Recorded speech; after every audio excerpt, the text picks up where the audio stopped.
Hello guys, welcome to the channel. Today we are talking about what if Naruto was reborn in HighSchool DXD Part 5. Kaguya as a last-ditch effort sends Naruto to another dimension, in which Naruto learns about his origin and finds something new. Love if you enjoy the video, please like and subscribe, it will help us make more videos for you. Let's begin. Yasaka nodded, remembering the now missing shark scales on Harem's arm. But when I admitted that I needed to fight for you, the one I loved. Harem lifted her head, watery eyes nearly spilling. I was able to fight with all I had, because I had you. There was an awkward silence, neither woman saying anything as they stared at each other. I'm sorry. Harem said frantically, standing up, and turning to the door. Forget everything. She felt Yasaka stop her, spin her around and hold her still. They were both blushing, nervousness in their guts as Yasaka took a deep breath. I am willing, if you give me your feelings.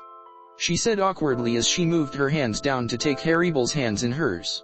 I will do my best, to return them with my own. If you are willing.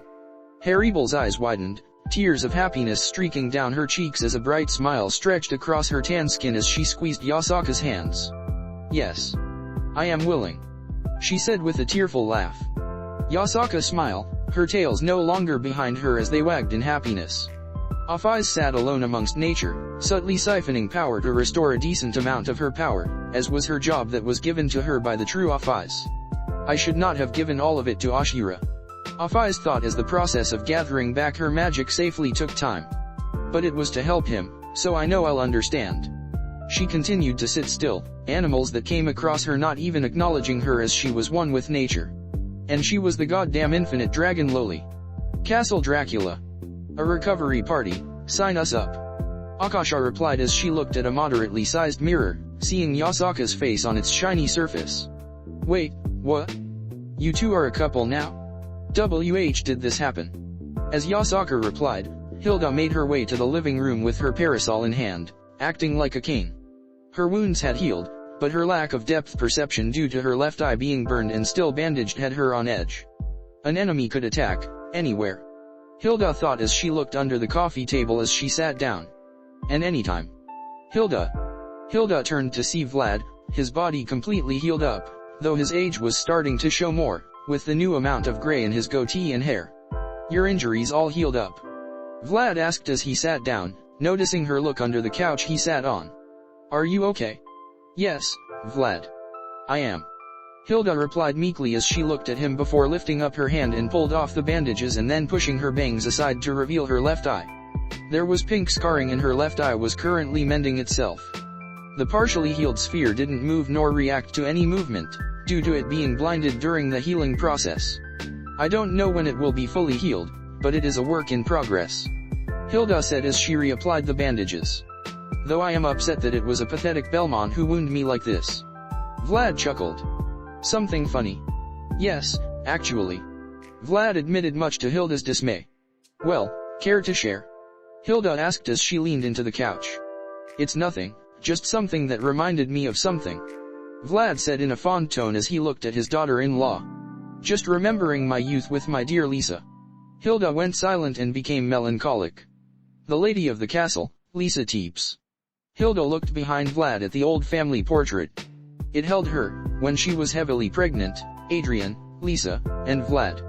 Hilda touched her womb, where her ovaries were currently tied. You thought of finding another?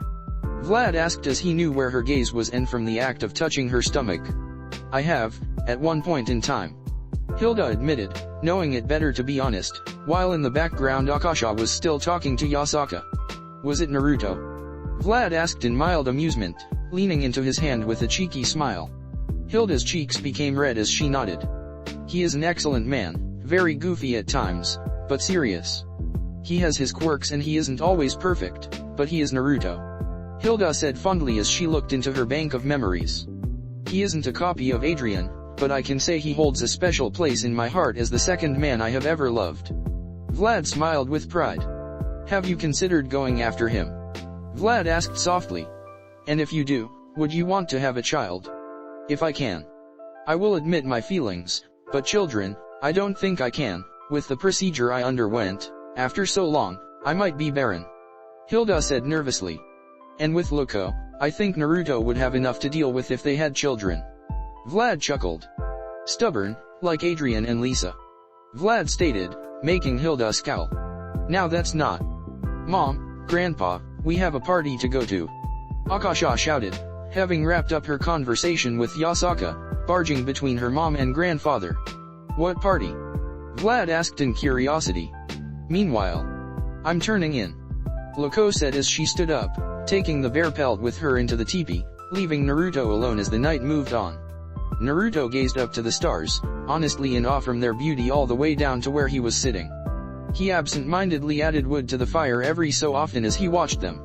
A comet. He thought as he saw a streak across the sky. It was barely visible before the vast Milky Way galaxy, but with his trained eyes, he could see it.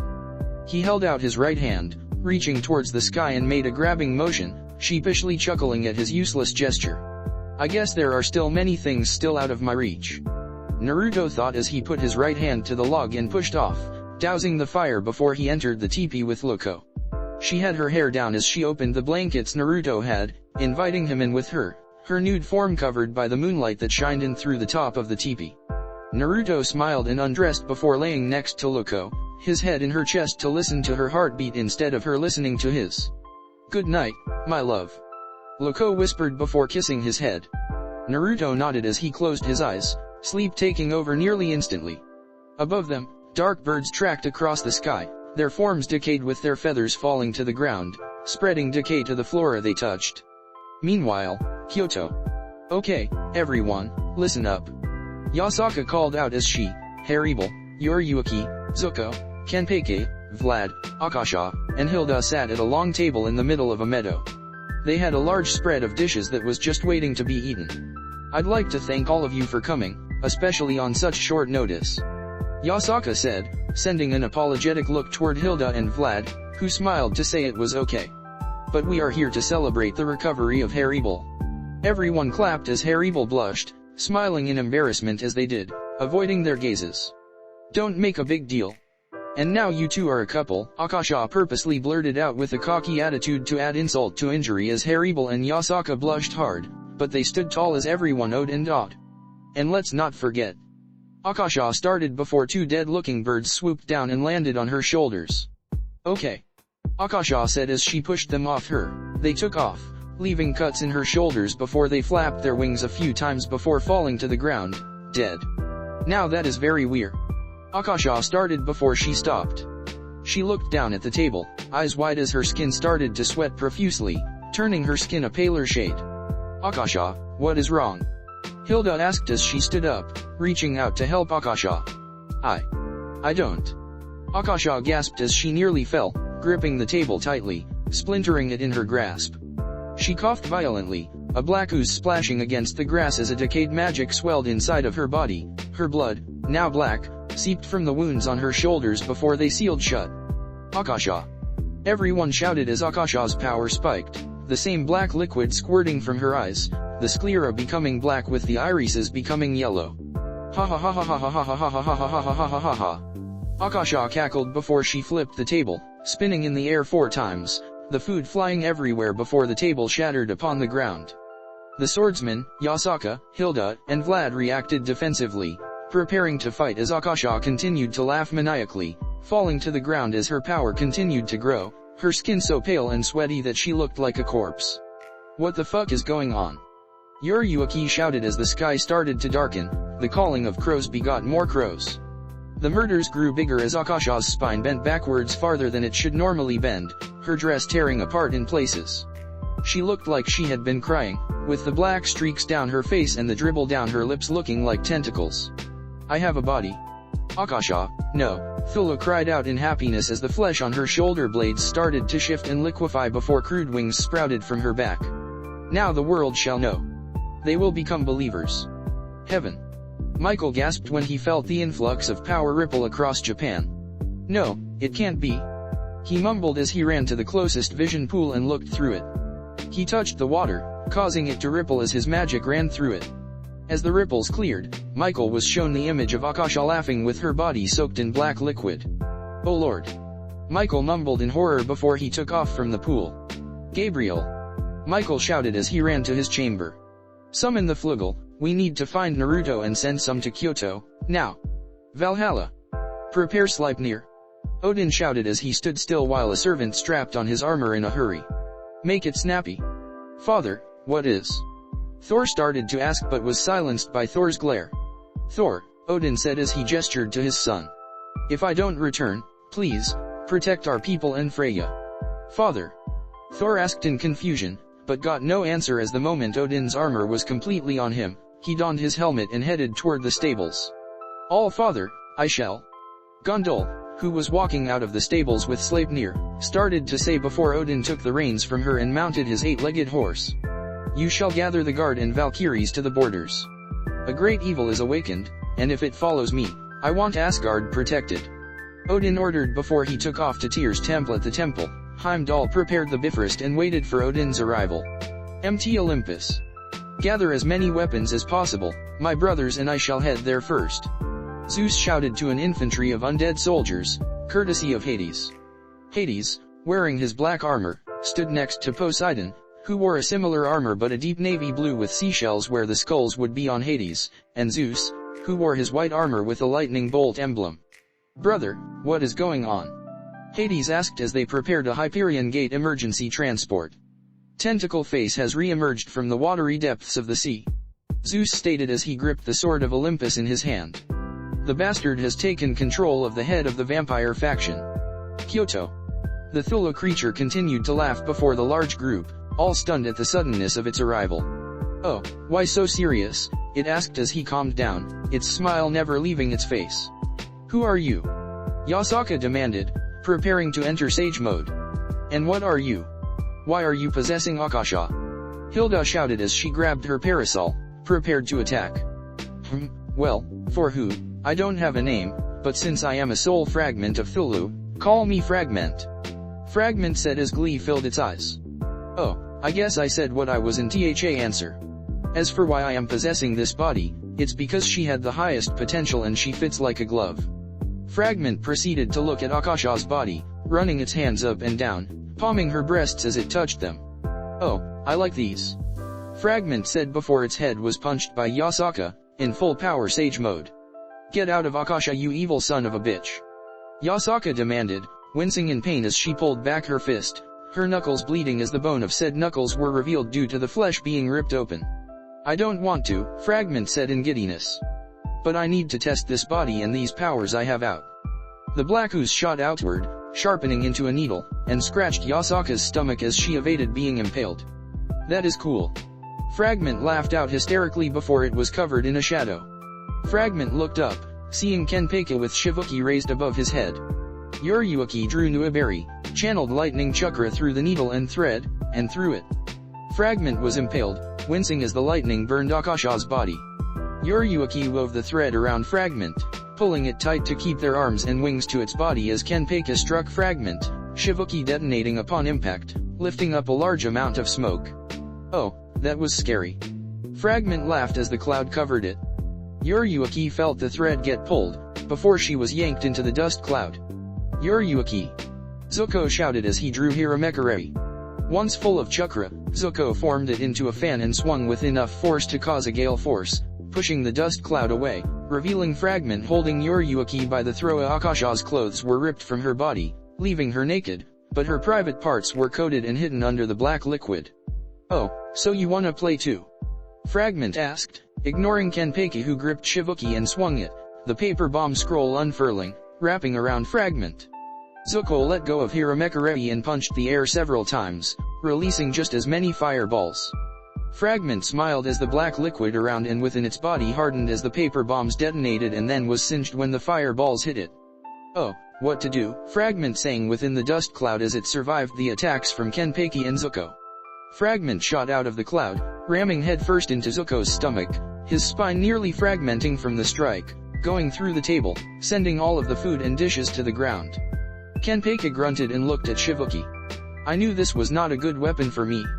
He thought as he tossed Shivuki aside, confusing the remaining group. I never liked that sword anyway. He drew his katana, confusing Fragment as he saw the chipped blade. What do you think you can do with? Fragment stated before it was interrupted by Hilda via sword in the back. Or at least it would have been if the majority of her blade didn't land 4 meters to the right. You not paying attention? Fragment asked as it grabbed Hilda and took to the sky, releasing Hilda before grabbing her by the waist and dive-bombing into the ground. Hilda! Yasaka and Vlad shouted as they saw the vampire in a crater, out cold. You bastard! Yasaka charged in, Harem behind her. Okay Samehada, let's fuse. Harem thought as she synchronized with Samehada, only for Samehada to not merge. Before Harem could realize this, Fragment sidestepped Yasaka and grabbed Harem. Oh, you were the one that got away. It stated as it recognized Harem. Well, let's see what you do now. Instead of attacking, Fragment pumped its own tainted power directly into Harem's body, causing a black vein-like pattern to appear on her skin as she screamed in pain. I guess father was wrong when you showed compatibility. Fragment whimpered in disappointment as it dropped Harem to the ground, Samehada growling as it protected Harem. Fragment stepped back and turned to see Yasaka, Kenpei, and Vlad were left. Stay out of this Yasaka, old man, Kenpei states as he steps forward, his katana at the ready. I know you'll hold back, but since I don't have any connection to her, I won't. Kenpei, don't you dare kill. Yasaka started to order before Fragment lunged at her, laughing as it flew across the area and impaled Yasaka in the stomach.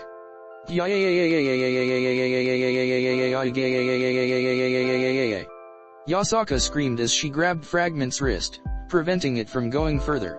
Oh, you have good instincts. Fragment complimented as it watched a golden chakra flare to life around Yasaka. But it's useless, useless, useless. Fragment raised its left hand to decapitate Yasaka, only to be stopped by the golden chakra. The chakra took the shape of a golden cloak with black markings around it, with a deep orange color around the edges. Yasaka's normal slit pupil golden eyes were no longer just that. The edges had a yellow tint and the pupil had a thick bar giving it a cross look. Releasing one hand, Yasaka pulled back and created a raise-non the size of a boulder. Sage art, big ball raise-non. Yasaka shouted as she slammed the massive sphere into Fragment. My blood. It's breaking through. Fragment thought in a panic as it was sent through many trees. Yasaka. Vlad said as he saw the golden cloak in the shape of her pupils. That chakra, it feels like one of the beasts inside Naruto. Yasaka gripped her stomach, attempting to stop the bleeding as the golden cloak vanished, her golden eyes returning to normal as her sage mode ended. It's not over. Yasaka huffed as she could barely keep herself from bleeding out. Vlad turned. Fragment's body was twisted and contorted in ways no normal being could survive. But with dozens of sickening crunches and twists, Akasha's body returned to normal. Her long pink hair had been butchered, now a short mess with a large bald spot on the side. Akasha. Vlad whispered, his heart weighing heavy at the sight of his granddaughter. Kenpei rushed forward, ripping off his eye patch with a grand smile. Full power unleashed, drink no Zarashi. Kenpei shouted as his full ONI power was no longer restrained. A bright yellow power engulfed the area, taking the form of laughing skulls as Kenpei's skin became red. The light covered his chipped katana, no Zarashi, now taking on the form of a great axe/war cleaver hybrid with a long, cloth-wrapped handle and a green tassel attached to the top. Fragment, for the first time in the 20 minutes of its life, stepped back, the fear in its wide eyes rippling into its laughter as it took a familiar stance. Jjigjintou. Fragment shouted shakily as it matched Kenpei in speed. Kenpei brought no Zarashi down, Fragment's hand slicing through the air and clashing against no Zarashi's edge. Vlad covered his eyes as a bright light and expulsion of power blew outward, uprooting the trees and cratering a 10-meter radius. Kenpei laughed as his blood splashed onto the ground, hitting Fragment. I knew I would die in a fight, Kenpei coughed as he held up the broken no Zarashi, its blade landing beside him. But this was too short to be enjoyable. Kenpei slid off his legs, his upper torso hitting the ground before his legs fell. A pool of blood soaked into the ground as the massive axe blade steamed and reverted to the chipped katana blade as the handle returned to the white handle. Fragment, coated in black blood, shook. I hadn't used the Jjigjintou and if he was a bit faster. Fragment thought as its arm hit the ground, taking a knee to grab it. My black blood would have been completely broken. A large green portal, a rainbow landed at the edge of the crater, and a pillar of holy light appeared simultaneously. From the green Hyperion portal Zeus, Hades, and Poseidon appeared. From the rainbow, Odin rode Sleipnir down with Gungnir in hand. From the Pillar of Light was Michael donning armor and a sword of light in hand with 24 flugel. Everyone. Yasaka gasped as she saw the heads of the factions and members of the alliance arrive. 2 of you go find Naruto, Michael ordered the flugel, not taking his eyes off of Fragment. The rest of you take care of the survivors. At these orders, the flugel did as ordered, 2 of them going to search for Naruto and the rest picking up the injured survivors. Michael, Odin. Zeus said to the other heads of the factions. Stay out of our way, we will deal with this. No, we all will. Michael replied calmly, which hid his anger. Odin said nothing as he analyzed the crater, seeing Kenpaku's bifurcated body. This creature is a Filu. Vlad stated as he stepped forward. It will most likely kill us all, but... Fragment collapsed, now on all fours, or at least it would if Akasha's arm would reattach, but it wasn't. Come on, this body has the highest compatibility and the greatest potential. Fragment thought as its panic started to grow as it snarled at the beings around it. You can barely stand, right? Vlad asked as he entered the crater, confusing Michael, Odin, Zeus, Hades, and Poseidon. Ha ha ha ha, Fragment chuckled as it forced Akasha's body to stand. You think that means you can fight me, old man? No, Vlad said as he held his arms out. But I will allow you to take over my body. What? The alliance members shouted. Vlad, you can't be serious. Odin shouted as he got off Sleipnir. Have you gone crazy? Zeus demanded. Think, Vlad, that creature is evil. It would not. Michael stated before he was drowned out by Fragment's laughter. You'd willingly give me your body. Fragment laughed, pointing its good arm at Vlad. You are old, and your potential and compatibility is not as high as this body is. Probably, but that body is not responding, right? Vlad asked, pointing out how Akasha's body was no longer doing as told. Fragment scowled in thought. His compatibility is not as high, but he is at his peak and I would probably have more power if I used him. Fragment thought before smiling, the blackened teeth glistening. You have yourself a deal. Fragment said before it opened its mouth, allowing the black liquid gathered, pooling in Akasha's mouth with glowing eyes before it shot out and impaled Vlad's body. Vlad didn't resist, taking all of Fragment inside of it. Insanity and madness nearly driving him insane. Akasha, is this what you dealt with? Vlad asked as he fought to stay awake. As the remaining liquid left Akasha's body, she collapsed, her wounds healed enough to keep her alive. Hi ho ho ho ho, Fragment laughed as his markings and wings appeared on Vlad's body, destroying Vlad's upper clothing. I see, this body is much more comfortable, though I'll miss the flexibility. It turned to Michael, Odin, Zeus, Hades, and Poseidon, his laughter not stopping. He gasped, pain in his eyes, making the gods and Archangel prepare for a fight. Landlord, you're evicted. Vlad shouted deep within the mass madness and insanity within Fragment. Vlad. Fragment shouted, grabbing its chest as it fought to stay in control. How could you keep your individuality among all that? Oh, this is just a lullaby compared to all the hell I wrought on Earth in my heyday, now move over. Vlad shouted as he metaphorically shoved Fragme to the side, taking control over his body. Michael, Zeus, Odin, Poseidon, Hades, kill me. Do it now. Vlad shouted as he could feel Fragment start to fight for control. Do it while I hold it back. Killing M should kill it. Shut up, old man. Fragment shouted through Vlad's mouth, one eye being Vlad's normal eye and the other being Fragment's. Without hesitation, Hades grabbed his claw weapons and jumped down into the crater. I am sorry, Vampire King. He whispered as he shed a single tear. With elegance and years of experience, Hades threw one of the claws at Vlad's body. The claw sunk in, and with a violent tug, Vlad's soul started to be pulled out. Now! Hades shouted. Poseidon nodded, lightning covering his body, one arm to the sky as it became stormy, drawing rain down as he arched his other arm and fired it upon Vlad.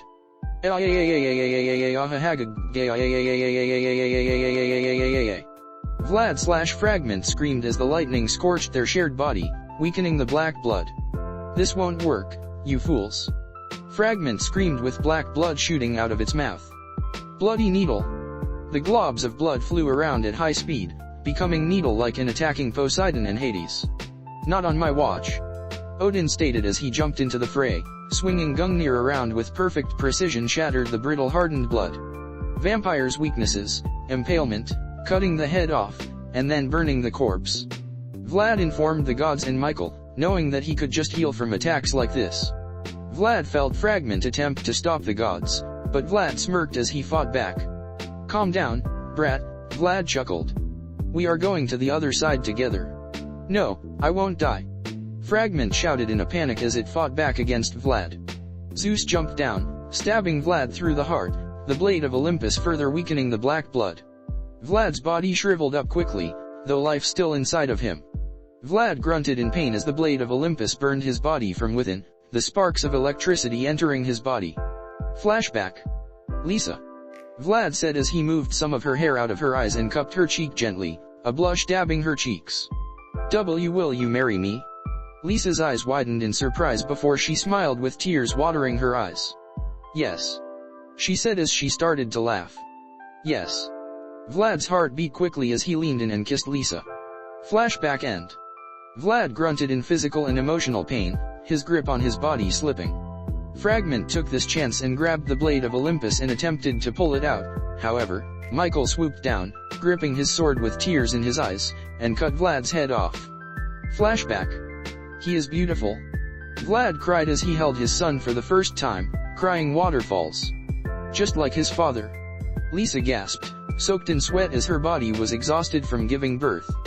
Vlad heard a laugh from the other side of the room, turning to see his friend Iroh, holding large gifts in his hands as he had just arrived. Flashback end. "No teeenouch. Fragment coughed out, more black blood flying everywhere. All the gods and the archangel pulled back, with Michael, Zeus, and Odin holding their arms out. Burst forth, flames of Grendel. Odin stated as his Nordic magic circle appeared in a burnt orange color under Vlad. "Rain down judgment, holy flames of God." Michael commanded as a dozen sword-shaped flames appeared above Vlad. "Scorch all of earth, Prometheus fire." Zeus shouted as his hands held flames tempered by the titan Prometheus. Hades relinquished his grip on Vlad's soul, freezing the body as it returned to its place within the body, allowing the group to attack. Michael's swords of fire impaled Vlad's body and head. Flashback.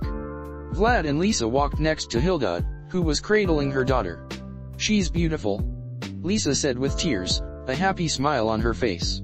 "Such pink hair," Vlad stated dumbly as he saw the chubby baby with the small amount of light crimson hair on their head cuddle with Hilda. Lisa pinched Vlad's side. "Don't be rude," Lisa stated darkly, not allowing anyone to insult her granddaughter. Vlad shrank under his wife's gaze. "Yes, dear," he replied. Lisa nodded. "That's right," she thought before she turned back to Hilda. "You have any names picked out for her, Hilda?" Hilda nodded tiredly. "Yes, I chose the name the moment Naruto told me I would have a daughter," she stated happily. "She is Akasha Lisa Teeps." "That's a wonderful name," Vlad said as he reached out a clawed finger and gently caressed Akasha's chubby cheek. His breath hitched as they all watched Akasha grab his finger with her stubby hand. Vlad's eyes watered as he felt her grip his finger, quite tightly for a baby. "I love you, Akasha," he mumbled, making Lisa as she hugged her husband. Akasha smiled as she was surrounded by love. Flashback end. "My family, I am sorry," Vlad thought as Zeus summoned a gigantic pillar of fire, searing the flesh off of Vlad's bones. Odin summoned a large creature of stone and fire, which roared and smashed the bones within its hands. "But I am going to protect you. Lisa, Adrian, Iroh, I will see you all very soon," Vlad thought before he and Fragment screamed in pain as their body was baptized in flames, turning them to ash before the ash was disintegrated. Meanwhile, Naruto shot up. "Naruto?" Loco asked tiredly, since both were just sleeping. Naruto didn't respond as he scratched his head with his right hand. "I don't know. I think I might be having nightmares of the fight we had with the Aztecs," Naruto mumbled, trying to rationalize the bad feeling he had. "Oh, well, let's go back to bed," Loco replied as she returned to her sleep. Naruto followed suit and laid back down. "Ashira." Naruto and Loco jolted back up as Off-Eyes startled them. "What the fuck, Off-Eyes?"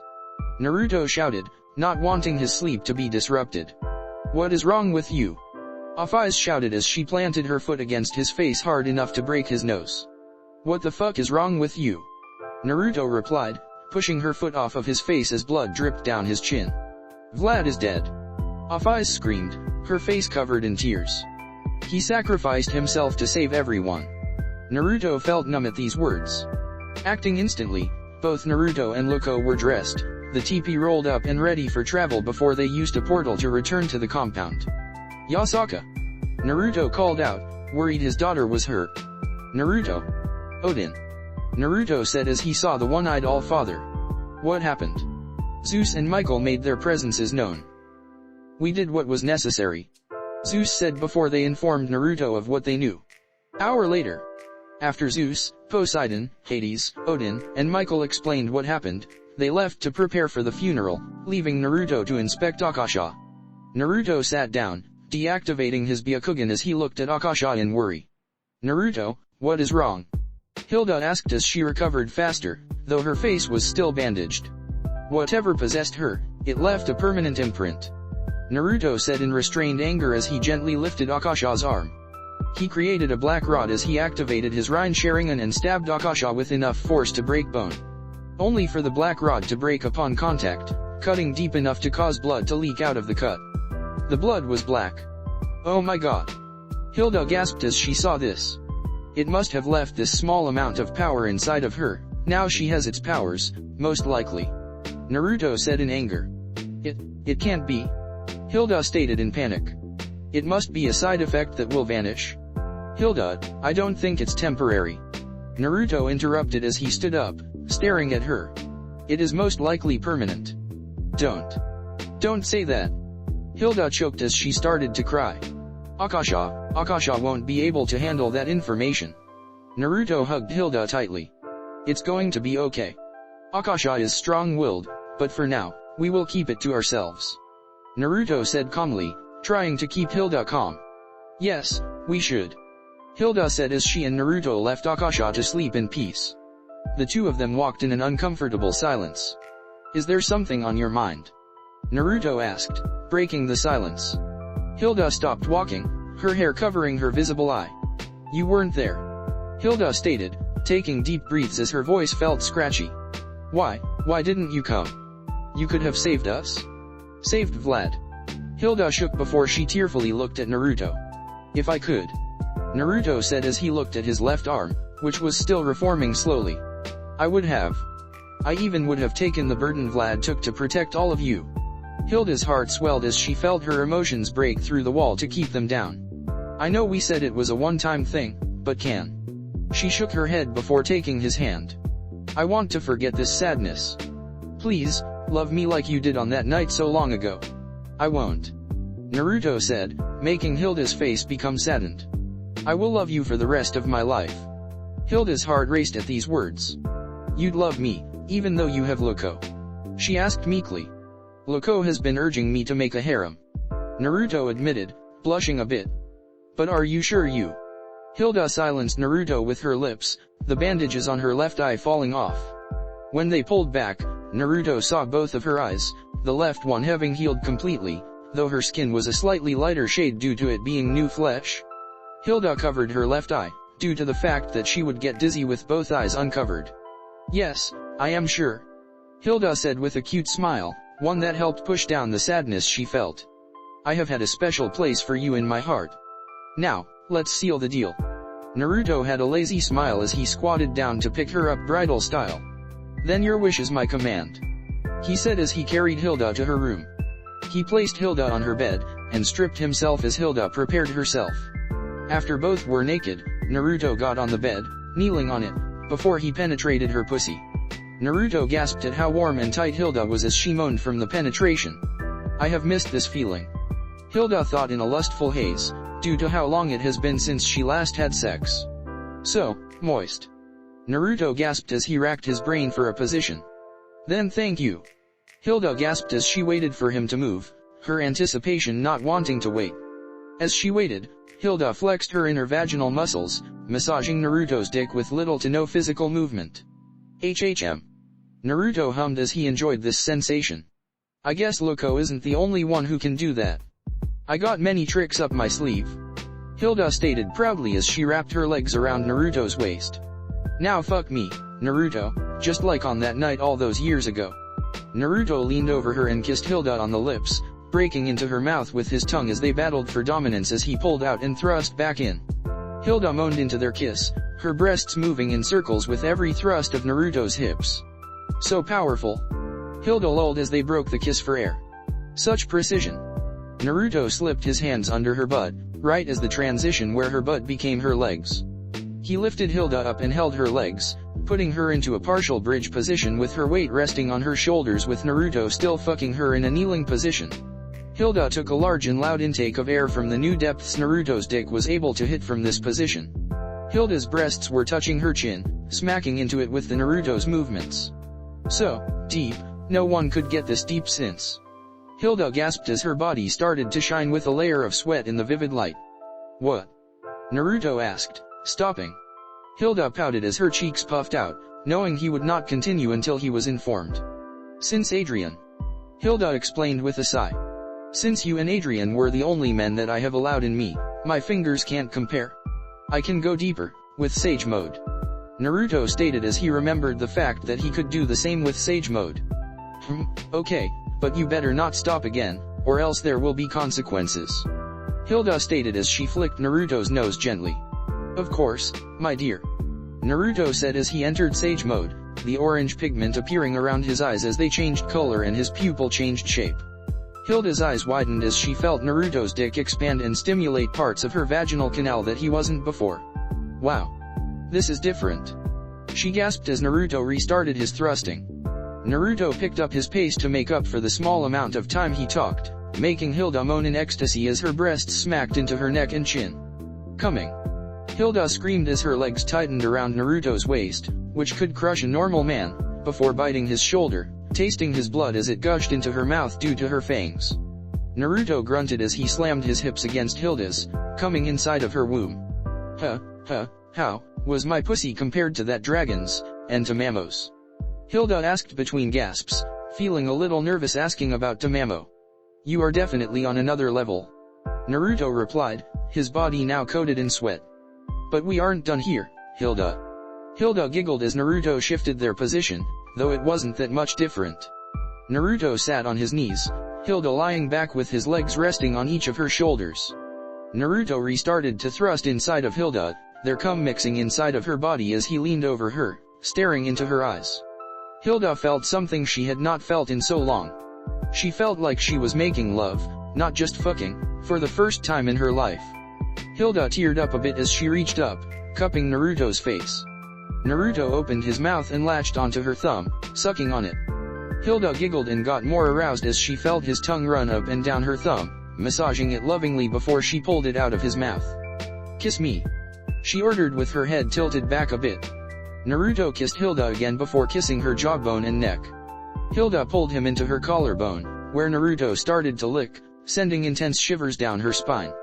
Hilda screamed internally as she climaxed again on Naruto's dick. However, Naruto didn't come.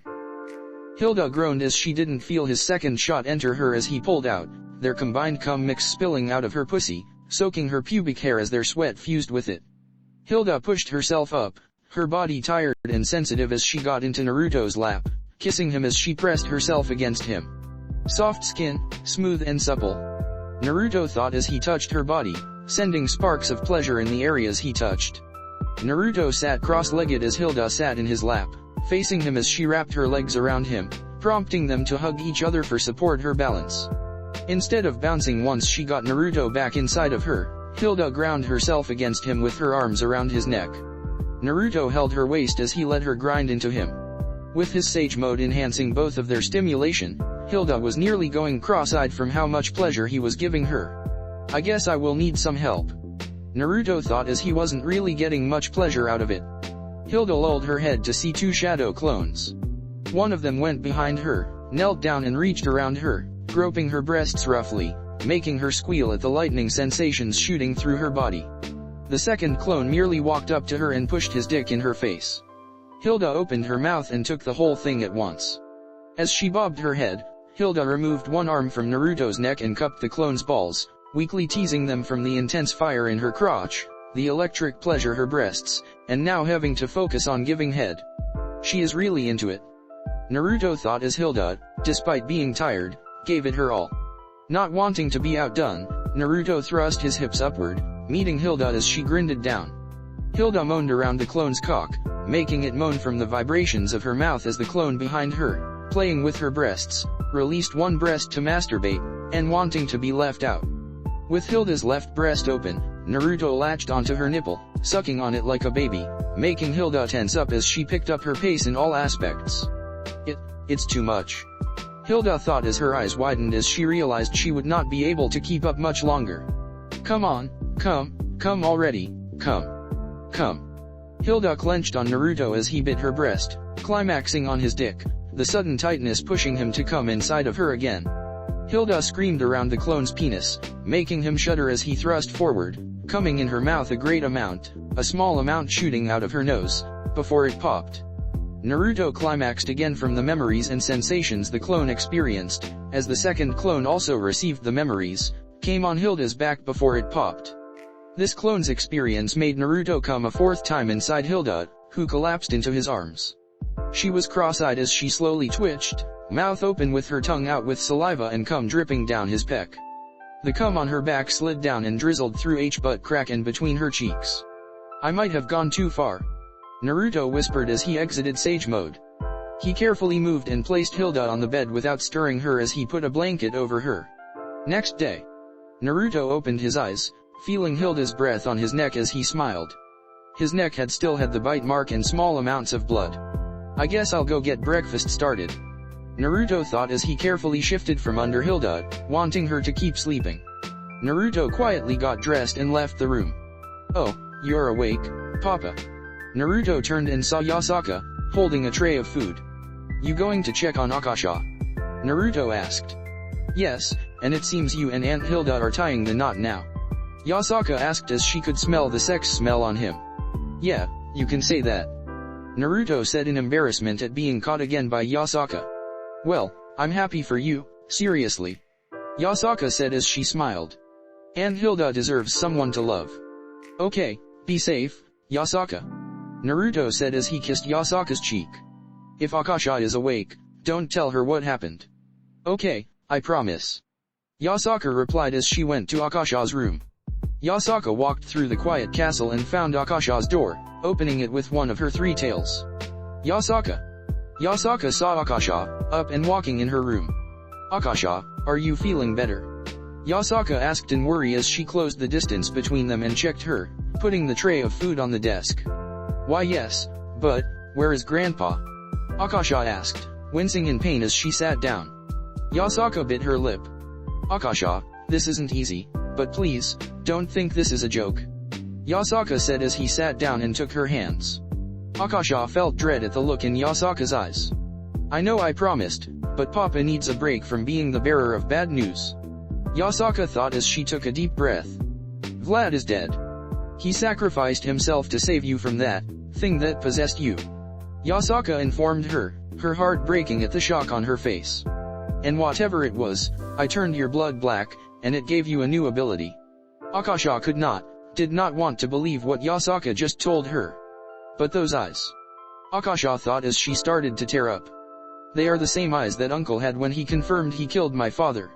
Akasha shuddered, leaning into Yasaka before she started crying. Few hours later, Harem knocked on the door. Come in. She entered and saw Yasaka and Akasha on the bed. The vampire was sleeping across Yasaka's lap, the fox lazily running her hand through Akasha's pink locks. Harem felt tense, but pulled up Akasha's desk chair and sat down. Yasaka, we need to talk. Harem said in a serious tone, making Yasaka a little nervous. It's about Akasha. Okay, Yasaka said anxiously. There was a silence, which was very uncomfortable. Harem tried to speak. I am not. Against. She was red, averting her gaze as she tried to for her sentence. Yasaka muttered as she tilted her head in confusion. I am not against sharing. Harem said as she pouted. I want you to myself, but I know how much Akasha means to you, and how much you mean to her. Yasaka's heart started to race. Are you sure? Yasaka asked. I haven't fully accepted it, but over time, I will. Harem stated with a blush. Harem felt a hand touch her face, pulling it to face Yasaka, revealing she made a shadow clone and used the substitution jutsu so she could stand before Harem. Thank you, Harem. Yasaka thanked as she leaned in and kissed her girlfriend. Harem reciprocated the kiss, loving every second of it. She stood up and wrapped her arms around Yasaka's waist, hungrily kissing Yasaka. Okay. Yasaka giggled as she pulled back, a thick amount of saliva dripping from their mouths. Oh. Harem said, blushing in embarrassment. No need to be sorry. Yasaka cut her off, leaning in and touching their foreheads together. I liked it. Harem smiled as she enjoyed the calm intimacy with her loved one, soon to be loved ones. 2 days later, Kyoto. Naruto, Zuko, Yoriyuki, and Harem stood before a gravestone. It was Kenpaku's grave. You were rough around the edges, but you cared, in your own way. Yoriyuki said sadly as she put a flower down. You pushed me to become better, but also made sure I was keeping up with my fire style. Thank you, Kenpaku. Zuko said as he put a second flower. You were the strongest. Harem said stiffly, not wanting to believe Kenpaku was dead, but had to as she placed her flower down. We will mourn, but we will also celebrate your life, old friend. Naruto said as he put his flower down. The four stayed silent for a few minutes, saying their silent prayers for their fallen comrade. 4 days later, Wallachia. Akasha, now awake, stood before a large crowd of vampires outside Castle Dracula. Among them were Michael, Gabriel, Odin, Freya, Thor, Gondol, Tyr, Zeus, Hera, Poseidon, Hades, Persephone, Heracles, Athena, Hestia, Apollo, Ares, Aphrodite, Hermes, Artemis, and Hephaestus. Naruto, Yasaka, Loco, Harem, and Hilda were with Akasha at the forefront of the large crowd, standing before an altar behind his tombstone with an image of Vlad Dracula Teeps in his prime. Beside it were the graves of Lisa and Adrian. The ceremony had just ended, and many people approached Hilda and Akasha, giving their condolences. Adults held cups of wine and many were outright drunk, drowning in anguish. As Naruto lifted his glass to his lips, he heard a commotion. It's all your fault, a woman shouted as she drunkenly lunged at Akasha, who stepped back, eyes starting to tear up. That's enough, Gyakuro Carmilla, one of the guards shouted at the drunk woman. Gyakuro was a tan woman with platinum silver hair. She wore a black mourning gown. It's this abomination's fault our king died. Gyakuro shouted, ignoring the fact she was being restrained. His downfall started with that human woman, then the fact they had a bastard child. Then that bastard had you. Akasha could not take it as she started to choke up and cry. Her people watched their leader break down and cry. Gyakuro, taking advantage of her drunken state and the shock of the one holding her down, kicked the man in the dick and shuffled toward Akasha. You aren't fit to lead. Gyakuro shouted as she went to attack Akasha. A large glowing hand shot out and grabbed Gyakuro's waist before whipping around and slamming her into the ground. Everyone turned and saw Naruto, whose hand was extended with bubbling chakra coating his right elbow to his hand. Who dares attack me? Gyakuro shouted in anger, covered in dirt and grass. I am Gyakuro Carmilla, and I am a member of the council. Carmilla? Naruto asked with his head tilting to the side. Tell me, are you related to the vampire named Carmilla of Syria who was executed in 1350? Gyakuro's head lolled to the side before she smirked. Carmilla of Syria was my great-aunt. Gyakuro stated as she was approached by several guards, which prompted Naruto to release her to let them take her. Don't think tea is the end. My followers and I will never follow such a pathetic leader. You hear me? You won't lead us. Akasha heard these words as Gyakuro was carried away, etching themselves into her heart as she got up and walked toward the castle. Akasha. Naruto started to say before Hilda stopped him. They made eye contact before hearing movement. Naruto and Hilda saw Yasaka and Harem following after Akasha, the trio entering the castle. Everyone, Hilda called out, getting their attention. This will be ending soon, please get ready to leave. With this announcement, all of the Alliance members bid farewell and left as the vampires returned to their rightful homes. Naruto, Hilda, and Loco sat alone in the common room of the castle, a large bottle of strong alcohol on the table with 2 cups. One for Naruto, and one for Hilda. So, do you know what possessed Akasha? Naruto asked Loco. Loco, who was informed of the new relationship between Naruto and Hilda, nodded. Yes, it was Thulu. Loco said in anger as she pulled out a piece of black cloth. This is the only piece I could find, but it is coated in the black blood-like liquid that covered Akasha's body.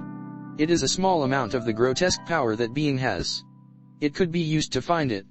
Naruto took it from Loco as he opened his Rain Sharingan. There is a trace amount of power in it. Naruto thought as he held it in his hand. But how can it? A candle went off above Naruto's head. He placed the cloth on his leg, much to Hilda and Loco's confusion. What are? Hilda started to ask before a black rod sprouted from Naruto's right palm before Naruto stabbed it into his leg, right where the cloth was. What the fuck? Naruto gasped as his eyes went white. He was underwater. Hundreds of fish, Antarctic notothenoids, swam around him before he was pulled deeper, away from the fish. He could breathe, which was strange. A green glow from below drew his attention down. Naruto could hear an ominous chanting as he saw an ancient city below him. Its non-Euclidean geometry and the sense of decay it gave off would drive any normal man insane. As the chanting got louder, Naruto could understand it, thanks to the gift of tongues given to him by Michael. In his house at Arlai, dead Thulhu waits dreaming. Naruto gasped in pain as Loco ripped the black rod out of his leg. What were you thinking? Loco shouted, braining Naruto outside the head. I found him. Naruto replied, holding his head in pain. He is underwater, in the south. Meanwhile, Yasaka continued to knock on Akasha's door. Akasha, come on. I want to talk. Yasaka said through the door. She got no response. Yasaka, Harem said in worry as she put her hand on Yasaka's shoulder. Maybe we should give her some space before we talk to her. Lady Hilda has been through a lot. Yasaka didn't want to leave her friend, but nodded. Akasha, we will be back tomorrow. Yasaka announced through the door as she touched it. Remember, I love you very much, so please, let us in tomorrow. Harem and Yasaka left to one of the guest rooms, leaving Akasha alone in her dark room, curled in the fetal position as she cried silently. I am unfit to be the leader. She thought over and over again, gripping her arms tight enough to gouge her skin, dripping black blood down her body. That thing's blood is in my veins. In a small moment of clarity, Akasha had a small thought. Its indestructible defense could be useful.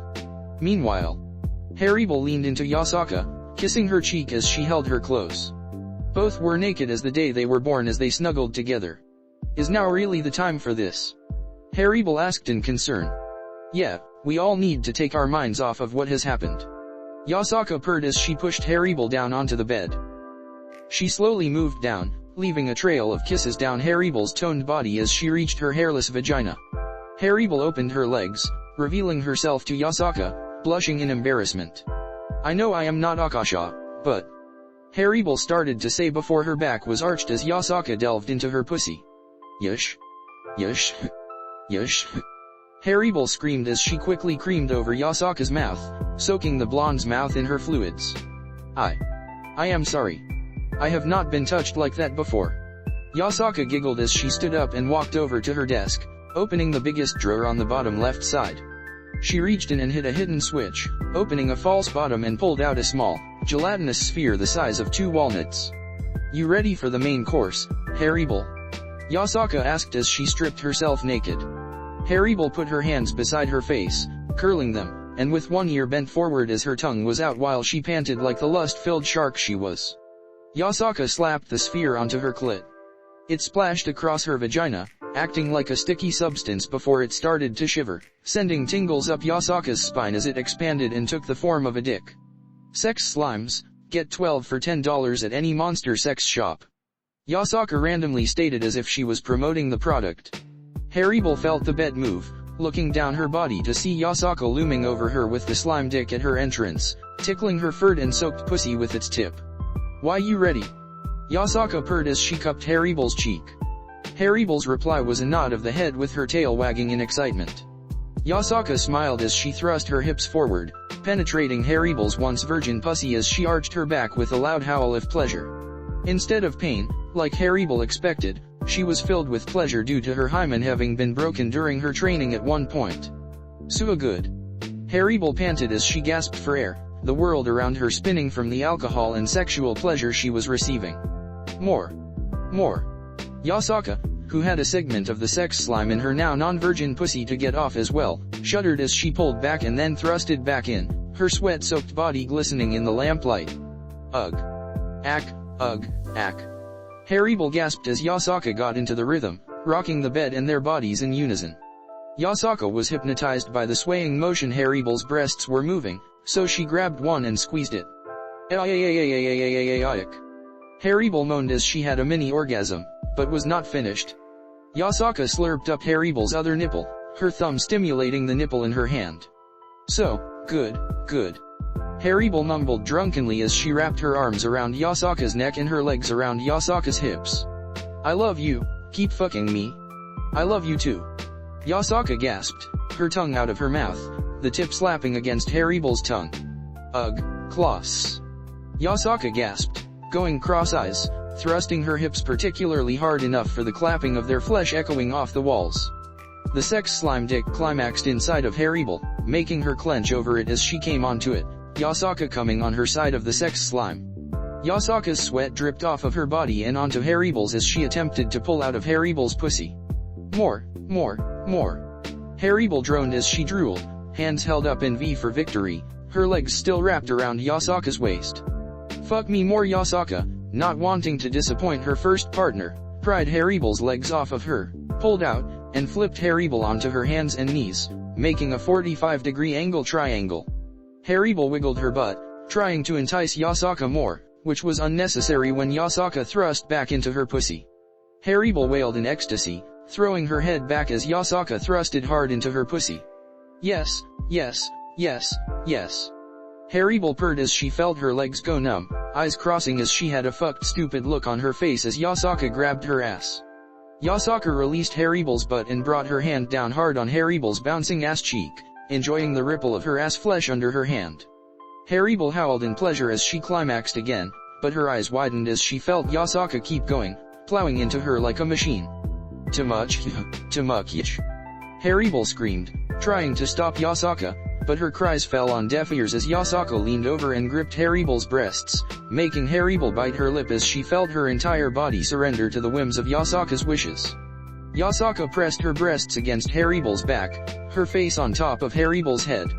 She tilted her head over and gently took one in her mouth, her fangs grazing Harem's sensitive ears and making her shudder and plead for more. I'm getting close to my next orgasm. Yasaka thought as she picked up her speed, palming Harem's breasts with reckless abandon, not caring that she was grabbing too hard with each sound of flesh slapping against flesh getting louder, so did the moans of anticipation, Yasaka nearing her second climax and Harem on her third. Ack, ack, ack. Yasaka grunted as she slammed her hips into Harem's butt, climaxing onto the sex slime at the same time Harem did. Releasing her grip on Harem, Yasaka collapsed, their sweat mixing together. Both were gasping for air as they were seeing stars, Yasaka rolling over onto her bed as Harem's body was too hot for her to lay on. Within seconds, sleep consumed both women. Next day, Naruto rode on Loco, who was in dragon form, while in sage mode as he held a black rod with the cloth on it. We are close, Naruto said as he took notice of the large continent-sized ice block. Naruto, are you sure this is a good idea? Loco asked in concern. Naruto stood up and smiled. Of course, I am not going to be long, he said as he entered Six Paths Sage mode before jumping off of Loco. He hurled through the sky at high speeds, the cold water quickly approaching. Isabu! Naruto shouted as his chakra enveloped him, taking the form of the three tails. Isabu curled up, spinning fast enough to cushion him and Naruto when they hit the water, scaring the shit out of nearby sea life. Once submerged, Isabu's body shrank enough to still protect Naruto from the cold and water pressure, but was big enough for the two of them to search for Arlai. I don't think we will find it, Isabu stated through the mental link before he heard chanting. Found it, Naruto said as he heard the chanting as well. The duo headed toward the chanting and found Arlai. So, you have come to me, how bold. A booming voice echoed through the water. Naruto and Isabu braced themselves as a large gate opened up. A large green slimy hand gripped the doorframe before a second hand appeared. Thulu stepped out of his domain, opening his wings under the water, sending large torrents as he made them move a bit before they stopped moving behind his back. Naruto and Thulu stared at each other. Sage of creation and destruction, Why have you come to my home under the water? Thulu asked curiously. You attacked my family, Naruto stated as he prepared to fight. And I came to see what you looked like, and I have to say, not impressed by the squid face and draconic wings. Thulu chuckled at these words before turning around.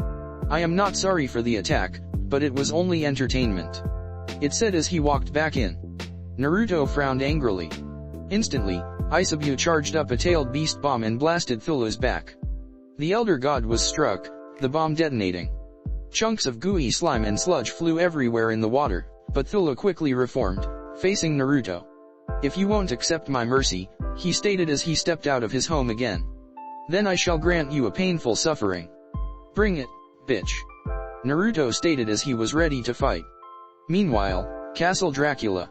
Akasha stood before her council, members of the Carmilla family and honorary Teeps family members there. As of today, I am retiring, Akasha stated seriously. I am unfit to rule, so I am stepping down. As expected, the room was divided. The Carmilla family was glad she was stepping down, especially Gyakuro, smirking evilly. The Teeps clan, however, was upset, begging for her to stay. I am sorry, but I can't, Akasha replied sadly. My mother and I will be leaving in an hour, please use that time to get all of your belongings and leave the castle. With this warning, the council members left within the hour, where Akasha and Hilda stood in the control chamber. Wethies. Are you sure about Hilda? Asked in worry. I am sure, just as sure as you are now with Uncle, Akasha replied, smiling a bit at Hilda's blushing face. Besides, I don't want to be separated from the love of my life anymore, Akasha. Akasha didn't respond as she held up her hands. The mechanism for teleportation started to power up, spinning to life as lightning cracking around the castle dozens of times as the gears spun around to teleport. Akasha grunted, since it was the first time she used this machine, and focused on her location of choice. Kyoto, Japan. She focused on as the lightning cracked faster before the castle vanished. While the dust cleared, the vampire faction split in two factions. The Carmilla faction. The Teeps faction. Kyoto. Yasaka and Harem watched as Castle Dracula appeared within the barrier of Kyoto, smiling when she felt Akasha and Hilda's power signatures within it. Hey, we're back, Hilda said as they exited the castle. Welcome home, Yasaka said as she hugged her aunt before turning her attention to Akasha.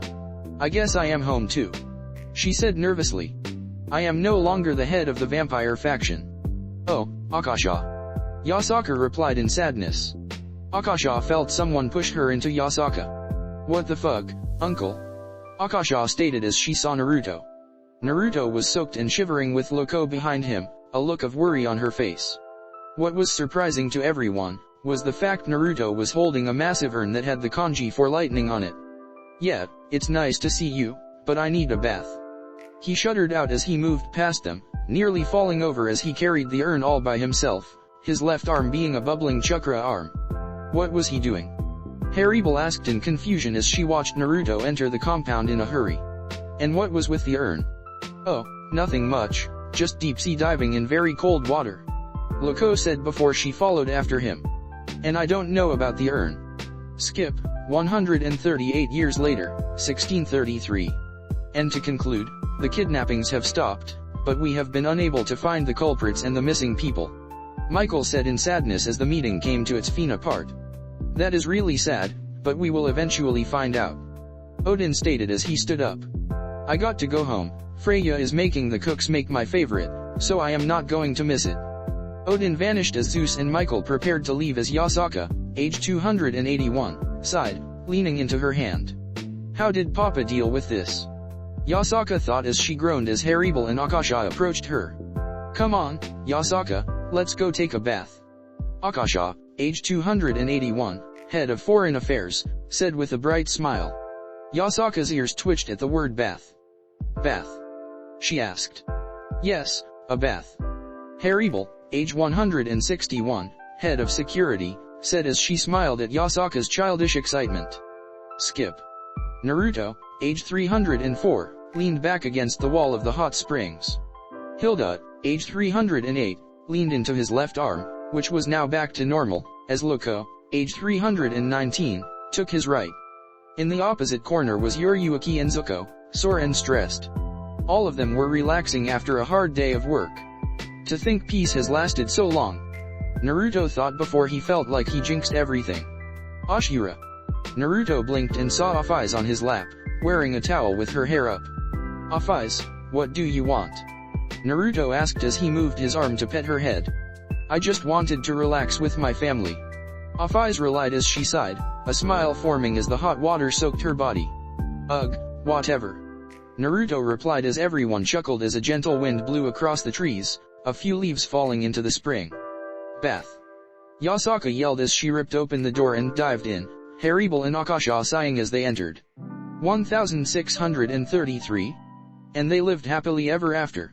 Zelda said with a smile as she closed the book she held in her hands, looking away from it to look at the listeners. Before her were 50 creatures. All of them had gray skin, though they were all in groups of 10, so there were 5 groups. 10 had insect-like appearances, having armor-like shells on their backs and shoulders, with 6 insect-like wings hidden under the shells on their backs connected to a whip-like tail. They had horns from their heads, reminiscent of a rhinoceros beetle. These were called bee sprites. 10 of them were short, heavy-set slimy creatures with slug-eye stalks. They all had 6 tentacle limbs. They were rotund, flabby creatures, their feet barely visible under them with a single slimy tail. These were called bee dwarves. 10 of them were as tall as normal humans, though they were extremely thin. Though from their elbows to their hands were thicker and coated in red fur, their hands being a tie of green. They had tusk-like teeth pointing out of their bottom jaws. They had a crown of bone protruding from their foreheads looking like horns. They had a single red-orange tail with unique spike-like protrusions from them. These were called bee elves. The next of the group were the largest. They had paler skin than the others, each with 4 horns on their heads. They had massive muscled bodies and walked on all 4s like gorilla, though this was a design choice. Their backs had vent-like holes, looking like small volcanoes, for a purpose. These were called bee trolls. The last group were the smallest, barely bigger than the hand of a full-grown adult human. They looked like small raccoons, possessing a tail that was bushy. They were all covered in a curse mark pattern and had unique yellow eyes with a unique star pupil. These were the bee gnomes. And together, they were the bee creatures. Another. The bee gnomes chanted with their telepathy, jumping up and down, making Zelda giggle. I am sorry, but we have a big day tomorrow, so we need to go to sleep. Zelda said to them, seeing them sigh. Oh, don't look at me like that. Okay. All 50 creatures replied before they left. Zelda smiled as she stood up, holding the book to her chest as she walked to the library. Zelda. The female devil looked up and saw her husband, Zalgia, staring at her.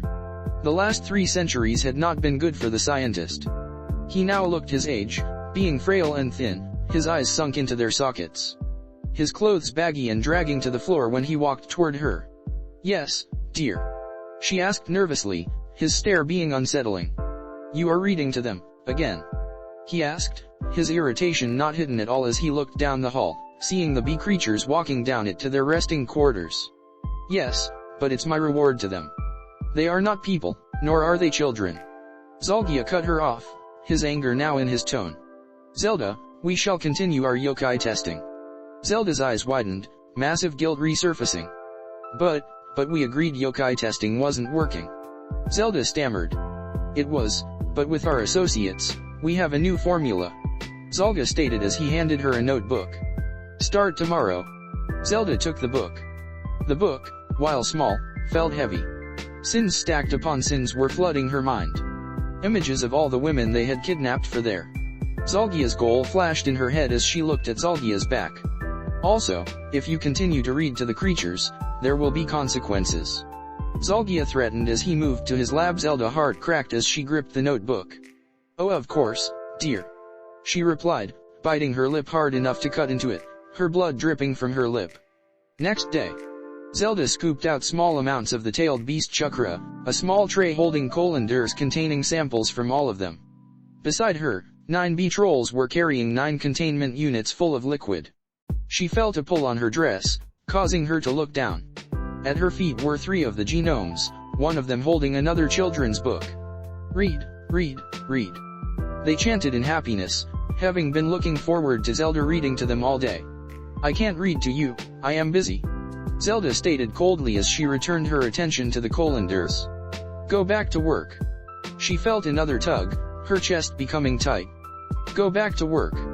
Zelda snapped at the bee-gnomes, catching the attention of the bee-trolls as the bee-gnomes flinched.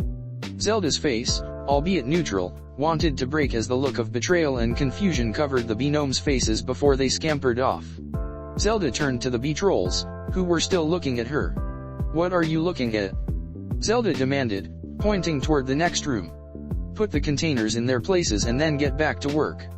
The bee-trolls, being simple creatures, whimpered in fear at Zelda's tone, as they did as she ordered before returning to their other work. Once alone, Zelda took a knee, biting her lip to keep her cries silent as her tears drenched the floor. I am sorry. I am so sorry. She thought in guilt.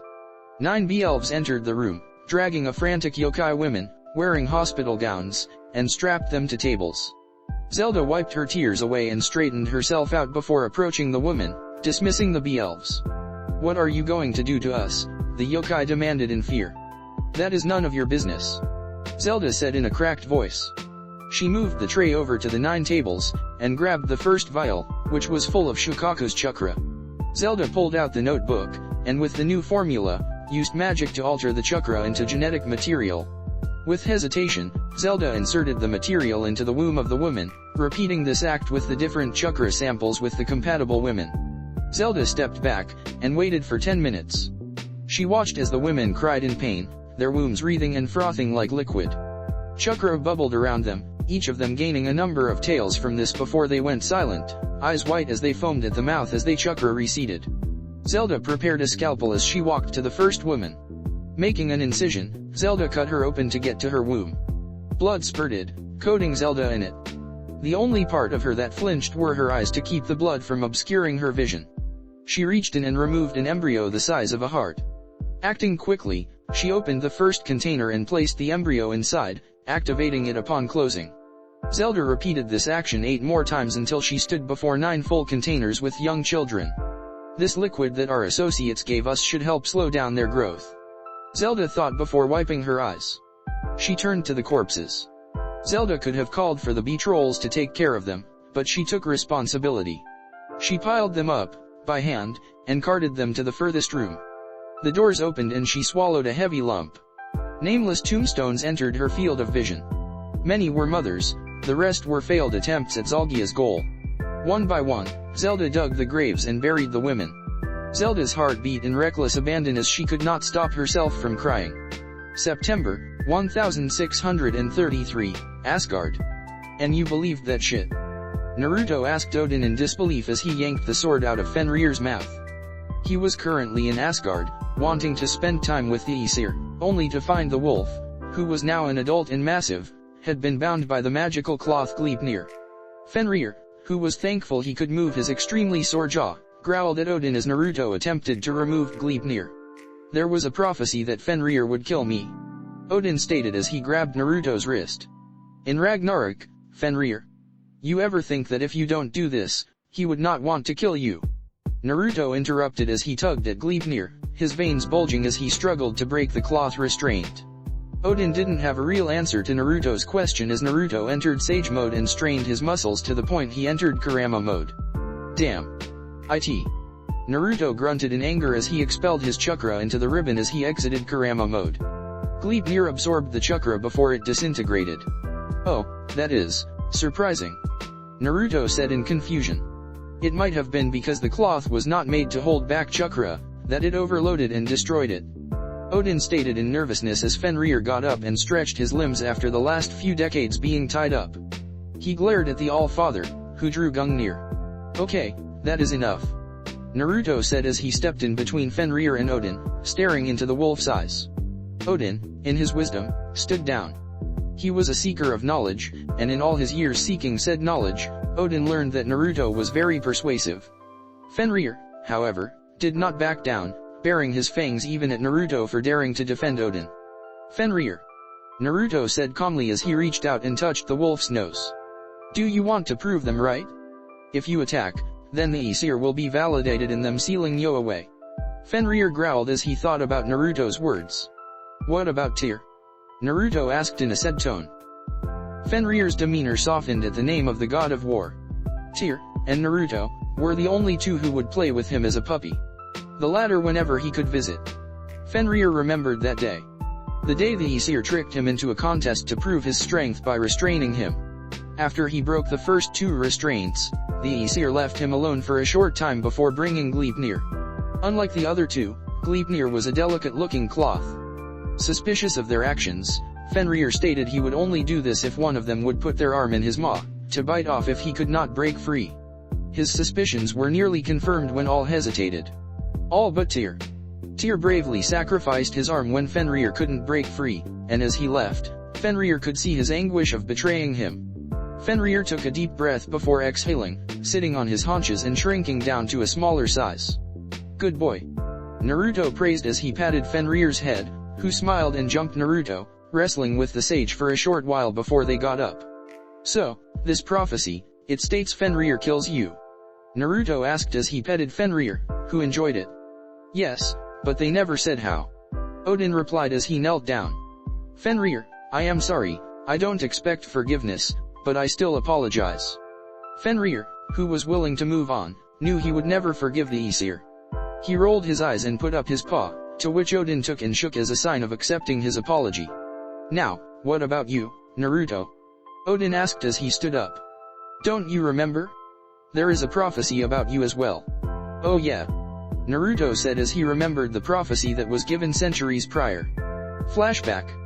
What else you going to scare me with, Odin? Naruto demanded as he got up, picking up his chair. Odin smirked. He snapped his fingers and the manifestation of prophecies appeared. What shall I help with today, Lord Odin? MOP asked as it took the form of wisps of smoke with darker areas resembling eye sockets in a mouth, with tiny limbs acting as arms. Naruto, this is the manifestation of prophecies. Odin informed Naruto. When I collect them, I put them inside it, storing them for further use later on. So, Prof, is there anything you can tell Naruto concerning his future? MOP hummed as it faced Naruto, who sat back down and didn't look impressed. I don't have to know anything about my future. Naruto informed. If I know what will happen. MOP went stiff, their eyes and mouth glowing orange before it let out a haunting wail. For the child whose palms bear the sun and moon, life as you know shall change. MOP stated in an eerie tone. Enemies thought defeated shall arise, your kingdom shall live blood not spilled.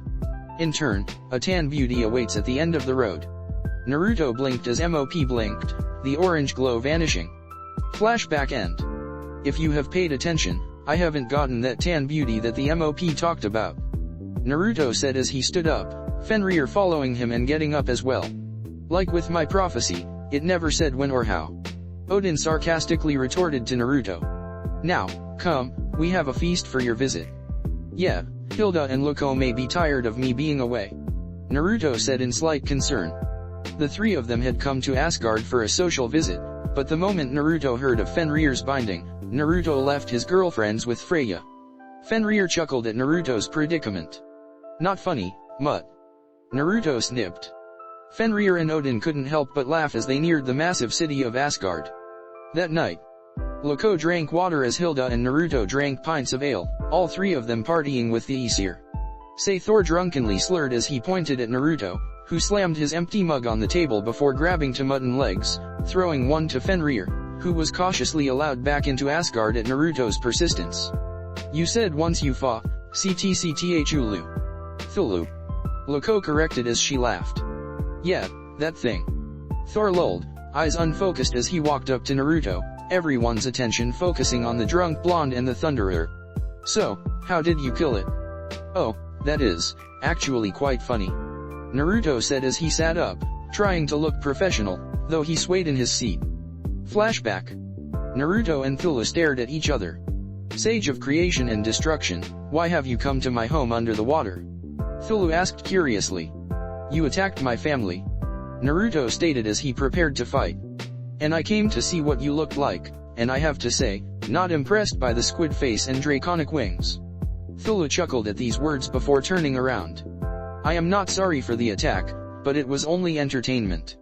It said as he walked back in. Naruto frowned angrily. Instantly,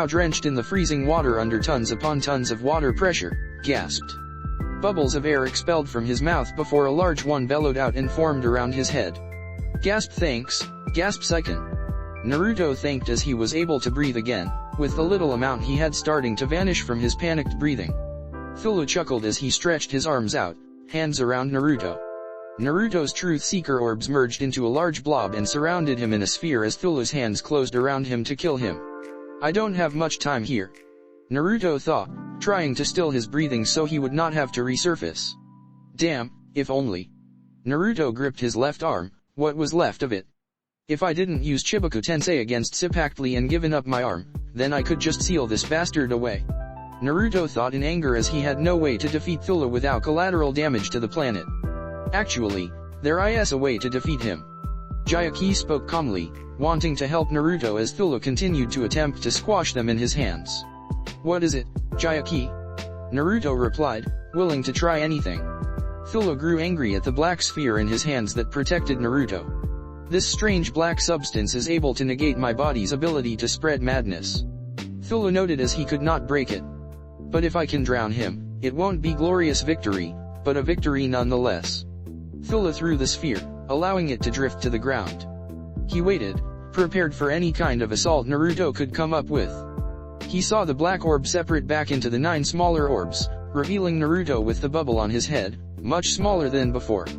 Thulu was prepared to fight, but didn't expect Naruto to use Isabu to flee back to the surface.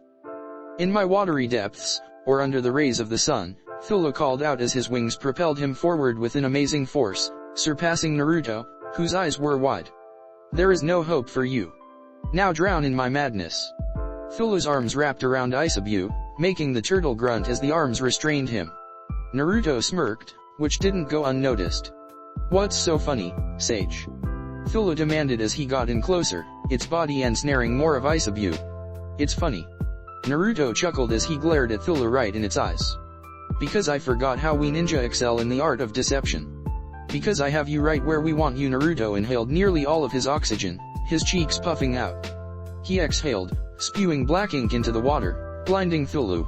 Aik, you little bastard! Thulu shouted, releasing his grip on Isabu slightly. Naruto pulled back his right arm, ending his tailed beast state, Isabu vanishing. Shinra Tensei! Naruto shouted, thrusting his palm forward. Using a chunk of his remaining chakra, Thulu erupted from the water, into the air, Naruto following suit with the bubble popping, allowing him to breathe normally. Now, creation of all things. Naruto shouted as he created an arm of chakra to substitute his left arm, clapping them together. He separated his hands, the chakra forming into a large ember urn with the kanji for lightning on it. It had a thick large rope tied around it with a wooden lid. Kohaku no Joe. Naruto and Jaiku said in unison. Flashback, within a flashback. What is it, Jayaki? Naruto replied, willing to try anything. We need to force that thing out of the water. Jayaki explained, becoming deadly serious. That way we can seal it away. I don't think your Fuinjutsu, octopus hold, will work on that thing. Naruto replied as he felt Thulu toss the protective sphere. Naruto remembered when he and Killer Bee fought Obito's 6 paths, which were the deceased Jinchuriki of Madatabi, Isabu, Son Goku, Kokuo, Seiken, and Kome. Bee had attempted to use this sealing technique to seal them away, since it works within 3 seconds, so pretty effective. But it failed due to the fact the Jinchuriki entered the version 2 state of their tailed beast cloaks, blowing the ink off of them in the process. Jayaki shook his horned head, though he remembered that day too. That isn't what I was going to say, Naruto. Jayaki informed as he readied his explanation. We need it out of the water so we can create a Kohaku no Joe. Naruto's eyes widened. Go on. Naruto said as he was ready. Flashback, within a flashback, and Thulu, having no clue what the pot was confused as he unfurled his wings to sustain flight as Naruto used 2 chakra arms from his back to grab the Kohaku no Joe and open it, revealing it to be empty. What do you plan to do with that little thing? Thulu shouted as Naruto looked up at him. Hey, face fuck, tentacle monster, Thulu. Naruto shouted as loud as he could, Jayaki already having told Naruto how the Kohaku no Joe worked. A vein bugled on Thulu's forehead as water still fell from his body. What? Thulu responded. Naruto smirked. Just as planned. Naruto thought as the inside of the pot started to glow a bright yellow. Thulu felt a strong vortex suction of wind graze his body. What? He cried out as he turned to fly out of the radius of the vortex, but he couldn't move. He was dragged down closer to the surface, with his back being that torn into liquid it touched the pot. Thulu was sucked completely into the pot, now a viscous black liquid. How? How could you? Thulu demanded, its tentacled face forming in the moving liquid, barely able to stay formed. Ingenuity. Naruto gasped as he nearly dropped out of 6 Paths Sage mode. Experience. And he lifted the wooden lid, making Thulu audibly gulp. The fact you didn't take this serious. Those are the reasons why you lost. Wait. Thulu begged as Naruto went to seal the Kohaku no Joe shut. Wait, don't. Naruto placed the lid tightly onto the pot. He took a knee, but his chakra flickered unstably before he fell out of his 6 Paths mode and sank into the water, the Kohaku no Joe in his clutches as Loco, who had witnessed Naruto's victory, flew down and grabbed the tired man. Flashback end. Boomerang. Thor declared as Naruto finished, a majority of the Aesir having passed out from how much alcohol they had consumed. You suck, and here I wanted to fight you. Naruto rolled his hazy blue eyes as he stood up, Loco keeping him from falling with Hilda on her left arm. I guess it is time for us to go to sleep. She said with a laugh. Lady Loco. Gondol said, having had no alcohol, was awake. I'll lead you to the guest room. Loco, with her eyes closed, quirked an eyebrow. I am surprised you are even working, Gondol. Loco pointed out as she looked at Gondol's pregnant stomach. So, boy or girl? Gondol didn't answer, gesturing for Loco to follow her. Loco followed Gondol to a guest room. For your question, it's a boy. Gondol said as she bowed and left, smiling a bit as she rubbed her stomach. Loco smiled as she put Naruto and Hilda on the bed, stripping them naked. I want a baby. Loco thought before she stripped herself nude and got into bed. Kyoto. Loco batted Yasaka to the side with an elbow to her torso, causing Yasaka to gasp, saliva splashing out of her mouth as she was sent flying into the trees. Grey-a-a-a-a-a-ic. Harem cried out as she swung same Hada diagonally. Loco winced as she blocked with her arm, which was sliced open multiple times as her magic was siphoned off. However, Harem realized too late that Loco had lodged her arm into the scales to stop her momentum as Loco palm thrust into same Hada, forcing the magic out of the sword and to blast Harem away. She could feel her organs pulsate violently from the concussive force of the magic.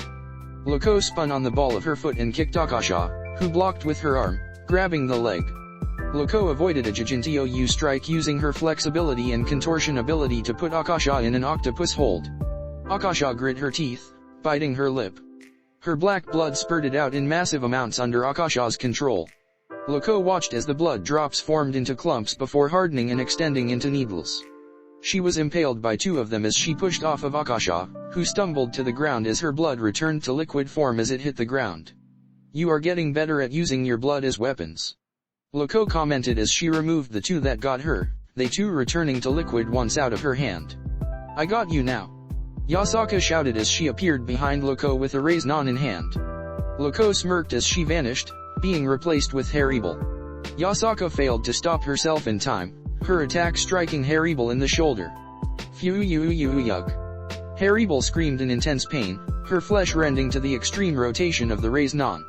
I'm sorry. Yasaka apologized as she turned to Loco, who was face to face with Yasaka. Boop, Loco said with a giggle as she flicked Yasaka in the forehead. She proceeded to appear before Akasha and Harem and flick them in the foreheads too. Ow. All 3 of them cried out, gripping their heads in pain. I think this is enough training for today. Loco stated as she lowered her guard and took a deep breath. I know you all want to get stronger, but I think you are all being a bit impatient. No, I need to get my synchronization to its max so I can protect everyone. Harem stated as she forced herself to stand. Same had a gargling in agreement. I want to use that power, the one Papa uses. Yasaka explained as she got up. She knew she had Sage Mode and the Lee lines, but this was the same power her dad used. So, it made sense for her to want to master that too. I don't want to fear my power. Akasha said as she stayed on the ground, looking at her hand. This power, it was one reason why Grandpa died. I want to make sure that don't ever lose control again. Loco nodded to all of their reasons. All good reasons, but Naruto didn't get as strong as he is by rushing it. Loco stated. No, Papa got as strong as he is by having 9 chakra monsters sealed into him. Yasaka pointed out in a rude tone, earning a smack. Don't talk about your dad that way, Yasaka. Akasha stated in irritation, being the one who hit her lover. Don't hit Yasaka. Harem warned. Akasha rolled her eyes. I'm just stating a fact. Uncle. I mean, Naruto has been through a lot, don't you remember his stories? Akasha asked them both with a critical eye. Naruto, and the tailed beasts, had told them stories of his past life and battles they all had throughout their lives. Okay, ladies, that's enough negativity. Loco said as she clapped to get their attention. Lady Yasaka. The 4 women turned to see Zuko and Yoriyuki as the husband and wife appeared simultaneously. Yes. Yasaka said as she looked at the 2 swordsmen. Lord Michael has called for an emergency alliance meeting via communication mirror. Yoriyuki said in an urgent tone. He said to join as soon as possible. Zuko continued as he looked at their leader. He said it is important. Yasaka nodded as she entered her serious mode. Compound. Yasaka stood before the communication mirror. In the center was her, and around the edges were images of Michael, Zeus, and Odin. Yes, what is it, Michael? Odin asked in a serious tone. I am sorry to announce, but the kidnappings have resumed. Michael stated. What? Zeus and Odin said in unison. Explain. Yasaka said. I don't understand myself, but after a year, the kidnappings of yokai women restarted. Michael explained in irritation. I don't want this to continue. We should have our best trackers gather and search for these women and the fiends who are taking them. We don't need search party. Someone whispered above the mirror. Yasaka blinked and looked up, seeing Off-Eyes. Off-Eyes winked, pressing her index finger against her lips. We just need Ashura. Off-Eyes whispered again. Yasaka understood. We don't need a search party. Yasaka stated, getting the attention of the other heads of the alliance. Papa can find them. He is a one-man army. True, but are you sure? Zeus asked in concern. Yes, Papa doesn't need help. Yasaka explained. He has abilities that supplements his natural ability to sense life. Okay, but if he needs help, tell him he can call upon us for help. Michael said, his tone not hiding his anger. The call ended, Off-Eyes floating down before Yasaka. I'll go get Ashura and let him know what he has to do. Off-Eyes stated with a soft smile. Wait. Yasaka called out to her grandmother. Yes. Off-Eyes asked as she held out her hand, about to open a portal to Naruto. What happened? Off-Eyes quirked an eyebrow and looked down. She took notice of her clothing, which was a French dress, that was burned and torn in multiple areas with blood soaked into the fabrics and lace. Oh, nothing, just casual murder. Off-Eyes lied as she created portal, entering it before Yasaka could question her. That was close. Off-Eyes exited the portal, clothes mended, found Naruto and have Hilda, bar in Ireland. Oh, good fucking god. Off-Eyes face palmed. They were in a special bar for supernatural creatures native to Ireland, and the patrons, a few Abhartach, some Dullahans, large part of leprechauns, a handful of Cluricons, and a single Fardarig, were heavily drinking themselves into oblivion. Off-Eyes touched ground and grabbed the 2 drunkards from their table. Hey, the bartender, who was a banshee, shouted at the dragon. They are paying customers. You can't take them against. The banshee went silent when Off-Eyes sent an angry glare at him. Their throat seemingly closed up at the heavy aura Off-Eyes exuded, ending the merriment of the bar. No one dared to make a sound until Off-Eyes left. PFFFFFFFT, oh, fuck that was nasty, one of the leprechauns shouted when one of the cluricons farted in its face. "Watch where you aim that thing." Aphies stormed toward a creek and tossed both Naruto and Hilda inside of it. Aphies sent a pulse of her magic inside of the water to detox Naruto and Hilda so when they came out the two of them would be sober. As the ripples in the water died, bubbles appeared from under the surface, popping once at the top. Aphies waited 10 seconds before Naruto and Hilda shot out of the water. "It's fucking cold," both of them shouted as they hit the muddy banks.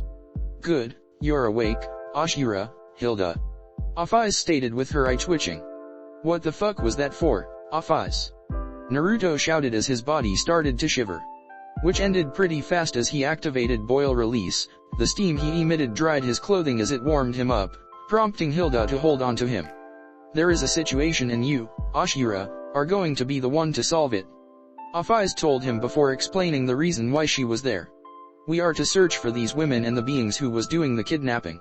Hilda asked as she and Naruto were now completely dry and sober. "Yes, and to bring them in alive if possible. But killing them is also a viable option." Aphies shrugged before she got a cocky smirk. "Luckily, I have been watching these." Aphies stopped and winced in pain, grasping her left shoulder. "Aphies, what is wrong?"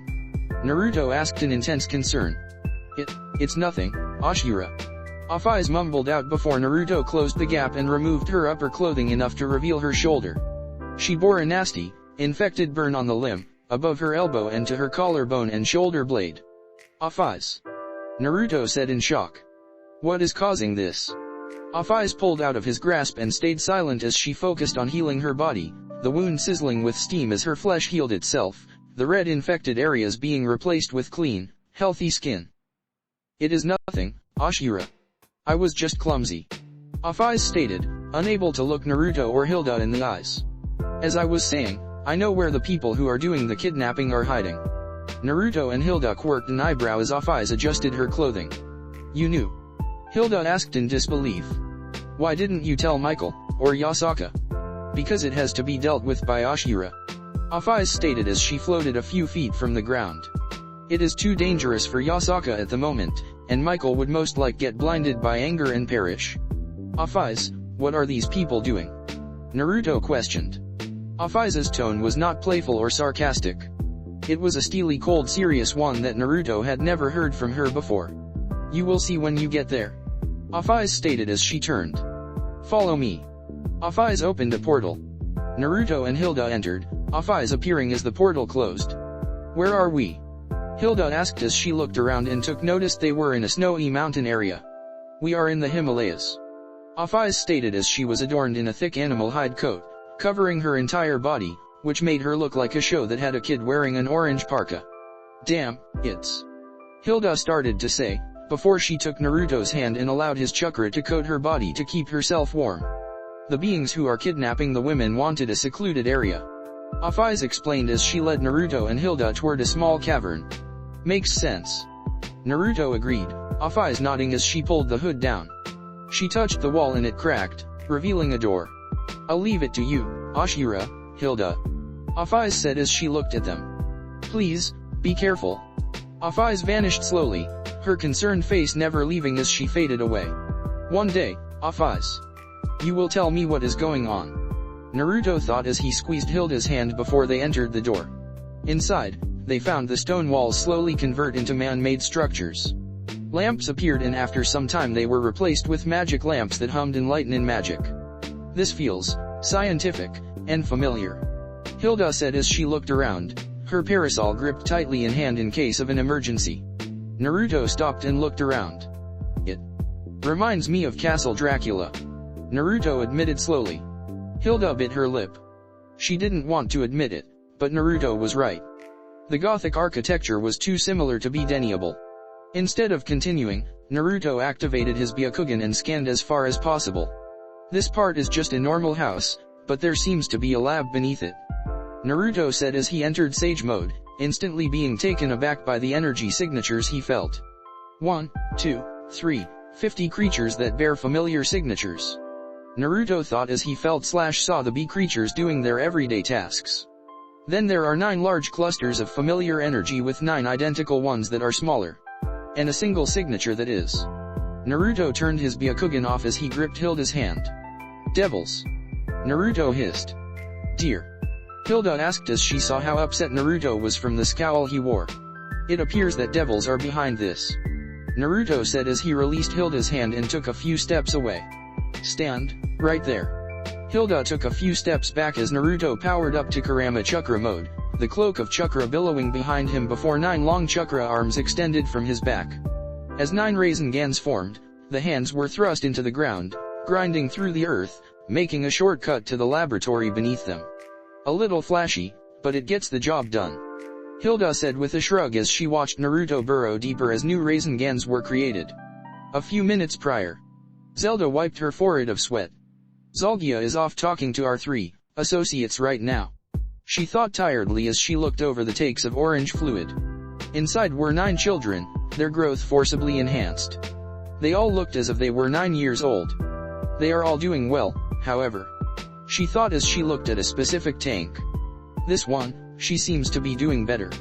Zelda's hand subconsciously rubbed her stomach. Some of the bee creatures were walking around carrying items or resting. Suddenly, the laboratory shook, and continued to shake as Zelda and the bee creatures felt what could be described as consecutive strikes shook the lab. What is going on? Zelda shouted, collapsing as she took hold of one of the tanks. Malfunction, first system damaged. Malfunction, second system damaged. Malfunction, third system damaged. Malfunction, fifth system damaged. Malfunction, sixth system damaged.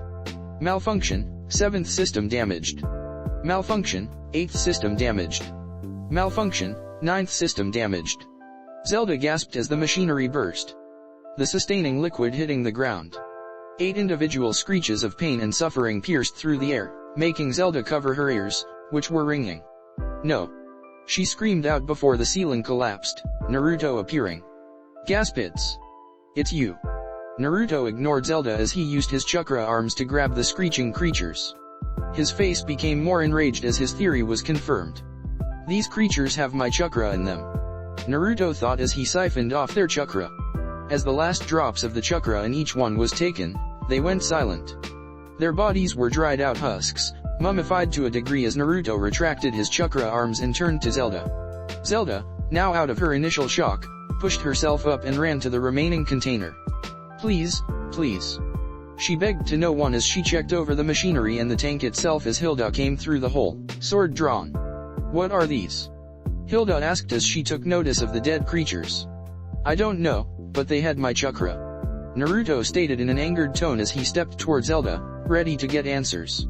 However, before Naruto could get close, all of the bee creatures stopped him, growling / hissing / buzzing at him as if they were daring him to attack Zelda. Stand down. Zelda ordered with a sigh of relief. Stand down, now. He isn't an enemy. The bee creatures did as she ordered, with one of the bee trolls helping Zelda stand as they stepped aside to let Naruto pass. It's a pleasure to meet you, Sage of Creation and Destruction. Zelda said as she wiped her eyes, being very tired. Or do you prefer Hero of the Faction War? Naruto didn't reply, his eyes laser focused on Zelda. Hilda stepped forward, not sheathing her weapon. I am Hilda Teeps, and this is Naruto Uzumaki. I guess you knew that. Hilda said, sweat dropping at what she realized what she said. We were asked to find out who was kidnapping yokai women, and our search led us here. Oh, that was me. Zelda admitted, seeing no reason to lie. Naruto's eyes widened in anger as he stomped toward her and grabbed her throat, squeezing tightly.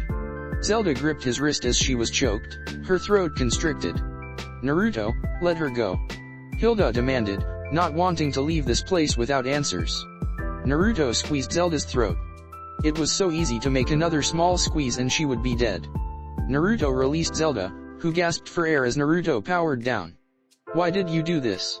Hilda asked as she knelt down and helped Zelda stand. Why create these things? I didn't want to do this. Zelda admitted, thought she knew she shouldered a massive portion of the blame. I didn't stop him. I went along with it. We wanted to create weapons. Naruto tensed in anger at these words. The life he previously lived flashed to the Chunin exams, when Gaara was a crazed psychopath bent on proving his existence with senseless murder. You were turning the women into weapons. Naruto demanded. Zelda shook at his tone. No, much worse. Zelda stated as she got up and shakily walked to the back. Please. She opened the door, the bee creatures staying still as statues as Naruto and Hilda followed Zelda to the farthest back of the lab. They passed by the massive tanks of tailed beast chakra tanks, which Naruto made clones to stay behind and absorb the chakra in them while Naruto and Hilda followed Zelda the back. She stepped before a large door and typed in a passcode before it opened, revealing a dark room. We didn't use the women. Zelda explained as she turned on the lights, revealing a cemetery full of nameless graves. We injected the chakra into their wombs, creating yokai/chakra being hybrids. In doing so, the mothers were killed, and over half the time, the children were too. She could not look up, her eyes glued to the floor. Naruto was shaking in anger. His anger had boiled over and he was prepared to murder Zelda.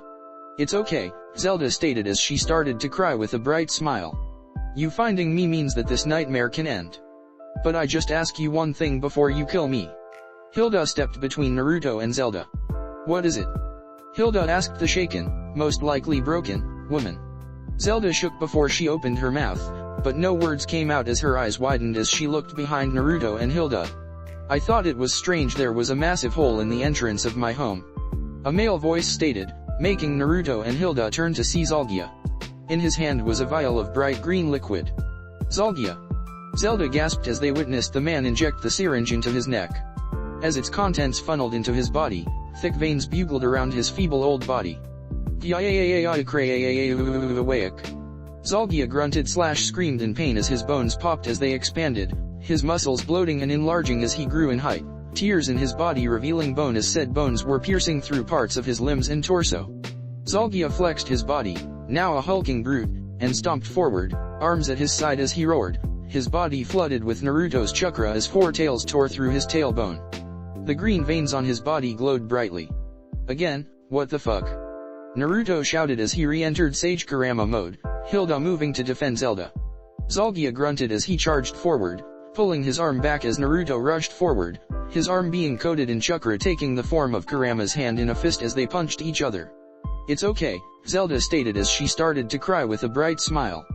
You finding me means that this nightmare can end. But I just ask you one thing before you kill me.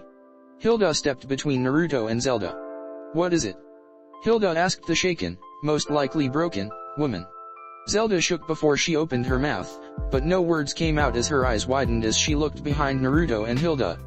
I thought it was strange there was a massive hole in the entrance of my home. A male voice stated, making Naruto and Hilda turn to see Zalgia. In his hand was a vial of bright green liquid. Zalgia. Zelda gasped as they witnessed the man inject the syringe into his neck. As its contents funneled into his body, thick veins bugled around his feeble old body. Zalgia grunted/screamed in pain as his bones popped as they expanded, his muscles bloating and enlarging as he grew in height, tears in his body revealing bone as said bones were piercing through parts of his limbs and torso. Zalgia flexed his body, now a hulking brute, and stomped forward, arms at his side as he roared, his body flooded with Naruto's chakra as four tails tore through his tailbone. The green veins on his body glowed brightly. Again, what the fuck? Naruto shouted as he re-entered Sage Kurama mode, Hilda moving to defend Zelda. Zalgia grunted as he charged forward, pulling his arm back as Naruto rushed forward, his arm being coated in chakra taking the form of Kurama's hand in a fist as they punched each other. Outside. The natives to the mountains felt their homes shake. Panic set in as a second, stronger shock from the depths of the mountain hit them. Massive amounts of snow rolled down the mountain from these shocks. Within the mountain, Naruto grunted as he took a blow to the head, his skin tearing open causing blood to leak down his head as he punched Zalgia several feet backwards. Naruto, be careful. Hilda shouted, attempting to get involved when Zelda grabbed her wrist. Don't. She said frantically. Hilda felt Zelda's shaking grasp on her wrist. Seeing how pathetic the devil looked, how worn down and tired, Hilda put a hand on Zelda's shoulder. Okay, I'll stay. Hilda said before she sidestepped, yanking Zelda from her spot as Naruto was thrown through the air, hitting the wall. Fuck. Naruto gasped out as Zalgia pounced on him, steam boiling raising from his body as he grabbed Naruto's throat. He has Kokuo's boil release. Deep within, Kurama formed his hands out of Naruto's chakra cloak and punched Zalgia's body multiple times before the devil was forced to let go. His body is not normal anymore. Naruto thought as he got up, wiping some blood out of his eye. And I can't use any large attacks, lest I want this place to cave in. Zalgia got up, staggering a bit. The bee creatures surrounded the two. Hilda, get that woman out of here. Naruto shouted as he saw the creatures move closer to him. Creatures, to me? Zalgia shouted as Hilda nodded. Come with me. Hilda said as she went to pick Zelda up, only for her to move toward the lab. No, we need to get something first. Zelda said as she looked at her husband. Zalgia grabbed the closest creature, the flesh on his arm tearing off in a glorious gory fashion and absorbed the beast into his body. Oh, god damn it. Naruto thought as he realized what was going on. Naruto charged at Zalgia, charging a raise non. Bee creatures, to me? Zelda shouted in fear, seeing one of her children get devoured by Zalgia. Raise non. Naruto shouted as he slammed the jutsu into Zalgia's skull. As the creatures retreated to their mother, Zalgia laughed as his body became coated in a thick layer of lava. The raise non grinded against it, but fizzled out. Naruto jumped aside, going further as he entered Six Paths Sage mode, his Truth Seeker orbs appearing as his chakra got stronger. Zalgia laughed as he grabbed more of the retreating bee creatures, taking nearly 4 more as the rest fled with Hilda and Zelda. This is more than enough. Zalgia chuckled as his back bubbled like water, wings bursting from his back and his eyes became slug-eye stalks. I can kill you, and avenge Lucifer. Naruto's eyes narrowed. An image of Lucifer, the Satan, appeared. The memory of Naruto standing between him and Iroha's body playing in his mind. The instant attack that left Naruto in a coma for 6 months, which was how he reawakened his powers. Lucifer was a bastard, leading his people to war, and then into a civil war. Naruto stated as he gripped his hands. And if you are here to avenge him, then I am here to avenge all who were killed for his cause. Naruto opened his hand and summoned his rapier, coating the blade in Truth Seeker orbs.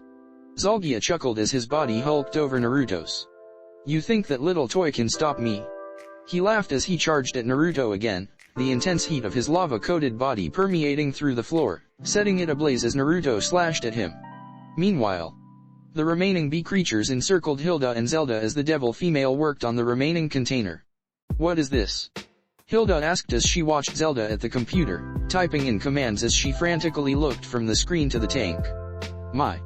Zelda started to say before she winced, shaking it off before continuing. Just my last chance of redemption. Hilda quirked an eyebrow as the tank dinged, the liquid draining safely as a small light lit up with a beeping sound. Container 4, successful retrieval. When the orange fluid finished draining, the glass case opened, letting out a loud hiss when it cracked open. Oh my god. Hilda gasped as she saw a small child inside, which had a breathing mask applied to their face and multiple wires to keep tabs on her pulse and other vitals. Z357. Zelda said as ran to the child, squatting down and removing the breathing mask. Hilda walked up as Zelda removed this child from the tank. She was female, with tan skin. Her hair was a long dull, gray color. On her cheeks she has small pink markings on her cheeks. On her head were horns that looked like rabbit ears, which her actual ears were pointed. Above her butt was a small rabbit tail. She has Naruto's chakra. Hilda stated as she could sense that much from her. Yes, Zelda said as she checked the child over. Z357 was made with chakra of the 4 tails, but she? Zelda held the unconscious child close, on the verge of tears. I donate my own eggs to create her, hoping with everything I had she would live. Thankfully, she did, and it seems her devil traits were completely erased by the chakra we used. So, she is a yokai? Hilda asked as she took off her cloak and draped the naked girl with it. Yes. Zelda replied as she looked up at Hilda. Please, I know I have no reason to ask this. The room shook again as Naruto and Zalgia continued to fight nearby. Please, save my daughter. Zelda begged. She may have been brought into this world through bad means, but she is innocent. Hilda didn't hesitate to extend her hand. She looked at Zelda, and then the child. Then back to Zelda. She looks so similar to this woman. Hilda thought as she took notice of the close resemblance Z357 had with Zelda. I can save both of you. Hilda said with a smile and a comforting tone. Zelda smiled as she shakily stood up, 2 of the bee creatures helping her. No, there is still one thing I have to do. Zelda explained as she held Z357 out. Please, just save her. Why? I can save both. Hilda said in confusion before she felt the entire mountain shake violently, the building keeping them safe seemingly about to be on its last leg. Zelda pushed Z357 into Hilda's arms, not letting go just yet as she stared at her daughter. Z357, I know it will be scary, but these people will protect you. She whispered, the little girl's ears twitching as she heard Zelda's voice. Please remember, Mommy loves you. Zelda kissed Z357's forehead before letting her go completely and heading to the lab. Hurry up and go. Zelda shouted, followed by the bee creatures. Knowing not to take the situation lightly, Hilda made her way out of the underground cavern, moving down to a safer area, keeping the child warm with a simple heating spell. Naruto. Zalgia, no longer using Sun's chakra, roared, his jaw dislocating with rows of sharp, serrated teeth chomping down onto Naruto's torso. You bastard! Naruto shouted as he protected his body with liquefied Truth Seeker orbs. Naruto stabbed Zalgia with his blade, sinking it into his eye, throat, and spine, and twisted it to make Zalgia let go as it hollered in pain. However, the surrounding chakra was siphoned off when Zalgia was forced back. Wait, is this guy? Naruto thought as he took stock in the sudden drop of his chakra. Zalgia mutated further, his head no longer looking human as it became more bestial in appearance. The green glowing veins continued to grow and bulge out, the bright green color nearly becoming white as he roared. Damn it, he is absorbing the tailed beast chakra. Naruto thought as he took deep breaths, resealing his sword. That means if I keep fighting with 6 paths, he will just get stronger. We could try overpowering him with the chakra transfer technique. Kurama mumbled. It could work.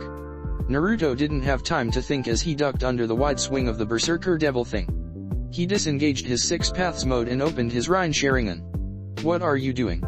Madatabi asked in confusion as Naruto was in his base form essentially. I'm testing a theory. Naruto replied as he prepared himself for what he knew would be painful. Zalgia grabbed Naruto, nearly tearing his clothes, and slammed him into the wall, running across the room, destroying the wall before throwing Naruto into the opposite wall. Naruto howled in pain as he hit the wall, though his chakra was left intact. Okay, that proves my theory. Naruto thought before he used both hands to block a knee to the face. Asshole. Naruto created a black rod from his palm, impaling Zalgia's knee. Violently, Naruto broke the rod, leaving it in Zalgia's knee as the behemoth pulled back, unable to walk correctly as Naruto created another rod. Good thing I can create these. Naruto thought as he activated his Byakugan, in tandem with his Rain Sharingan. With swift and precise thrusts, Zalgia was impaled strategically in his joints. Be bastard! He grunted angrily as Naruto stood before him like the Grim Reaper. Zalgia's flesh tore from his shoulders and attached to Naruto. I'll take all your power. Zalgia shouted with crazed eyes as he forced his body to move despite the black rods restricting his movements and disrupting his body's magic and chakra distribution. Naruto grunted in pain as Zalgia's flesh sewed itself into his, like Isidisi before him. Feeling the Biju chakra deep within him starting to be drained, Naruto activated his Susanoo. The ribcage of the Susanoo appeared, cutting the connecting flesh and Zalgia's arms off, which hit the floor. Zalgia collapsed, heaving in pain as his blood splashed the ground while the skeleton Susanoo formed around Naruto, muscle and armor appearing slowly before it took the familiar form of a gigantic purple Tengu. Zalgia was not deterred as he saw this, his arms wriggling toward him as he got up. Come on! He hollered, his arms partially reattaching as he jumped up toward Naruto. Within an instant, Naruto drew his astral blade and cut Zalgia in half. Zalgia's halves hit the floor, blood splashing onto the floor as he writhed around in pain. However, his entrails stretched out of his body and sought out the other half. So, he didn't absorb the chakra of the Susanoo's sword. Naruto thought as he purposely waited for Zalgia to reform. That probably means he can't absorb any other type of chakra beside our own. Jayaki states in amusement. More. Zalgia groaned, his eyes unfocused and cross-eyed as he foamed at the mouth. More. Seems there is a side effect with that serum he took. Naruto pointed out as he prepared to attack again. Zalgia forced himself to stand, his mutated body no longer holding any human aspects except his head, which was now a part of his body's chest. Monstrous in size and appearance, his body had elements of the tailed beasts, bloated and forcefully merged together. Tufts of fur, turtle shell, scales, and insect shell all over his body as he trudged over to face Naruto. I will deal with him swiftly. Naruto stated coldly, not wanting to spend more time on this than he had to. With swift, precise, and powerful blade attacks, the interior of the mountain and Zalgia were cut down. Outside, the mountain shook violently before going quiet. The natives deciding to flee for an unknown amount of time in case of a violent eruption. Within, Naruto ended his Susanoo, keeping his Sharingan active as he looked at the remains of Zalgia.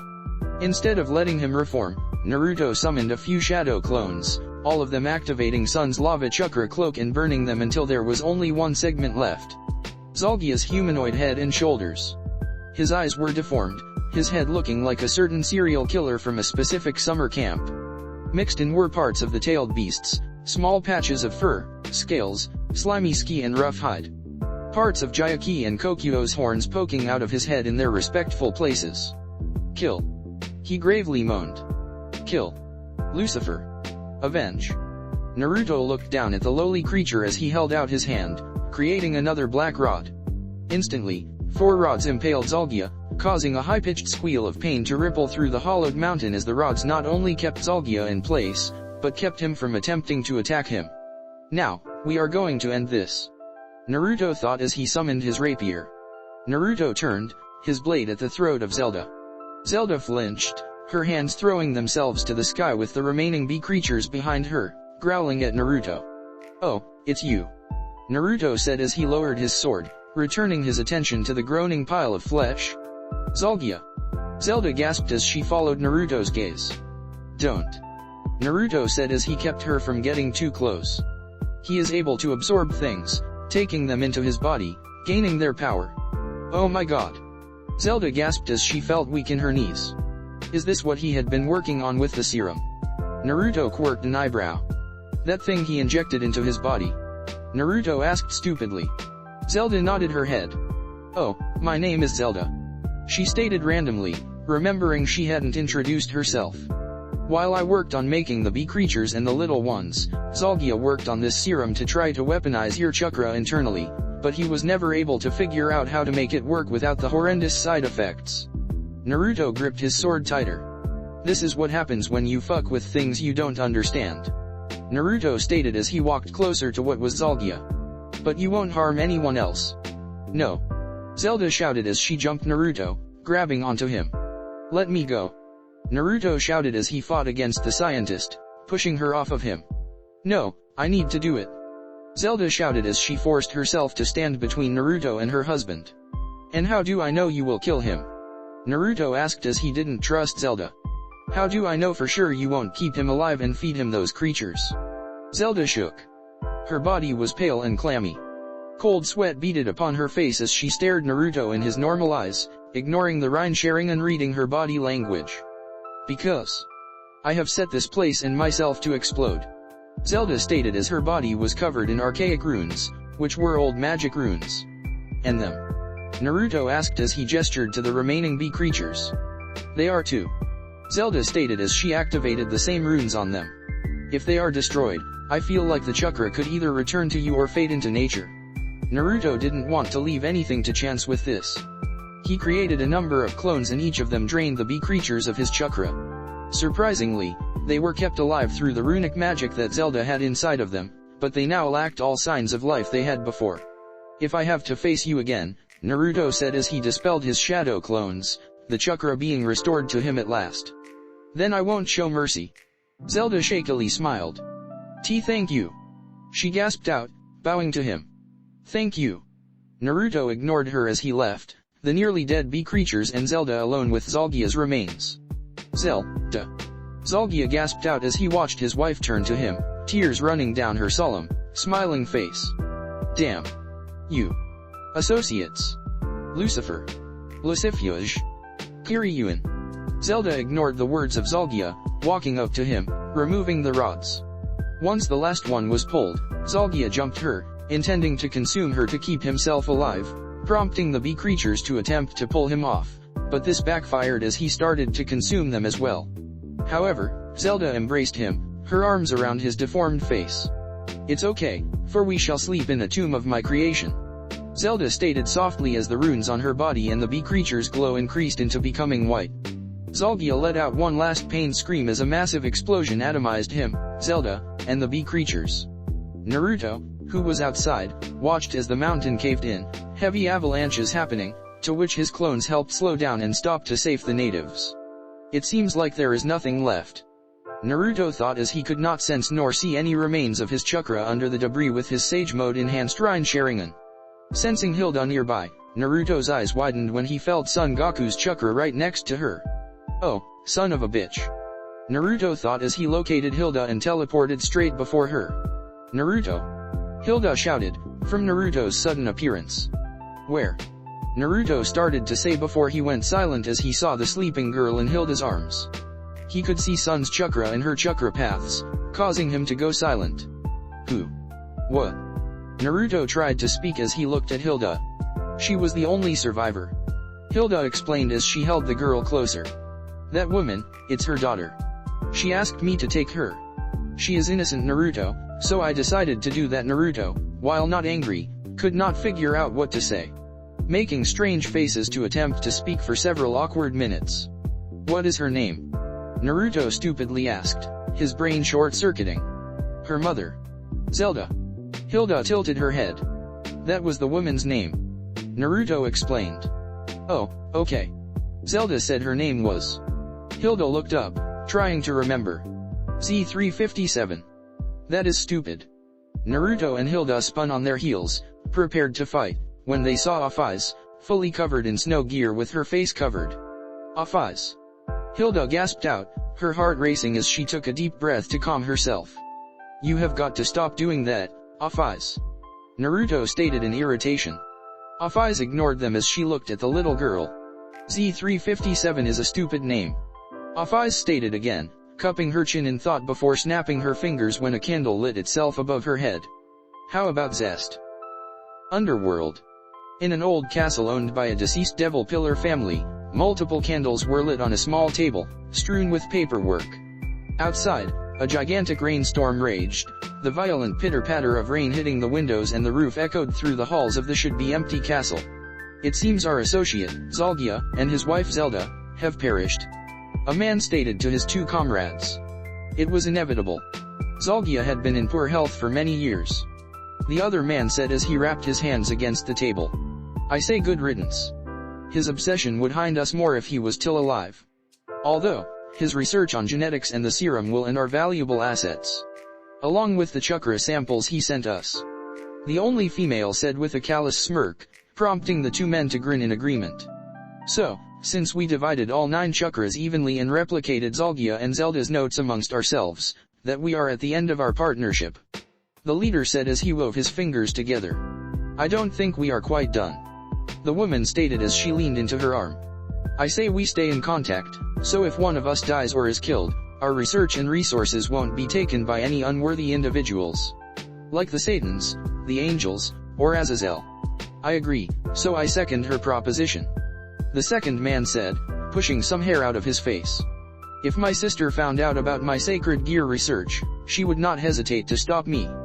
Be it by enforcement of the law, or killing me outright. The leader closed his eyes in thought before slowly opening them. I also agree, so this motion shall pass between us, the collective. He stated as he stood up, holding out his arm. The second man stood up, grasping the extended arm by the wrist. The woman stood up and grabbed the second man's wrist, allowing the first man to grab her own wrist. For our goals, we, the collective, shall put aside all differences to succeed. All 3 stated in unison, their wings unfurling. The 2 men bore multiple devil wings while the woman held black, feathered wings. Lightning struck, illuminating the room, allowing them all to see each other's smiling faces. To the collective, the stated, arms lifted to the ceiling. Meanwhile, Kyoto, Japan. Naruto rubbed his face with his hand. It had been roughly an hour since he and Hilda returned with Afaiz and the newly named Zest asleep in Hilda's arms. They had been able to dress and put Zest in a futon to sleep before Loco barged in, about to say something before going silent when she took notice of the young child in the futon. Loco, unpredictably, had sweetly walked next to him before grabbing his neck and choking him. You bastard, going out there and fucking a rabbit yokai behind my back. Loco shouted, startling Hilda. Akasha and Harem barreled into the room, having heard Loco's shout. Upon seeing Loco choking a blue-faced Naruto, they joined Hilda in her futile attempts to get the dragon off of Naruto as Off-Eyes laughed in the corner. They were able to pry Loko's fingers off when Yasaka arrived. After his near-death experience, Naruto had to explain all he could with Hilda to Loko, Akasha, Yasaka and Harem in the dining room to let the young girl sleep. "Oh," Loko said sheepishly, fidgeting as she sat down. "I'm sorry." "No, it's okay," Naruto replied weakly, rubbing his still sore neck. "Next time, just don't." Loko nodded, unable to look Naruto in the eyes. "Papa, what are we going to do with Zest, was it?" Yasaka asked as she dismissed Harem and Akasha, since they were not needed at the moment. Naruto leaned into his hand as Harem and Akasha left.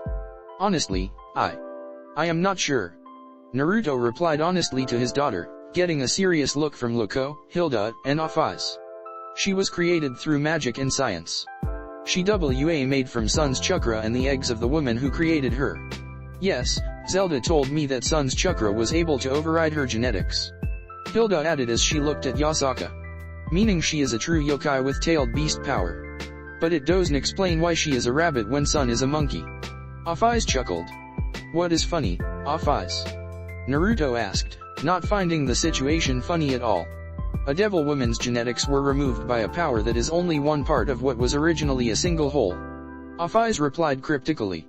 Loko tilted her head in confusion. Hilda could not connect any dots no matter how hard she thought. Yasaka racked her brain but could not come with an answer. Originally a single whole?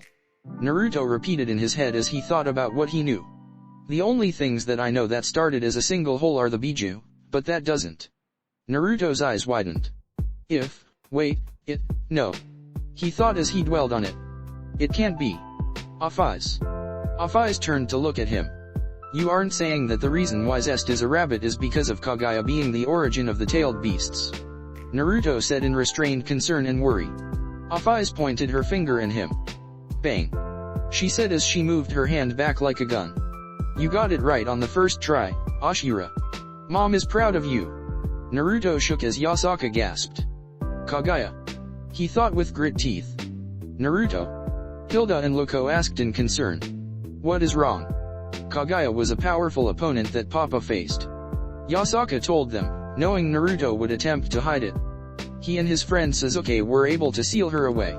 She had all 9 tailed beasts sealed within a statue, which was then sealed inside of her. If Sasuke had died, Papa would never have been able to stop her. She was a god. Naruto stated as he calmed down. "It's like Yasaka said. If Sasuke wasn't there, I would not have been able to seal her." He looked at his palms, seeing the sun and moon markings. "I was given the sun," he shows his right palm. "And Sasuke had the moon, and the Rhine Sharingan." He showed then his left palm and opened his Rhine Sharingan. "If I had this power all to myself, I probably could have won. If we fought now, I believe I could still win, but it would most likely be a close battle." Naruto shook his head. "It happened a long time ago, and the only one who could undo the seal was sealed with her." He spat out. "But knowing this, you don't know how to feel about Zest?" Loko asked calmly as she looked at him. "Yeah," Naruto admitted shamefully. "She won't be normal.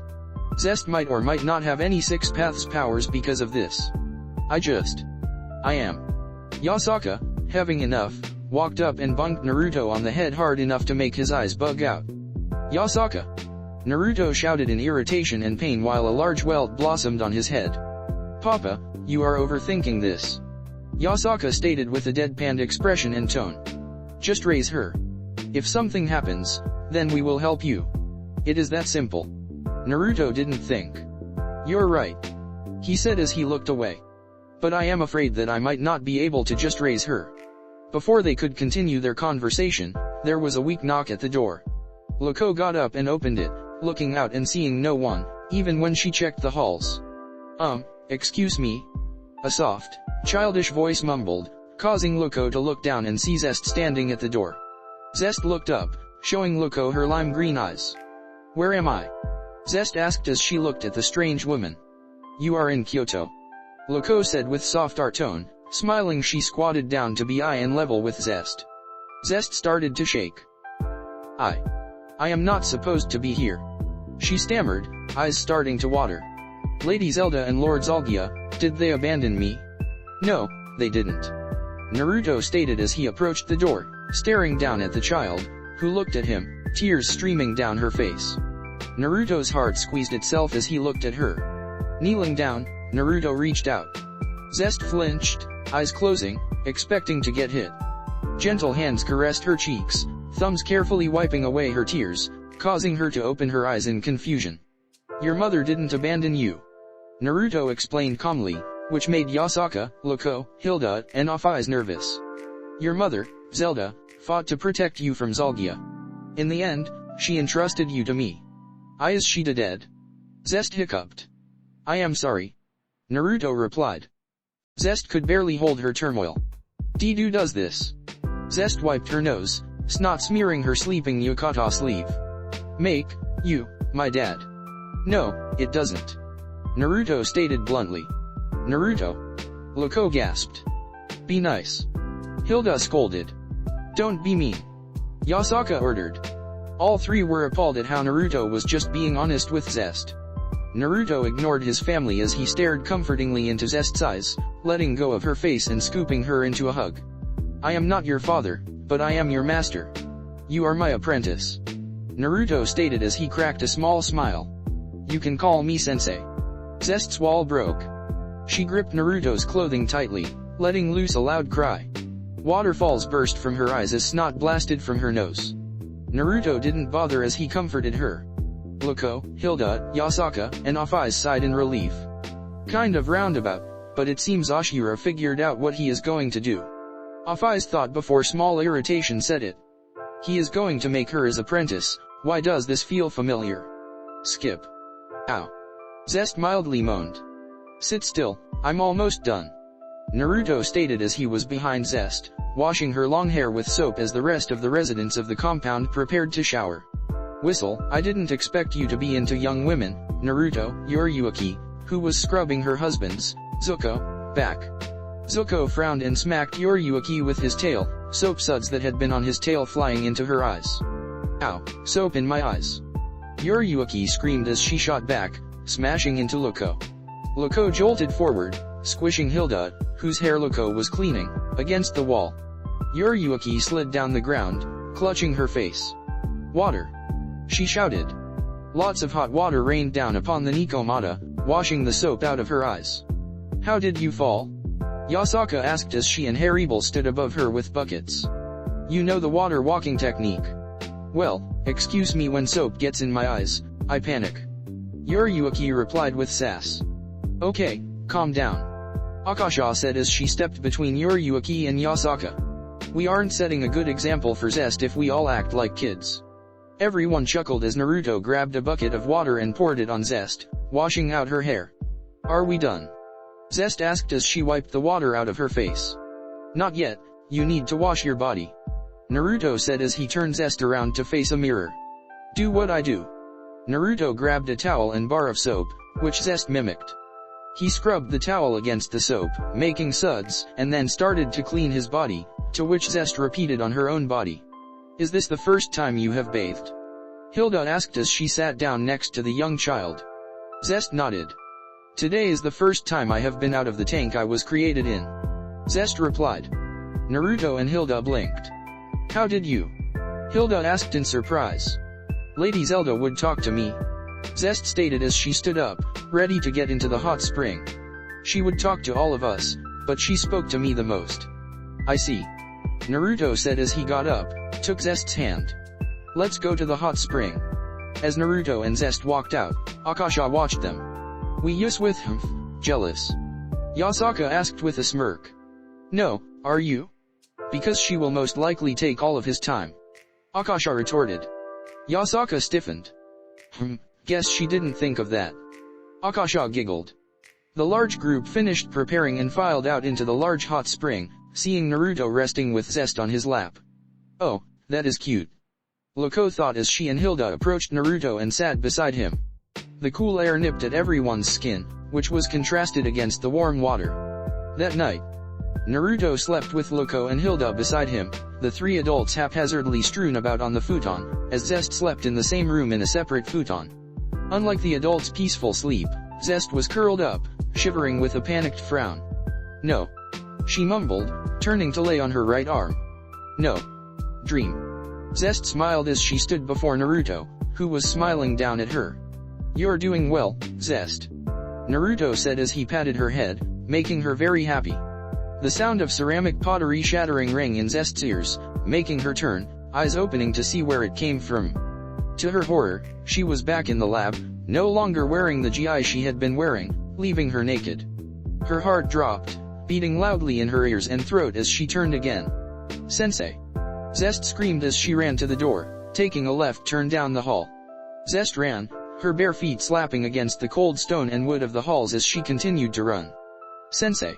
She screamed as loud as she could before a beach roll turned a corner and grabbed her in its mighty hand. No! Let me go! Panic flooded Zest's body as she kicked and screamed for Naruto to come as the beach roll carried her back to the lab. When it turned right once, they had arrived. The poor child was confused as she had been running for what had felt like an eternity, but the beach roll brought her back in less than a minute. Oh, good. A male voice stated as beach roll neared a familiar sight. You have done well, my dear. Zest went cold as she turned to see Kaguya and Zelda. I did, but we still need to test on living specimens. Zelda said, ignoring Zest in her struggles. Mom, please stop them. Zest cried out, tears of fear and hope gushing from her eyes. Mom. Anyway, they need to grow for a few months before we can actively test their abilities. Zelda said with a sigh, disappointed in herself for not being able to hasten the enhance growth for her experiments. Zest's throat felt like it sealed itself shut as she was shoved into a case, her arms latched in place by the beach roll. No, no, no, please. Zelda begged as she witnessed Zelda walk toward her. Mom, please don't send me back. I'll do anything. Sensei. Zest tried to pry her arms out of their restraints, but was stopped when a breathing mask was applied to her face by Zelda, the tube forcing her mouth open so oxygen would filter into her lungs. Her vision was obscured, barely able to see outside of two small slits for her eyes to look out of. We are ready for the test. Zelda said as she secured the mask tightly. Zest shook her head, attempting to lunge forward, but the restraints on her arms kept her from doing so. Zelda stepped to the side of the tank, pressing a handful of buttons on it. Zest heard the sound of the case closing, her eyes widening in fear as her ears slowly began to lose sound from the outside world. A hiss was heard as the tank was sealed. Zest frantically shook her head, attempting to beg, but with the mask restricting her mouth's movement, all she could do was thrash around.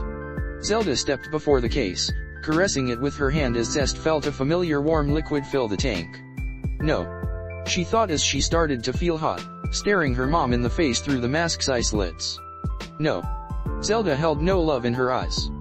They were cold, and steeled with scientific desire for answers to her theories. The answers to her questions.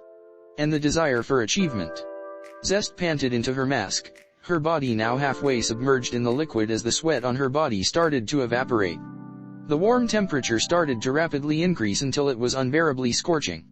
The feeling continued to swell inside Zest's body before it exploded. Dream end. Naruto snapped out of his sleep, jumping up as he heard Zest scream, holding his hand up from the intense light Zest's body emitted as her chakra shrouded her in lava. A single, wispy tail swung behind her. She shot up to her knees, tears flying upward and evaporating as she cried out loudly, hitting the floor, sending chunks of lava everywhere. As the chakra spread, the lava-like substance did as well. In turn, the mats of the compound's floor caught ablaze, spreading a fire. Naruto, what? Oh my god. Hilda gasped out as she looked at Zest. Oh, shit. Loco choked out, eyes snapping open. You two deal with the fire, I'll calm down Zest. Naruto yelled, taking steps toward the crying child. Without hesitation, Loco and Hilda went into action. Loco's hands glowed a bright blue as water covered her hands. She got into a position and waved her hands around before clapping them together. Water Dragon's Cradle. She stated, the water on her hands rippling with her magic, getting bigger as it drew in water molecules from the air. The water, as if it had a life of its own, shot from Loco's hands and covered both Naruto and Zest in a dome of water. There, that should prevent more from happening. Loco stated, holding her position. Though. I can't move unless I want it to break. I need to work on my other dragon magics to get this weakness over with. Well, you didn't, so stop complaining. Hilda replied in irritation as she drew her sword from her parasol, her magic flaring. The bangs covering her left eye hovered above her eyebrow, giving Hilda her perfect vision. With the extra perception granted to her with both eyes, Hilda wove between the inferno, slicing it with her blade. In an instant, the fire outside Loco's water dome was gone, encasing Hilda's blade as she stood near the dome. Ha, show off. Loco chuckled out as she watched Hilda douse the intense pillar of fire by impaling the dome of water. Cutting the air itself in half, creating a gap of nothing between it, you can cut fire and with magic, keep it along your blade. Oh, shut up. Hilda grunted as she sheathed her sword, looking at her burned hand. That girl's lava, it created flames strong enough to hurt me. She peered inside the dome seeing Naruto get closer to Zest. She has great potential, she does. What is going on here? Yasaka shouted as she felt Zest's chakra and the increasing temperature of the compound. It's nothing. Loco said in an antsy tone, doing her best to keep her concentration. Just go back to bed, Yasaka. Hilda said calmly, putting her hand on Yasaka's shoulder when Yasaka saw the interior of the dome. Naruto is handling it. And if push comes to shove, Loco and I will step in. Yasaka was forced out of the room, the door shutting in her face and locked with magic to keep her out. Within the dome, Naruto was using Sun's lava-style chakra cloak to allow himself to get closer to Zest, who was glowing a bright yellow-white from how hot she was pushing He chakra. Zest! Naruto shouted, reaching out to her. He winced in pain as his hand got closer. Naruto! Sun shouted as he and the rest witnessed Naruto's hand begin to melt. Instantly, Naruto's arm became that of Sun's, his skin resistant to heat, made the final push and grabbed Zest's shoulder. Zest looked toward him, seeing Naruto with a look of worry on his face. Zest lunged at him, her extremely hot body grasping onto his, cowering in his grasp. Naruto winced in pain from the heat, but ignored it. Sensei! Zest choked out as she remembered the tight enclosed space. Don't put me back. Her breathing started to pick up as she hugged her arms. Don't put me back in the tank. Zest screamed, expelling a massive amount of her chakra, causing lava to hit the water dome. Don't put me back in the tank. Steam hissed to life as it clouded the enclosure. Naruto hugged Zest, her face in his chest. Don't put me back in the tank. It's going to be okay, Zest. Naruto said in a forced calm tone, doing his best impression as he rubbed her back. I am right here, so there is no need to be afraid. Zest hiccuped and cried in his grasp, slowly but surely calming down. As her mind regained ease, the heat died down slowly, and eventually, Zest's chakra cloak faded, allowing Naruto to end his own. Feeling better? Naruto asked in hidden pain. His entire torso and his limbs were severely burned with his clothes now ash. Zest hiccuped a bit more as Loco undid the dome, its water rushing over her and Naruto, creating more steam as the now charred floor was instantly cooled. Don't put me back, she thought, leaning into Naruto's warmth. I'm sorry. I'll do anything, please don't. It's okay. Naruto replied as he patted her head, making Zest melt into him. We won't put you back, I promise. Seems like she is claustrophobic. Loco thought as she looked at Hilda, who nodded. Zest continued to weakly apologize until she passed out from chakra exhausted, mental exhaustion, and exhaustion. She is going to be trouble. Naruto mumbled, running his hand through Zest's long hair. But she is worth it. Hilda and Loco sighed with smiles. Yes, she is. Hilda said as she knelt down and took Zest from Naruto. Now, let's go to bed. Hilda took Zest to a different room as Loco peeled Naruto off of the floor. Ow. Naruto whimpered constantly from Loco grabbing the burned parts of his body before unceremoniously. Oh, cry me a river, you baby. Loco stated as she stripped naked and crawled next to him, giggling as she wrapped her arms and leg around him, licking his neck with her serpentine tongue. Besides, this means I get you all to myself tonight. Loco. Naruto whined as she started to heal him. Naruto found out who was doing the kidnappings and put an end to it. Michael said as Yasaka looked through a communication mirror. Yes, Papa found the devils responsible. Yasaka repeated, rubbing her eyes as she was tired from the night before, staying up late due to worry about her dad. He found a single survivor, a child of one of the women who was kidnapped.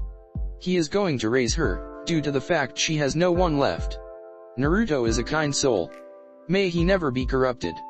Michael said in relief, a bright smile on his face as he did. If that is all, I shall take my leave, Yasaka. Yasaka bowed in respect before the mirror showed her reflection, showing Michael ended the call. Phew. She sighed as she wiped her forehead of sweat. I'm more tired than I thought. Yasaka left her office and headed down the hall. Yasaka, said Kitsune, turned and saw Haribel. Haribel wore her shiakusho pants and altered jacket, showing a respectful and tasteful amount of underboob as it covered a majority of her face. Same Hado was wrapped in tight bandages and strapped to her back with a thick leather belt. Oh, perfect timing. Yasaka stated as she walked past Haribel, taking her lover's hand. In confusion, Haribel was dragged into the garden. Sit. Yasaka asked as she pointed to a specific spot. Haribel sat down, on her butt with her legs folded to her left as Same Hado lay next to her.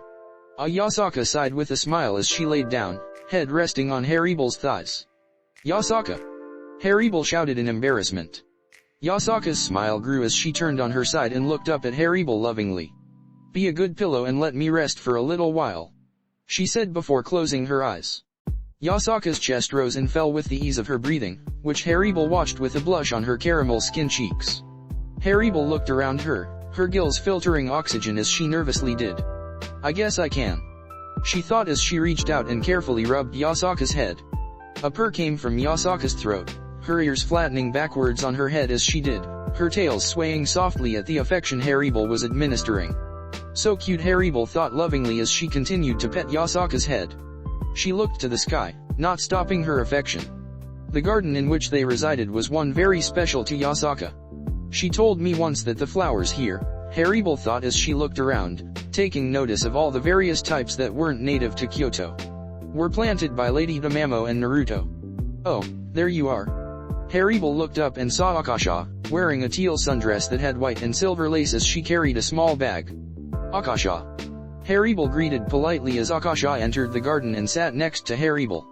She is really cute when she sleeps, Akasha said as she opened her bag, pulling out a jug of water and cups. Yes, Yasaka is, Haribel replied bashfully.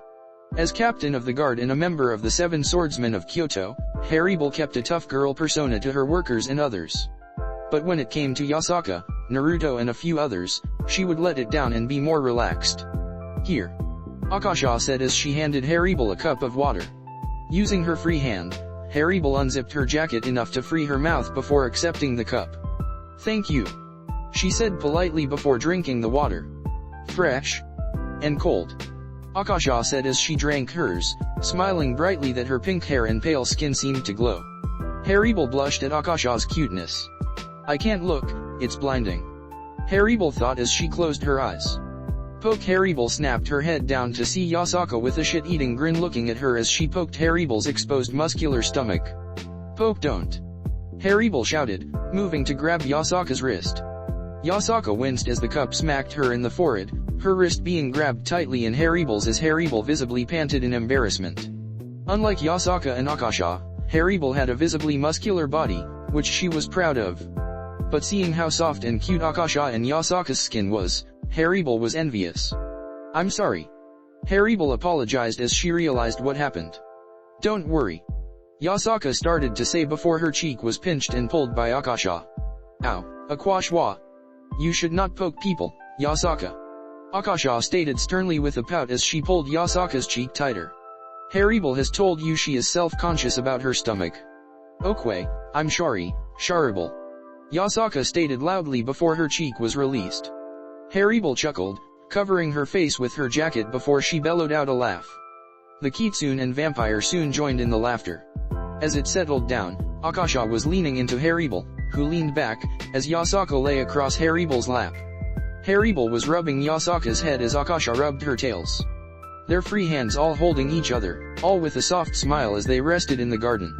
Meanwhile, all right, Zuko, you're dismissed, Naruto said as he and Zuko arrived at Castle Dracula, which resided on the outskirts of Kyoto. Naruto watched Zuko bow and vanish in a swirl of leaves. His attention returned to the ancient vampire castle as he pressed his hand against it. With enough force, the large door creaked open. The once clean foyer was cold and coated in dust and cobwebs. In the 100+ years since Akasha stepped down, the castle stood abandoned, unused as all the books and scientific equipment that was needed had been removed when Akasha moved in permanently. At Akasha's request, the castle had been allowed to stay, not sealed away like Naruto had thought she would have wanted. Alone, Naruto closed the door and walked up the large stairs, wincing every so often as his feet were still in pain. Loco may have healed me last night, but she didn't do a great job. Naruto thought as he made it to the top of the stairs. He turned left, walking in silence as he turned on the ancient lamps Vlad had created with electricity. The dark castle was illuminated once again for the first time in over 100 years. Once Naruto was confident with the lighting, he sat down at the top step, smiling sadly at all the memories he shared here. Adrian, Lisa, Vlad, Grandpa, Tamamo. Naruto thought as memories of his friends and family who had passed flooded his mind. Shaking his head, Naruto took a meditative stance and closed his eyes. Upon opening them, Naruto was deep within the tailed beast psyche, with his tenants all present. Yes, Naruto replied as he stayed standing as the beasts were sitting. She has tailed beast chakra, that much is sure. So, she can only be trained by us. She has my chakra specifically, last night's accident showed that is a no-brainer. Sun chimed in. So, I will take responsibility and help you train young Zest, Naruto. Much appreciated old friend. Naruto thanked with an honest smile. Naruto. Shikaku said in a calm, worried tone, which was unlike him as he wore a face full of concern. I am worried. About what? Naruto asked as he turned to look at Shikaku, a shocked expression on his face. I am, what's with those looks? Shikaku asked as he noticed the same shared looks of shock on the faces of his siblings and Naruto. You are not cackling like a lunatic. Madatabi stated.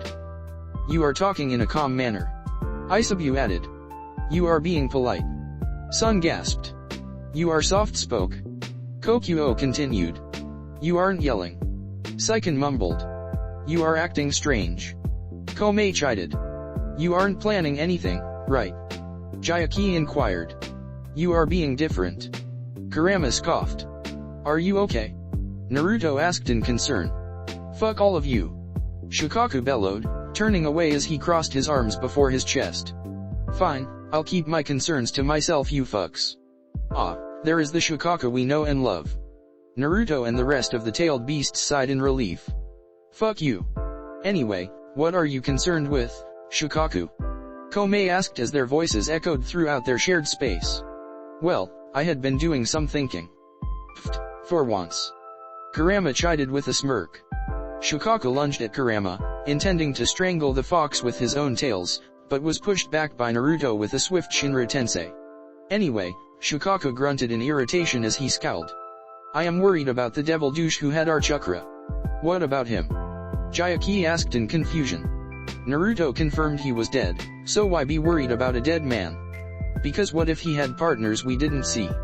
What if there are still remnants of our chakra still out there? Shikaku replied in an angered tone. The tailed beasts and Naruto went silent, all contemplating the chances of this possibility. If it is true, and there are others out there with our chakra, we will deal with them. Kurama stated while he rolled his eyes. Yes, we will. Naruto stated as he looked at the tailed beasts. But we need to make sure Zest is taken care of. Jayaki chuckled. What's so funny, Jayaki? Naruto asked, quirking an eyebrow at the ox's laughter. Oh, I'm sure it's just you looking out for her, Naruto. Jayaki panted out, his laughter not ending. What does that mean? Oh, you know. Jayaki laughed. That Norse prophecy. A tan beauty. Confused, Naruto was going to reply dumbly, but his eyes widened in remembrance. Flashback. Naruto, this is the manifestation of prophecies. Odin informed Naruto. When I collect them, I put them inside it, storing them for further use later on. So, Prof, is there anything you can tell Naruto concerning his future? MOP hummed as it faced Naruto, who sat back down and didn't look impressed. I don't have to know anything about my future. Naruto informed. If I know what will happen. MOP went stiff, their eyes and mouth glowing orange before it let out a haunting wail. For the child whose palms bear the sun and moon, life as you know shall change. MOP stated in an eerie tone. Enemies thought defeated shall arise, your kingdom shall live blood not spilled. In turn, a tan beauty awaits at the end of the road. Naruto blinked as MOP blinked, the orange glow vanishing. Flashback end. That doesn't mean anything. Naruto replied with pink dusting his cheeks. Right. Meanwhile, Zest stood still, arms out, as Hilda took measurements for the young girl. Okay, we have the measurements, Hilda said as she rolled up the measuring tape after writing them down. What are those for? Zest asked as she looked at Hilda in childish curiosity. We are going to get you some clothing, Hilda said as she stood up straight, taking Zest's hand. This way you can have something that isn't big on you. Where is Sensei and Loco? Zest asked as she walked beside the vampire. I was out stretching. Hilda and Zest looked up and saw Loco, in less than flattering clothing. She wore a sleeping yukata so loose that her front was exposed. Her sash was thankfully covering her dignity. Loco, that isn't appropriate, Hilda nearly shouted as she covered Zest's eyes. Well, she is going to see it again when we bathe, so why be concerned with nudity out of the bath? Loco laughed out as she fixed her outfit enough before Hilda removed her hands from Zest's eyes. That isn't the point, Hilda replied in deadpan. So, where are you two going? Loco asked as she watched Hilda and Zest walk past her. Clothes shopping. Give me a minute, I want to go, Loco stated as she vanished and then reappeared, wearing a rainbow kimono with gold woven in it with her hair put up in pins. Wow, Zest said in amazement. You're so pretty, Loco.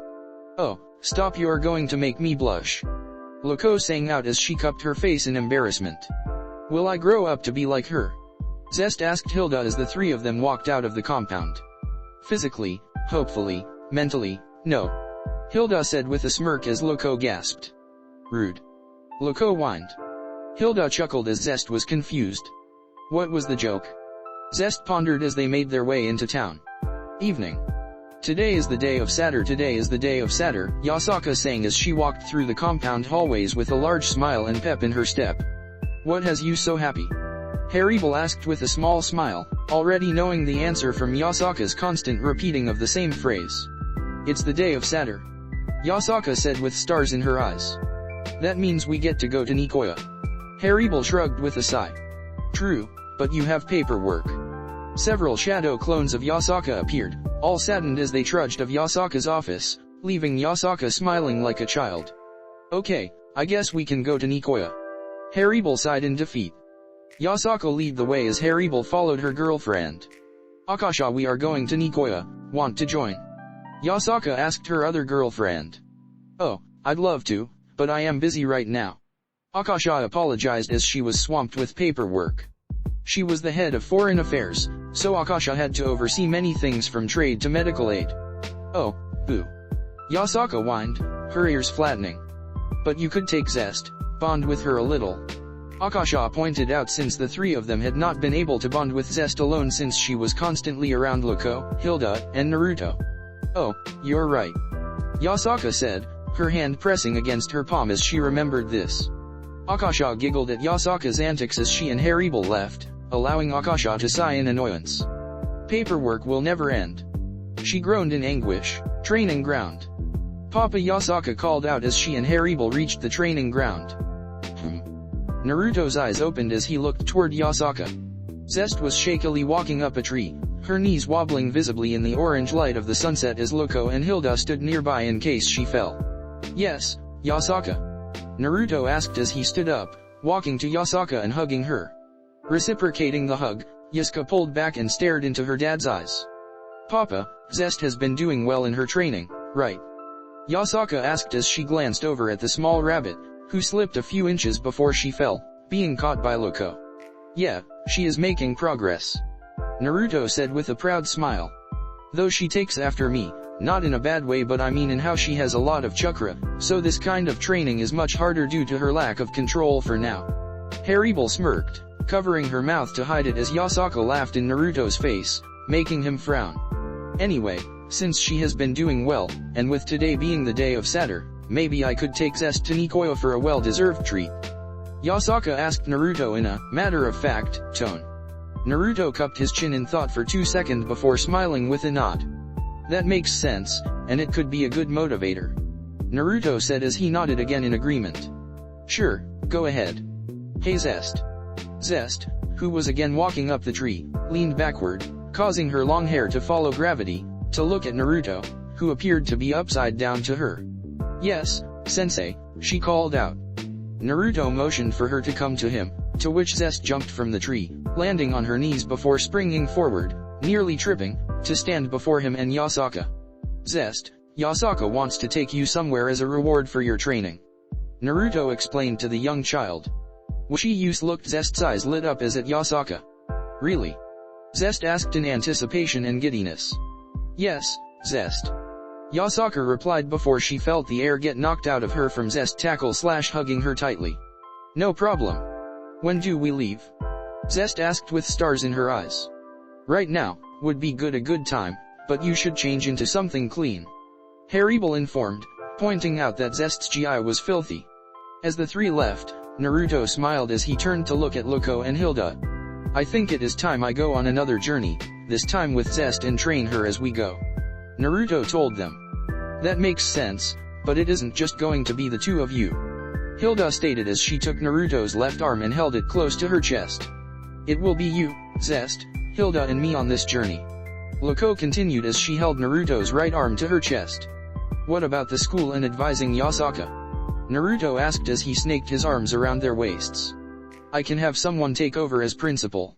Hilda replied as she smiled lecherously as she felt Naruto's hand grab her ass.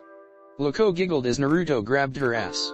And Yasaka will have Akasha and some others to help if things get difficult. Loco replied as she pushed into Naruto's chest, her breasts flattening against his body. And with them gone for the day. Naruto kissed Loco, breaking away to kiss Hilda. I guess it will be better to have you two to help with Zest.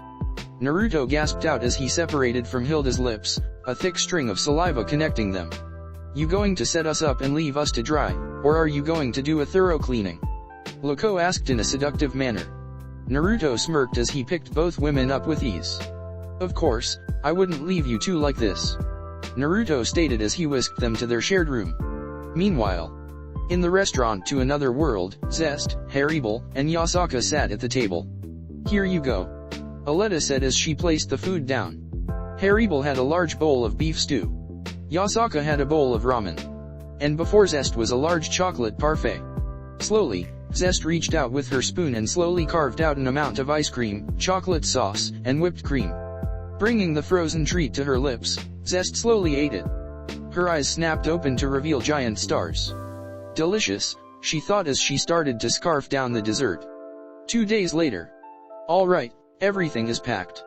Naruto said as he sealed the last of their provisions away. I'm ready. Loco called out as she finished her own packing. So am I. Hilda replied as she finished. I think I am.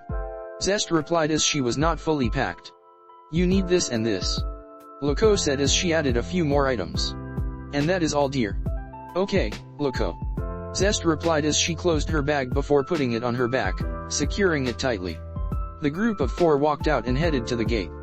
Zest witnessed dozens of yokai, young and old, bowing and paying respect to Naruto, Hilda, and Loco. Once at the gate, Naruto filled out some paperwork with the guardsman. All right, everything is in order, Lord Naruto. One of them stated as they filed it away. Stay safe all of you. Aren't we always? Naruto joked with a smile. With a hearty laugh, Naruto turned and the group left Kyoto. Zest couldn't help but feel anxious, but her excitement could not be described as she walked beside the adults.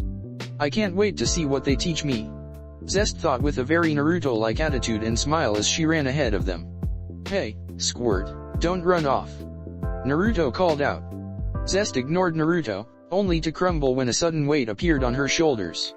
Zest, you need to listen to Ashura. Afaiz said to the child she was sitting on. Zest whimpered in embarrassment as Afaiz kept her in place as Naruto, Hilda, and Loco caught up to them. Afaiz never lost her genuine smile, even with the pain wreaking havoc in her body. England, 1755. The sun was setting as Naruto, age 426, blocked Zest's punch, feeling enough force to break the bones of a human as he countered. Naruto was wearing training pants, his body soaked in sweat as he smiled at his student. She is definitely like Sakura and Tsunade in power. Naruto thought fondly of his teammate and grandma figure as he stared at his student. Zest, age 122, huffed tiredly as she was pushed to the side again. She had grown significantly over the last 120 plus years. She stood at 5 feet 2 inches. Her body was filling out slowly, showing that she was becoming beauty in her own right. She may be over 120, but at a glance anyone would see a healthy 15-year-old. She was currently wearing GI pants with her breasts bound with tight wrappings, her skin soaked in sweat from her training. Damn it, I need to get him off balance. She thought as she made the hand signs for snake, ram, monkey, boar, tiger, dragon, ox, dog, tiger. Fire style, flame bullet.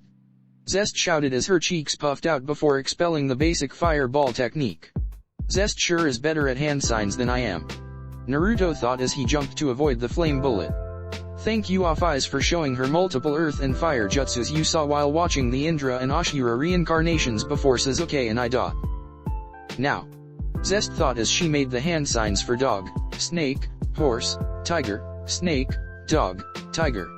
Earth style, Zest shouted as she slammed her hands to the ground, making Naruto raise an eyebrow. Fissure. Naruto's eyes snapped open as the ground under him caved in for roughly a mile in length, falling into a deep chasm, wide enough for any adult to fall into. Since he was midair, and not in Six Paths Sage mode, Naruto fell straight through the chasm. Oh, shit. Zest shouted as she ran to the edge of the crevasse, looking in. Sensei. Naruto's hand whipped out and grabbed Zest's shoulder, pulling her into the small chasm. Zest's eyes widened as her heart seized up. A shrill scream ruptured from her throat as she grabbed onto Naruto's arm tightly, gasping for air as her eyes snapped shut. Realizing what he had done, Naruto exited the chasm and pulled Zest into a hug. I am so sorry, Zest. Naruto apologized as he ran his hand through her hair to rub her back. Zest felt sweaty, with shortness of breath, nigh incredibly difficult to breathe. Her throat felt like it was choking itself in her, not helped heart beating rapidly inside what felt like a tight chest.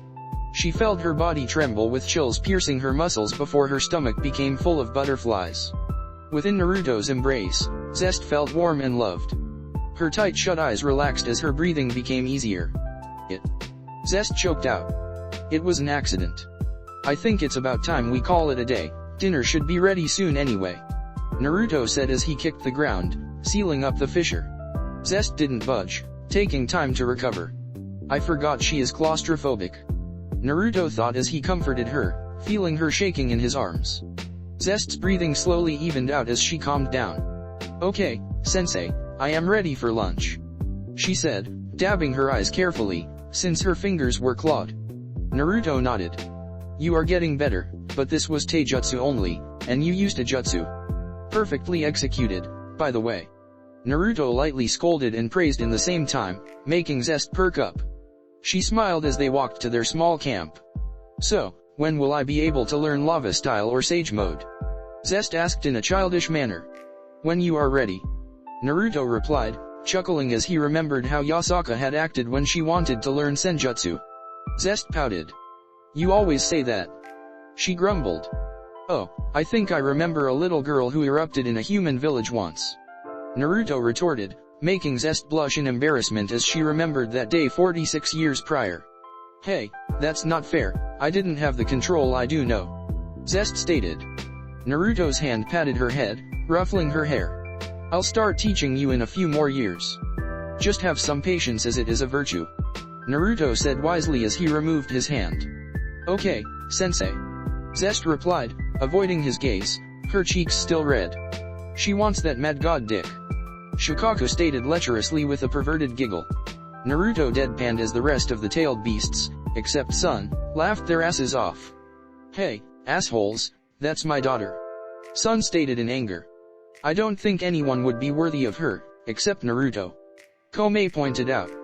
Naruto cut the connection to the beasts, rolling his eyes with pink in his cheeks. When is Off-Eyes coming back? Zest asked in curiousness. I want to learn more jutsu. Well, we will ask her when she comes back. Naruto said as he scratched the back of his head. You know Off-Eyes, she comes around whenever she wants to.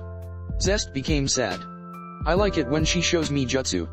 Zest thought, thinking of the small mirror-like portal made of Aphiza's magic that would show her techniques that Naruto didn't know. I am grateful, but I wish Aphiza would tell me what is going on. Like who is giving her those harsh injuries? Naruto thought as they breached the clearing of their camp. Welcome back.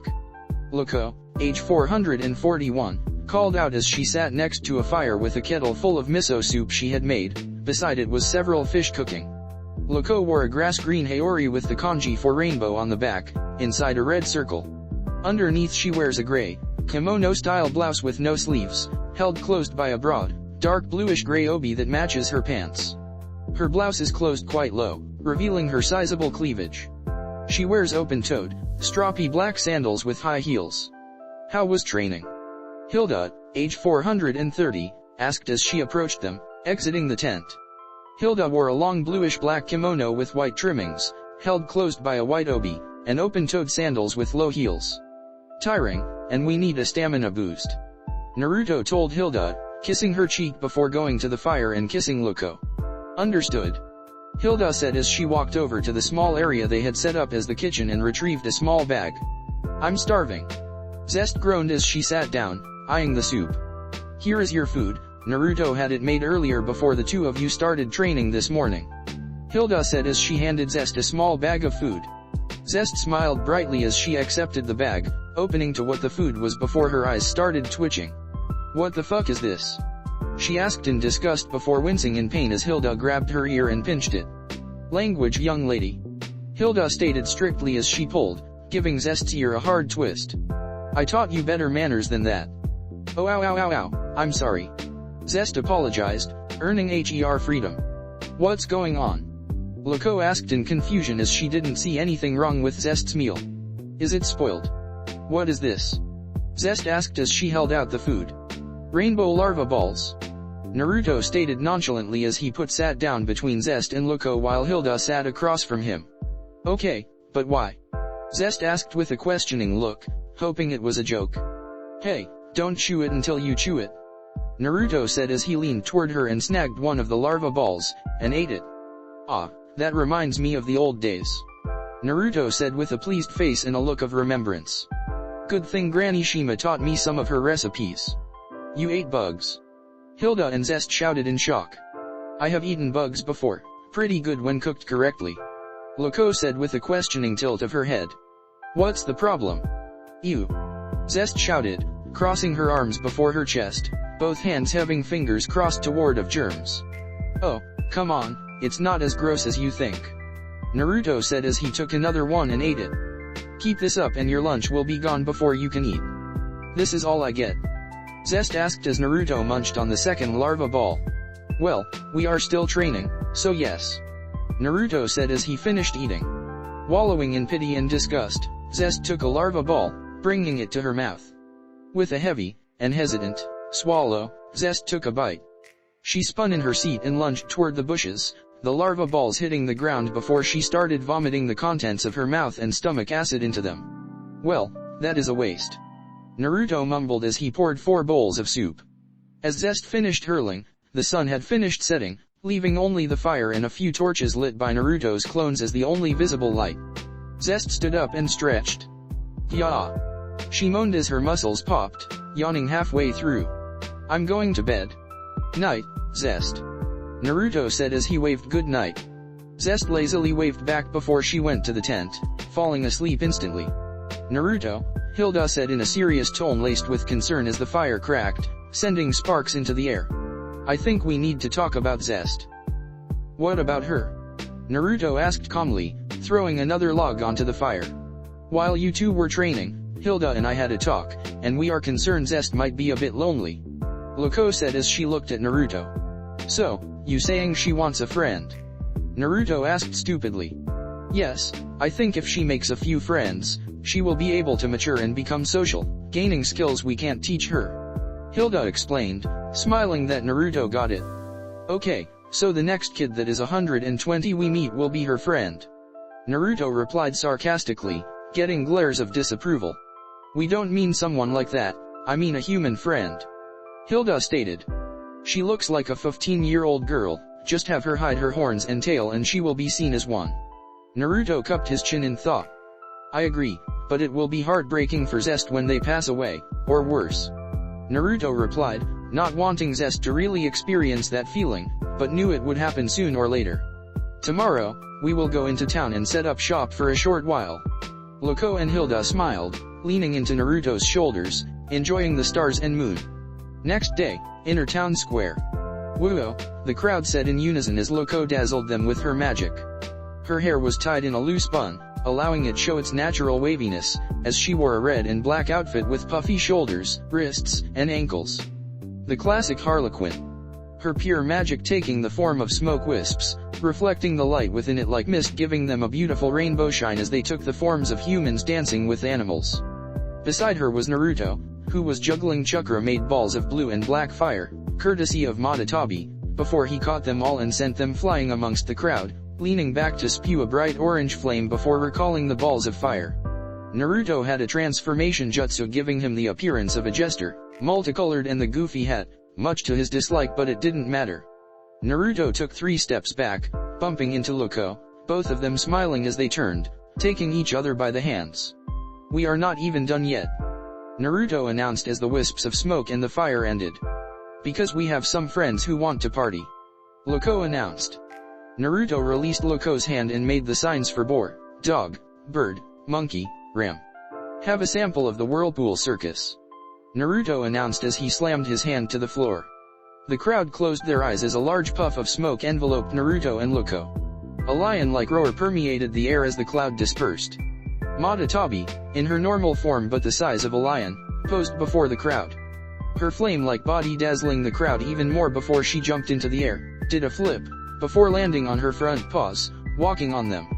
Beside her, Sun was the size of a gorilla in his usual form, as he jugged a bottle of liquid before spitting out emerald flames safely into the air, earning much applause. Next to Sun, was Shikaku, who took the form of Gaara. Using his sand creatively, Shikaku was altering his shape into different animals, people, and anything he could hear from the crowd with his hearing. With the help of Madatabi, they hyperheated the sand. Following this with Isabu, in the form of Kaguya, summoning water to quickly cool the heated sand down to reveal perfectly accurate glass sculptures.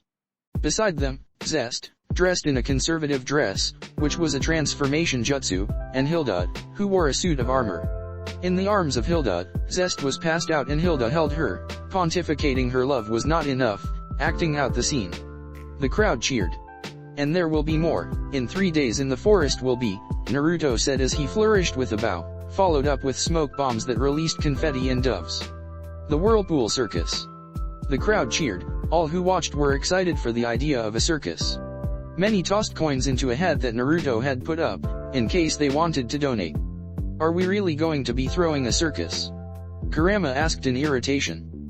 Of course, Naruto said as he waved at the crowd as he used the shadow clone jutsu to replicate himself, pretending to be shocked at his doppelgangers. I am a man of my word, Kurama. We need the money, and we will earn it the honest way. Kurama groaned, rubbing his temples. It won't be that bad, Kurama. Saiken said as he was giddy about his performance. Dragons. Town square went silent as a small family barreled into it.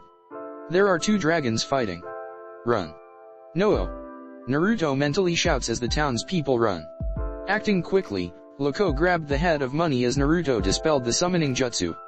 Come on, let's go, Naruto said as he and Zest dropped their transformations, the running citizens not noticing due to their panic. Loco and Hilda agreed, discarding their outfits for their usual battle attire. Entering Sage mode, Naruto deduced the location of the dragons, opening his Rhine Sharingan and opening a portal. Meanwhile, failure of a white dragon, the current Red Dragon Emperor shouted as he punched the White Dragon Emperor. Gasping loudly, the WDE puked in his helmet as he was sent into the ground, his organs shaking within his body as his lungs had no air in them. It seems this host was a bad choice, Albion. Drake spoke through the green gem on the back of the ride's left hand as the ride floated down to the ground gracefully. And no. The WDE gasped as his lungs were able to get oxygen. I won't stop until. The ride stomped on the WDE's right shoulder, shattering it completely.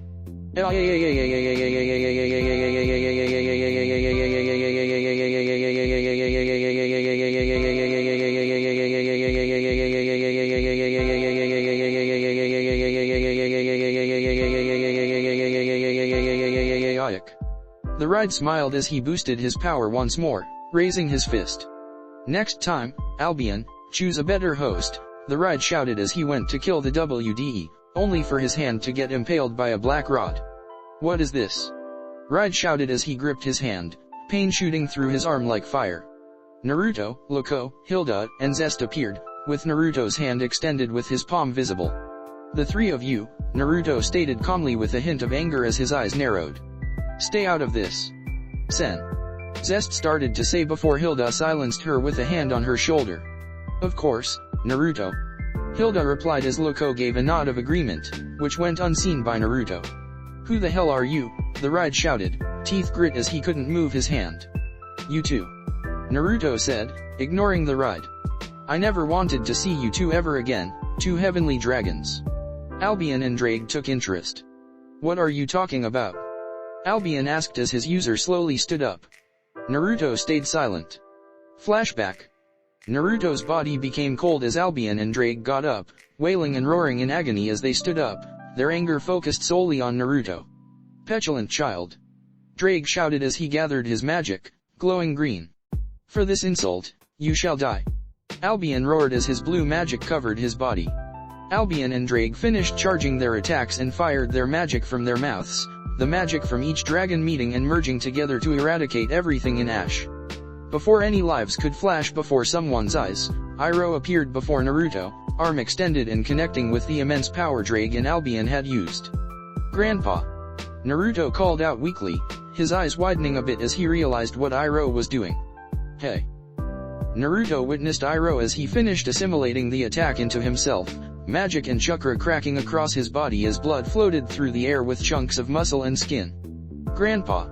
Naruto called out as he reached forward weakly. Iroh made his hand move the magic through his torso to his left arm, further ruining his body, biting his lips with his teeth very hard to keep focus. Grandpa. Naruto shouted as Iroh pointed his left hand at the stunned dragons.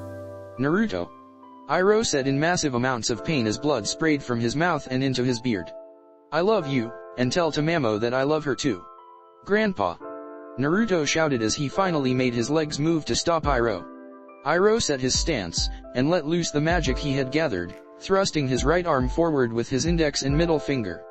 The dragonic magic burst from Iroh's fingers as lightning chakra, splitting into two paths as they left his body.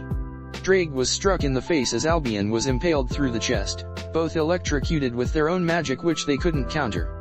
Iroh felt his vision blur as his body lost all feeling. Holes covered his arms and torso as blood leaked from them as he ran out of blood, making him lose his balance. Flashback end. The faction war. Naruto stated darkly as he raised his hands. The two were pulled forward by an unseen force and into Naruto's hands, which grabbed their helmets with enough power to shatter their helmets, revealing their faces. I watched helplessly as you two attacked me, with my grandfather taking the blow. His body was in so much pain, but he forced it to redirect your magic into lightning back at you. Naruto told them, his sage mode eyes gaining the plus symbol as he instinctively drew upon Kurama's chakra, opening the opportunity for the faction leaders to kill you. Albion and Drake searched their memories. So many hosts since the day of their initial slaying, so many battles, and so many victories or defeats. You. Albion gasped through the gems on the WDE's armor. You were the one who interrupted our fight that day. The shuriken. Drake gasped out as he remembered that fact. Good, you remember me? Naruto stated as he looked the WDE and the ride in the eyes. His hands began to squeeze the heads of the users. Naruto released them, letting both of them drop. Confused, they looked at Naruto. Beat it. Kurama spoke through Naruto, having forcibly taken over. But if we see you again, Naruto will kill you. The ride growled, shooting up with his wings unfurled. I'll remember this. He shouted as he flew off. Blamro Belmont will be back to kill you. Great, another Belmont. Hilda thought in irritation at the now named Blamro Belmont. Kurama turned his head to the White Dragon Emperor. Did you not hear me? Leave. Kurama stated. I can't move. He said tiredly, reaching out with a shaky hand. Is it okay, if I can get some help? Kurama didn't immediately respond, feeling Naruto within trying to get control again. Fine, Loco, heal the loser. Kurama stated as he turned and walked toward their camp. Zest, come with me. Loco and Hilda went to the injured boy, helping him up as Zest looked between them and Naruto before promptly following Kurama. Uzumaki campsite. It's okay, just relax. Loco said in a calming tone as she applied ointment to the injuries of the White Dragon Emperor. The young man gasped in pain from Loco's application, but tried his best to keep it quiet. Loco had healed and repaired the major injuries, bringing him from death, but chose to use human healing methods she had learned over the centuries from her own people and of the ones she had visited. Thank you. The young man gasped out in exhaustion, but he made an attempt to stand up. But I need to talk. Don't move quite yet. Loco interrupted, pushing him down. You may have been healed, but you still need to rest. I thank you for everything, but the master of this group. The man forced out, wincing as the pinching pain in his torso ravaged his pain receptors. If he is who I think he is, then I need to talk to him now. Loco was about to push him back down, but Hilda helped him up. Hilda. If he is going to be stubborn, Hilda said with a playful smile as she put his arm around her shoulder. Then let him get hurt to prove our point. Thank you. The man thanked again, though walking became a massive chore. Meanwhile, outside the small clearing, Naruto sat in a tree, staring up at the sunset. Why did you stop me, Kurama? Naruto thought as he entered the tailed beast plane. Before him stood Kurama, having delved deeper into the tailed beast plane. Kurama lay across his stomach, arms crossed as he stared at his friend. Why do you think, Naruto? Kurama asked sarcastically as he reached up and picked his nose with his pinky. Those dragons killed Grandpa Iroh. Naruto shouted as he took a step forward, his hand at his side. How could I forget what they did? Kurama sighed. You are stupid, aren't you, Konoha villager? Kurama stated as he ignored Naruto's outburst. Naruto's eyes widened. I am not acting like those villagers. Naruto snapped. They left me alone. They couldn't see me for who I was because they were afraid of you. They despised you, thus they despised me. A look of remembrance etching itself slowly onto his face. Flashback. Naruto Uzumaki, age 7, smiling as he ran through the park with several children that he had met that day. We should do this again tomorrow. Naruto said as he looked at them. Verbal agreements were given, and soon, their parents arrived. Night came and went, and Naruto stood in the park alone. Naruto, age 11, sat alone on the swing before the academy, a look of gloominess and sadness pooling in his eyes as he watched the graduates with their parents, smiling proudly at them. However, when they saw him, they would huddle together and whisper. Good, that boy didn't pass. Can you imagine if that thing became a ninja? He'd probably turn and kill us all. What was the fourth thinking when he let that thing live? What is Lord Third thinking of letting it attend the academy? Naruto would hear these things, but never understood as he gripped the swing's ropes in his hands. His heart pounding in his chest as his head hung low, hiding the swelling tears as the adults continued to glance at him. To them, they saw a conniving fox, whose shadow resembled its true form as the tails swirled behind it. Flashback end. My god, I'm stupid. Naruto groaned as he face-palmed. Took you long enough, idiot. Kurama mumbled as his face softened. Look, I know you are angry with the dragons, as you should. However, you were taking your rage out on two people who had nothing to do with Iroha's death, which is something Sasuke did. Yeah, but I can't forgive the dragons. I am not saying you have to, Naruto. Kurama said as he poked Naruto with his clawed finger. Naruto took a deep breath and smiled. Thanks, Kurama, Naruto replied as he felt better. Sorry for my attitude. Don't worry, I'll always be here to beat sense into you. Kurama chuckled as Naruto exited the plane. You have a visitor. Naruto's eyes fluttered open, allowing him to see that the sun was closer to setting than it was a few minutes prior. Hey, Naruto. Hearing Hilda's voice, Naruto jumped down from the tree and landed a few feet away from Hilda and the young man. Oh, hey. Naruto said as he raised his hand in a wave. Surprising as always, anyway, this one wanted to talk to you, even though Loco said otherwise. Hilda said as she helped the young man sit. Thank you. He said as he leaned against the tree, gasping for air. Naruto sat down, using Madadabi's chakra to create a medium-sized fireball that illuminated the darkening area, and took in the young man's appearance. He was a tall, thin young man of 17 or 19 years with bright scarlet red spiked hair, pale skin, and dark eyes. He wore a medieval-looking navy blue tunic with red-orange trim, with a brown belt around his waist that was unbuckled with the tunic open to reveal his bandaged chest. On his legs were large black boots with orange 2 rings around the top of each boot. The cuffs of his long sleeves are black with orange zigzagging trim separating the cuff from the navy blue part of the sleeve. He sports a long, flowing cape around his neck which is black on the outside and silver-white on the inside. Said clothing was very regal, albeit frayed in some areas and damaged outright in others. Most likely from his fight from earlier. Naruto thought as he leaned forward, clapping his hands together. "I am Naruto Uzumaki, it is a pleasure to meet you." Naruto said as he smiled. "I am Lance." The now named Lance replied as he nodded in a bow as Hilda stood to the side, acting as a potential enforcer if either side got violent. "As you know, I am the White Dragon Emperor of this generation." "Yes, I can see that." Naruto joked as he looked at Lance's red hair. "Hilda said you wanted to talk to me." Lance nodded, and with great pain, forced himself to his hands and knees, pressing his head into the dirt. "Please, great sage of creation and destruction," Lance begged. "Please train me." Naruto blinked in stupidity as Hilda nearly lost her balance. Can I have a reason why?" Naruto asked as he regained his composure. "Because I want to change this fate, this cruel destiny of mine and the destiny of those who will come after me," Lance declared as he raised his head. Naruto saw a burning inferno of determination and guts.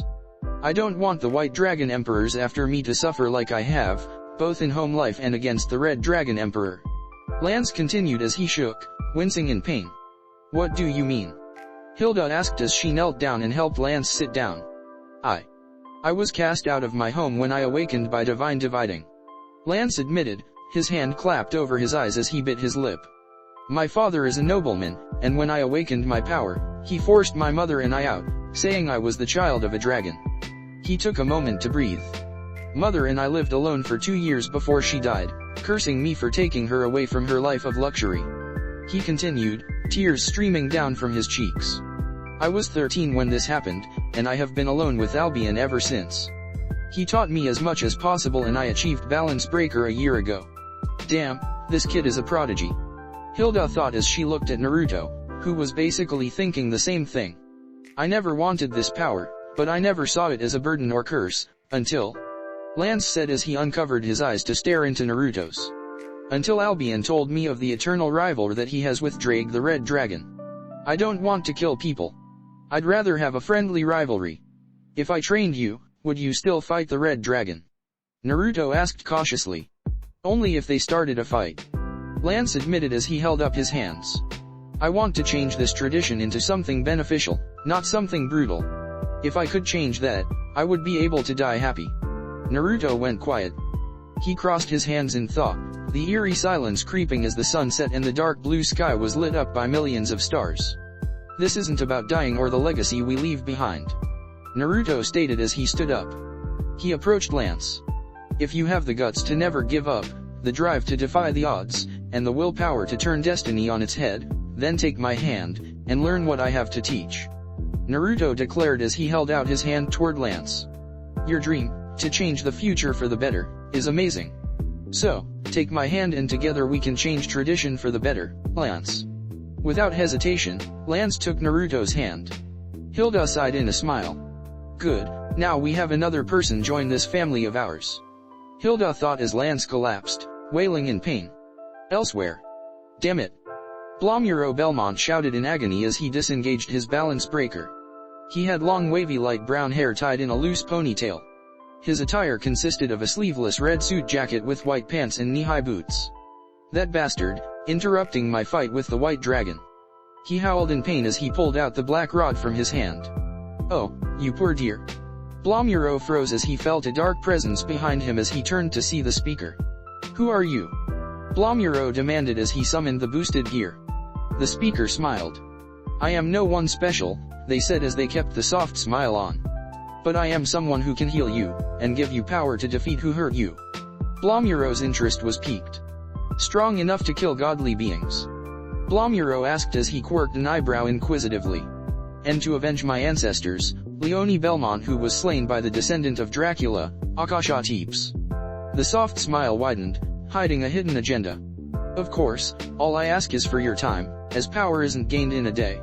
The man replied as they extended their hand, revealing a pawn. I am Blomuro Belmont. Blomuro said as he accepted the offer. I am Euclid Lucifuge. Next day. Naruto yawned as he bathed in a nearby river, which was being heated by Kokuo's boil release. Are you sure that this is okay, master? Lance asked nervously as he stood next to Naruto in the water. Yeah, why? Naruto asked before he was splashed in the face by Zest. Haha, got you sensei. Zest laughed as she wore nothing as she bathed. Lance became red in the face and covered his eyes. Oh, I see. Naruto thought as he remembered the cultural differences. Lance, where we come from, the students bath with their masters. So, it will be that way, just relax. Lance attempted, but couldn't fully relax as Zest swam through the water. His eyes following her body's every movement.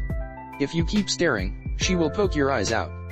Naruto commented as he relaxed, floating with the river's stream before stopping himself with his chakra. Lance turned, facing dry land as he washed himself. Breakfast is done.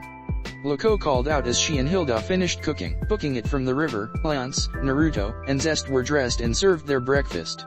Zest and Lance hesitated to eat as Loco, Naruto, and Hilda dug into their meals. Is something wrong? Naruto asked as he looked at his apprentice and student. These are bugs. Lance said as he looked at the meal. In his bowl were steamed worms and on the side were 2 larvae balls. It's good old stamina food. Naruto repeated, chuckling to himself as he remembered Fukazaku. Zest, who had the same meal, shakily took her chopsticks and pinched some worms. TT, thank you for the meal. Zest said before she shoved them into her mouth. What? Lance gasped when he saw Zest slurp them up. Zest gasped. Her eyes wide. It's delicious. She mumbled stupidly. Zest scarfed down the worm ramen and ate the larvae balls. I didn't think I would eat that quickly, but it was filling. Zest thought as she realized what she had done. Eat up, because there won't be any meal breaks for several hours. Naruto told Lance. Okay, master. Lance said as he sucked in his guts and tried the worm ramen. 10 minutes later. Lance heaved for the last time, a pile of bile before him. Well, give it a few days and your tummy won't be picky. Zest said as she rubbed his back. Alright, that's enough for breakfast. Naruto said as he stood up. Thank you, Hilda, Loco. He kissed them on their cheeks and then turned to his students. Alright you two, time for your torture. Don't you mean? Did I stutter? 2 hours later. Lance was gasping as he ran weakly. His lungs burned and his legs had no feeling in them as his sweat coated his body. God, why? He gasped out as his body was ravaged with pain from his wounds and his now exhaustion. Come on, Lance, we still have another 10 miles. Naruto chided him as he kept easy pace with Lance, showing no sign of exhaustion. Naruto was carrying a large backpack full of things, which Lance didn't know what was in it. 10.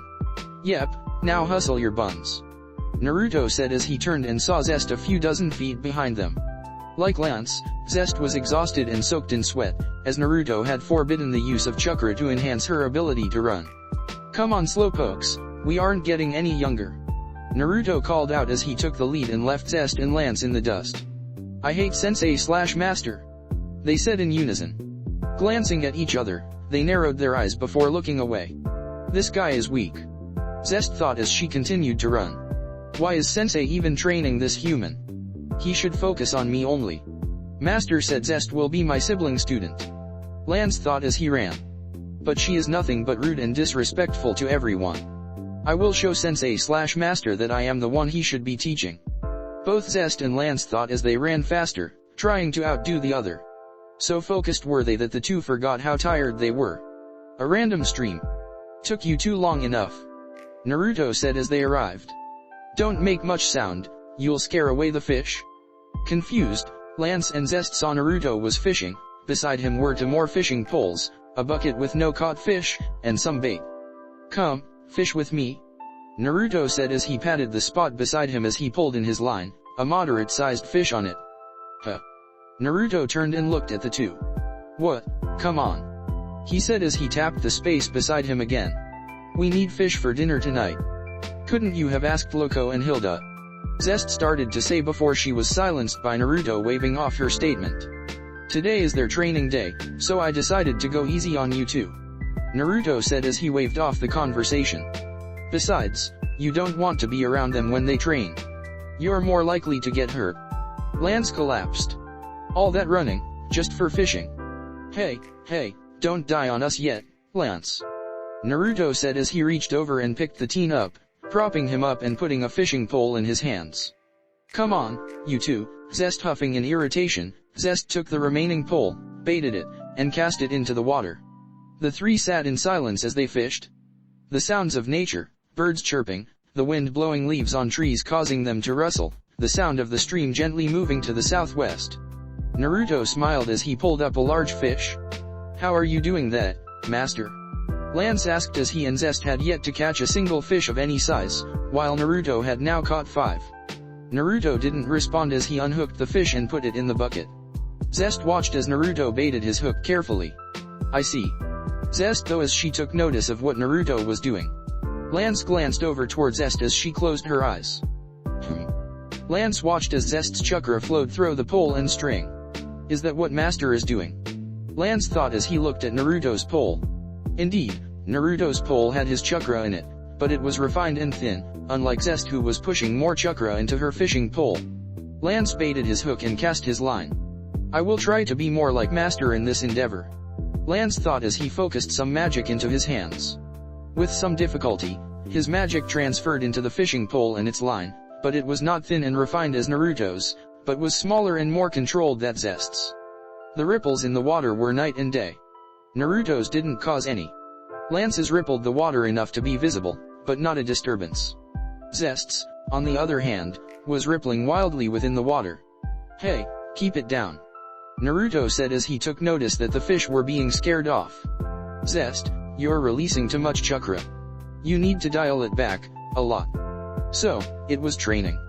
Zest and Lance thought as lightning struck behind them. Zest nodded as she cut her chakra off. Taking a deep breath, she refocused once more, and while it was still wild, it was much smaller than before. Naruto smiled proudly. I have smart students. He thought proudly as they all caught big fish together. My fish is bigger. What are you talking about? Mine is bigger by 4 whole centimeters. Zest and Lance clashed heads, trying to force the other to submit. Okay, that's enough. Naruto said as he separated them. Come on, we need a few more. This amount won't fill any stomachs. Yes, Sensei/Master. The trio spent several more hours fishing until they left.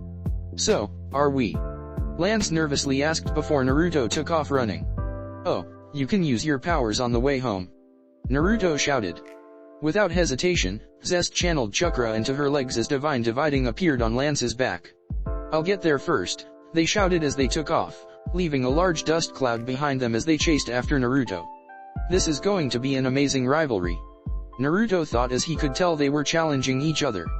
And hopefully, they will become friends too.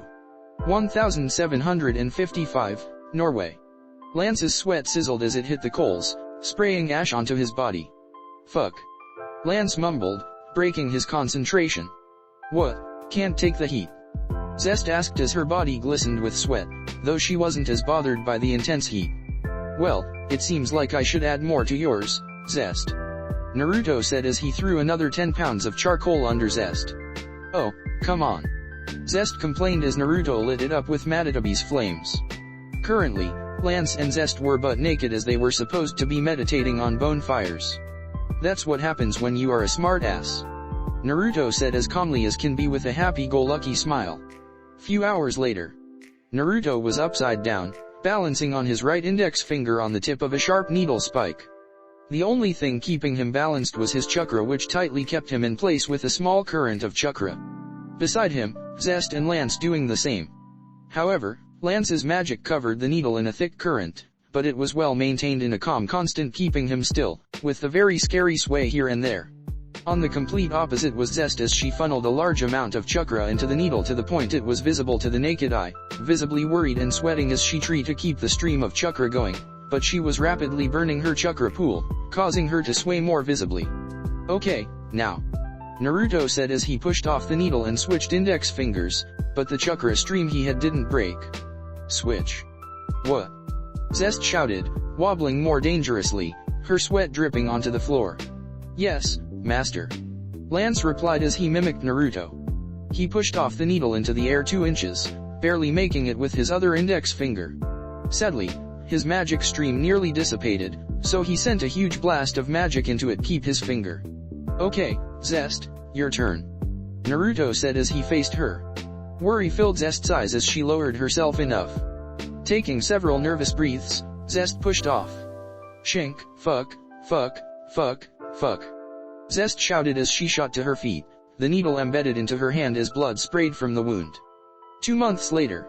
Lance and Zest were scared stiff as they lay in their new beds. Beds, more like a fucking nightmare as they were supposed to be sleeping with snakes. I think I'm about to shit myself. Lance thought honestly as he was pale as a ghost, and ready to indeed shit his shorts. In the opposite container, Zest had her eyes closed as the reptiles slithered around, below, and above her. Her mind nervous, but her breathing controlled and even when a python covered her mouth and nose as it moved over her, Zest didn't panic. Month later. Zest was feeling horrified to her core as her head was lightheaded and spinning. Lance blocked a weak punch, pushed it aside before landing a straight punch to Zest's face as they were in a small, confined area that replicated an enclosed cliff. Maybe this was a mistake. Naruto thought as he ran to Zest, who latched onto him as if he was the only thing that could save her. Get me out of here. She screamed in a panic, hating enclosed spaces. She needs to conquer this fear, or at least learn to keep her cool. Naruto thought as he apologized and carried her out. Day after. Damn. Lance shouted as he fell from the tree as Zest laughed at him as she ran across the water. Oh, shut up. Loco chuckled as she washed laundry a few meters up the stream. You two are like siblings, and you have only known each other for nearly 4 months. Loco stated with a smile, causing the two to snap their head in her direction. We are nothing alike, they said in perfect unison, before facing each other. Hey, don't. Stop. Hey. I'm going to attack. Stop copying me.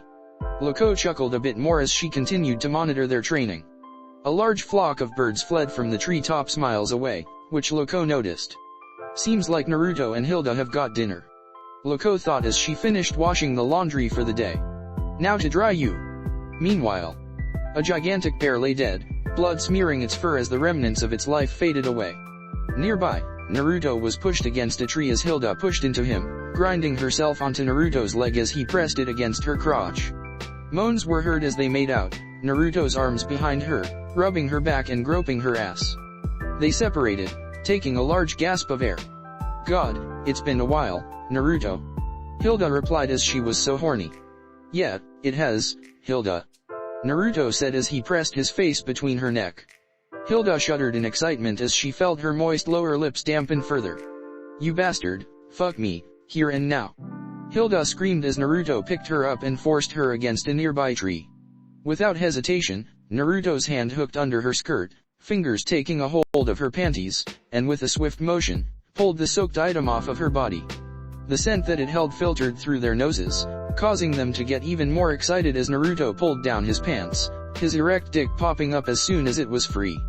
Lifting up her skirt, and positioning her legs, Hilda smiled as she gave him the come hither look. With ease, Naruto penetrated Hilda's vagina, causing the vampire to gasp, quivering over his dick as he pulsed within her. Fuck, you're amazing. Naruto groaned as he started to thrust up into Hilda. So are you, dear. Hilda replied as she felt her legs start to go numb. You're so good. Naruto was hitting her G-spot. Hilda's hand grabbed his shirt, with a violent tug, tore it off enough to reveal his neck, and with her other hand, she pulled herself into Naruto's neck, sinking her fangs into his body. Naruto winced, losing the rhythm he had built. I am not a fan of being bitten, but it makes her happy. Naruto thought as he continued to pump into Hilda. Hilda was on cloud 9 as she felt Naruto move in and out of her breasts pressing themselves into his body as his blood poured into her mouth, increasing her arousal several-fold.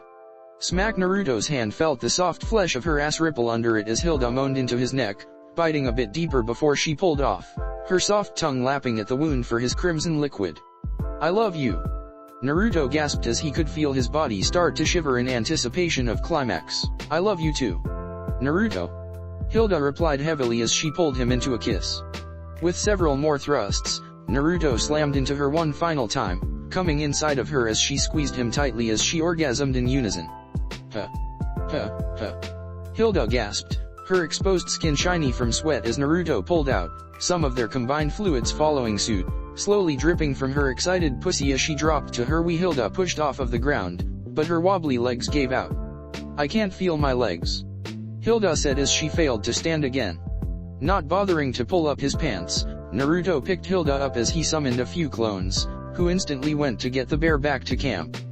That was hot, my sexy vampire. Naruto said seductively as he kissed her lips, making her giggle.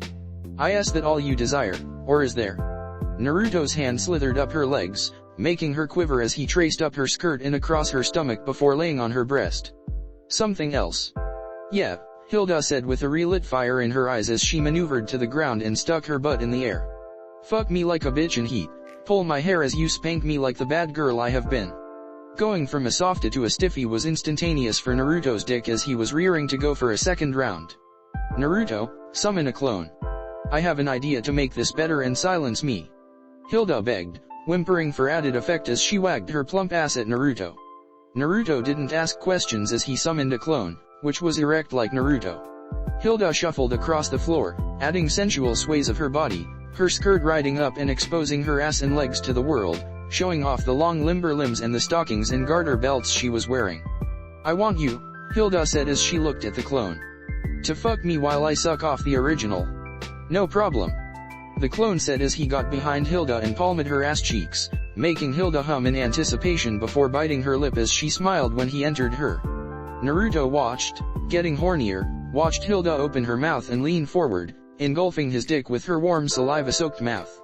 Hilda's tongue hit his dick, and instantly loved the taste as she felt the clone start to thrust, dictating her speed while she blew Naruto, who moaned as he got harder. She clumsily slurped him in and out of her mouth, accidentally grazing him with her teeth, but Naruto didn't mind as his toes curled from her tongue technique.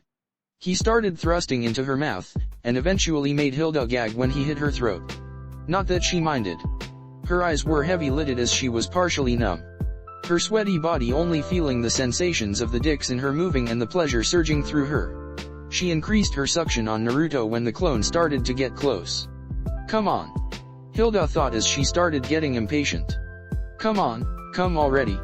Hilda's hands latched onto Naruto's thighs before they reached around and firmly grabbed his ass, squeezing them as she used her grip to force him to thrust deeper into her mouth, threatening to push past.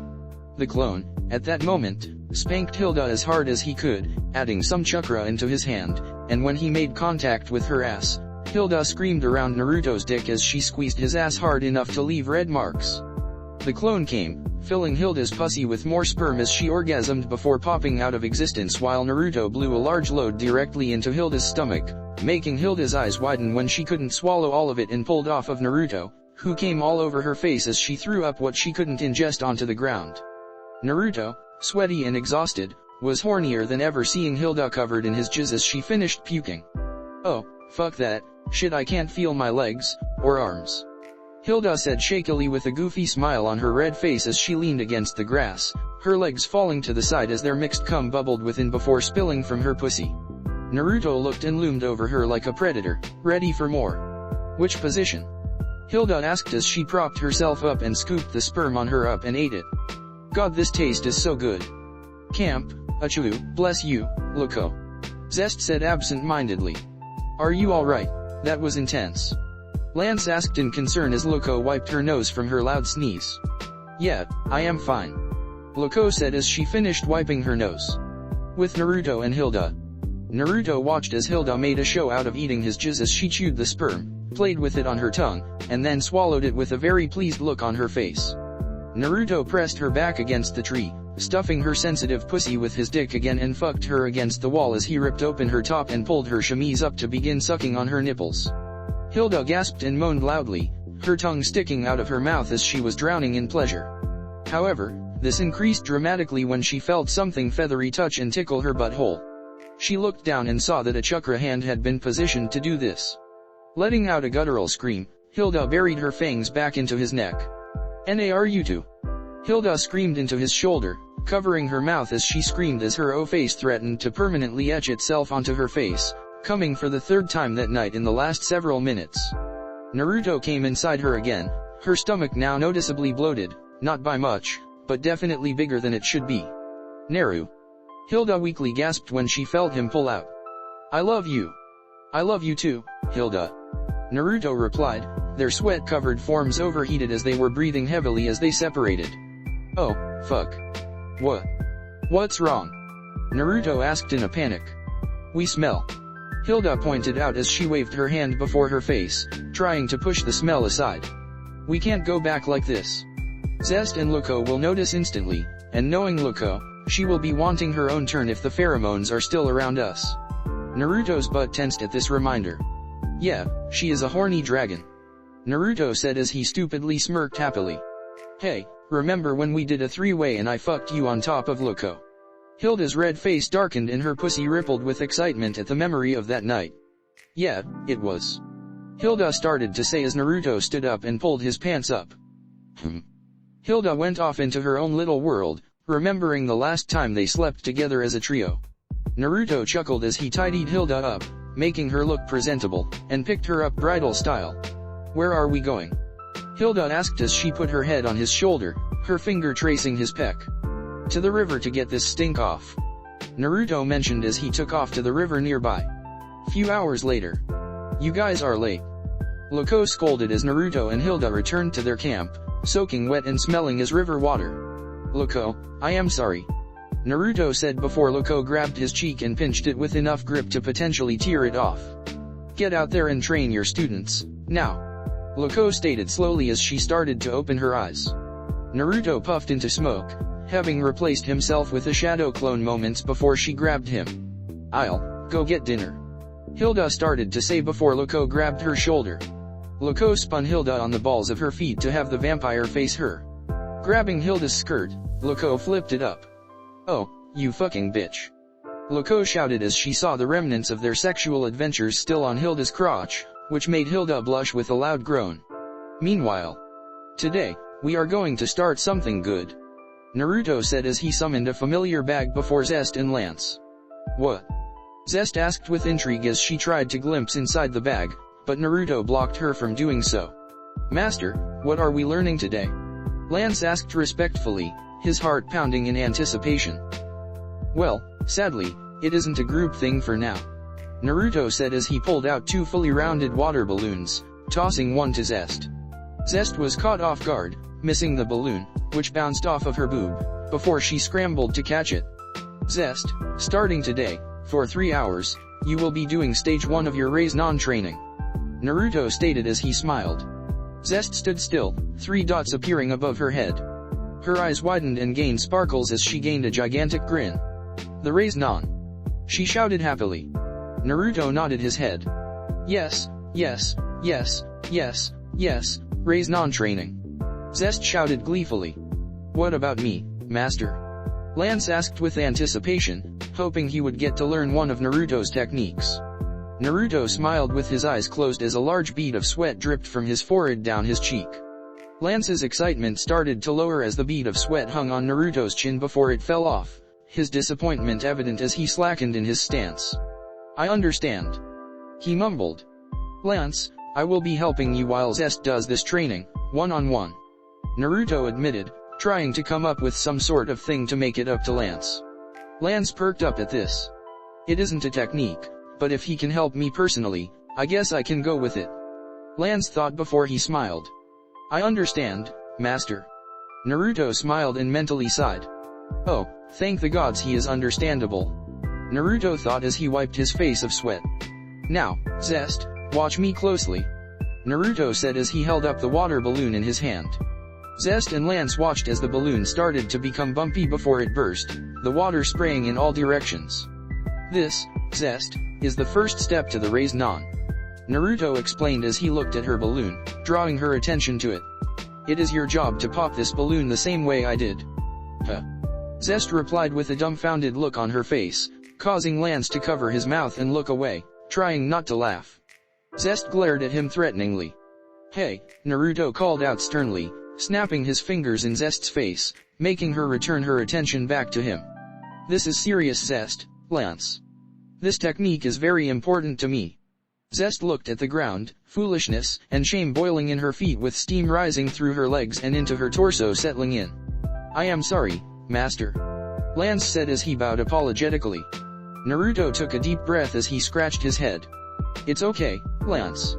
Naruto said calmly as he reached up and rubbed Zest's hair, taking notice of how it grew. But for now, Zest, do your best to pop the balloons. Wait, you aren't going to train Lance here? Zest asked in confusion and her eyes wide in surprise. To monitor my progress. Naruto shook his head. I have given you all the clues you need, so I can focus my attention on Lance's training now. Naruto said clearly. Zest's shoulders slumped a bit, biting her lip. She sent a small glare at Lance. If only he wasn't here, Sensei's attention would be all mine when it comes to training. Zest thought as she shook her head. Can you show me, one more time? Naruto smiled and took a water balloon in hand. Zest watched carefully. The water started to move. Then it became bumpy. Then it burst. Okay, I think I got it. Zest said confidently as she pumped herself up. Good luck. Lance called out in earnest. Once his back was turned, Lance smiled as he looked at Naruto's back as they walked away from Zest. I get my personal training with Master. Lance thought happily as he smiled. This is going to be amazing. Albion sighed. Lance, I know for a fact that this is not going to go as you think it is. Albion warned. Oh, hush, Albion. Lance thought before Naruto's fist collided with his nose. Accompanied with a loud squelch sound. 1758, 3 years later. Loco giggled as she sidestepped Lance's outstretched arm before grabbing Zest's wrist, twisting it as she tossed the yokai aside. The White Dragon Emperor tisked in annoyance as he turned to face her. I'm not through. He shouted as he charged forward again, his white armor shining brightly in the noon sun's rays. Damn, I was close. Zest grumbled as she got up, gripping her staff tightly. If only Sense would have an extending pole made, landing blows would be easier. Loco's smile got slightly bigger. By all means, come at me with all you have. She chuckled out as her hands were coated in rainbow magic, flickering like flames. Squatting down, Zest leaped with her powerful legs, closing the gap between herself and the dragon as Lance flew above her, his own magic becoming visible in his hands. Zest opened her hand, chakra spinning to life in her palm, partially a sphere with tendrils whipping in said spherical motion. Raise non. Zest shouted as she slammed the incomplete jutsu into Loco's torso, shredding Loco's clothes and knocking some wind out of her. Loco was blown back several feet, her feet creating deep grooves in the ground. Greya! Lance shouted as his magic became wispy tendrils. Thrusting his hands forward, they extended and latched onto Loco. Landing on the ground and digging his heels deep into the ground, Lance threw Loco into the air. Zest! Lance shouted as he repositioned his legs and held out his hand toward her. Zest grabbed his hand, allowing him to take some of her power, and with it, Lance spun in place and threw Zest as hard as he could toward Loco. We are going to win. Zest thought as she held her staff readily to hit Loco. Rainbow Dragon Secret Arts. Loco muttered, moving her arms in a circle motion, her magic trailing behind her, causing wind to whip up behind her, making her hair flail in a directions, as her magic whipped out in a tornado-like fashion. Brilliant Lotus, slicing flame blade. Unable to stop her forward momentum, Zest crossed her arms, lacerations cutting deep enough to cut the marrow in her bones. Lance shot up into the air and caught Zest, his wings covering her from the attack, his armor absorbing the magic upon contact. Maximum capacity has been reached. Albion explained to Lance. Shit. Lance shouted as the balance breaker imploded off the man's body from overconsumption as he hit the ground, his back luckily not broken, but his head striking the ground. Fuck. They shouted in pain, blood spraying from Zest's arms and Lance hitting the ground, clutching his head. Phew phew phew. Loco giggled as she ended her attack and floated to the ground. You two are doing better. How can you say that when we constantly lose? Lance asked as he got up, his head swollen. Oh, come now, let's take a look. Loco said as she walked up to them and pressed her hands against the cuts on Zest's arms. Zest, you have gained better control over your chakra and have taken up a staff for fighting. On top of that, you have mastered the first 2 parts of the raise non. But I am having a hard time mastering the third. Zest hissed in pain as the bones started to heal. And Lance, you created those magic tendrils. Loco praised with a smile. Fine-tune them some more, and I bet they can drain magic for you like your balance breaker, giving you some ranged attack options. You could probably make them smaller and thinner for slicing attacks. Lance blushed and scratched his head in embarrassment. Oh, shucks, I didn't do much. I just emulated the fishing exercise Master taught us. Lance stated bashfully. But you both have come a long way. Loco stated proudly, putting her hands on their heads, having finished healing Zest's arms. Naruto is proud of you. If that is true, then why is Sensei spending time with Lance? If that is true, why hasn't Master taught me any of his techniques like he has Zest? Well, you are able to work together now, Loco pointed out. Zest and Lance rolled their eyes at this. Anyway, let's call it a day. Loco said as she walked behind them and put her arms around their necks, drawing them into her chest. I don't want you two to overexert yourselves, okay, Loco? The two said in unison. The trio walked back to camp in peace, which was disturbed when they heard someone shout, again. The trio turned toward Naruto and Hilda, who were with a man. Damn it, Jayaki, I am telling you this is hard. Naruto said after he pulled a short blade out of his mouth, holding up to 7 of the same blades over his body.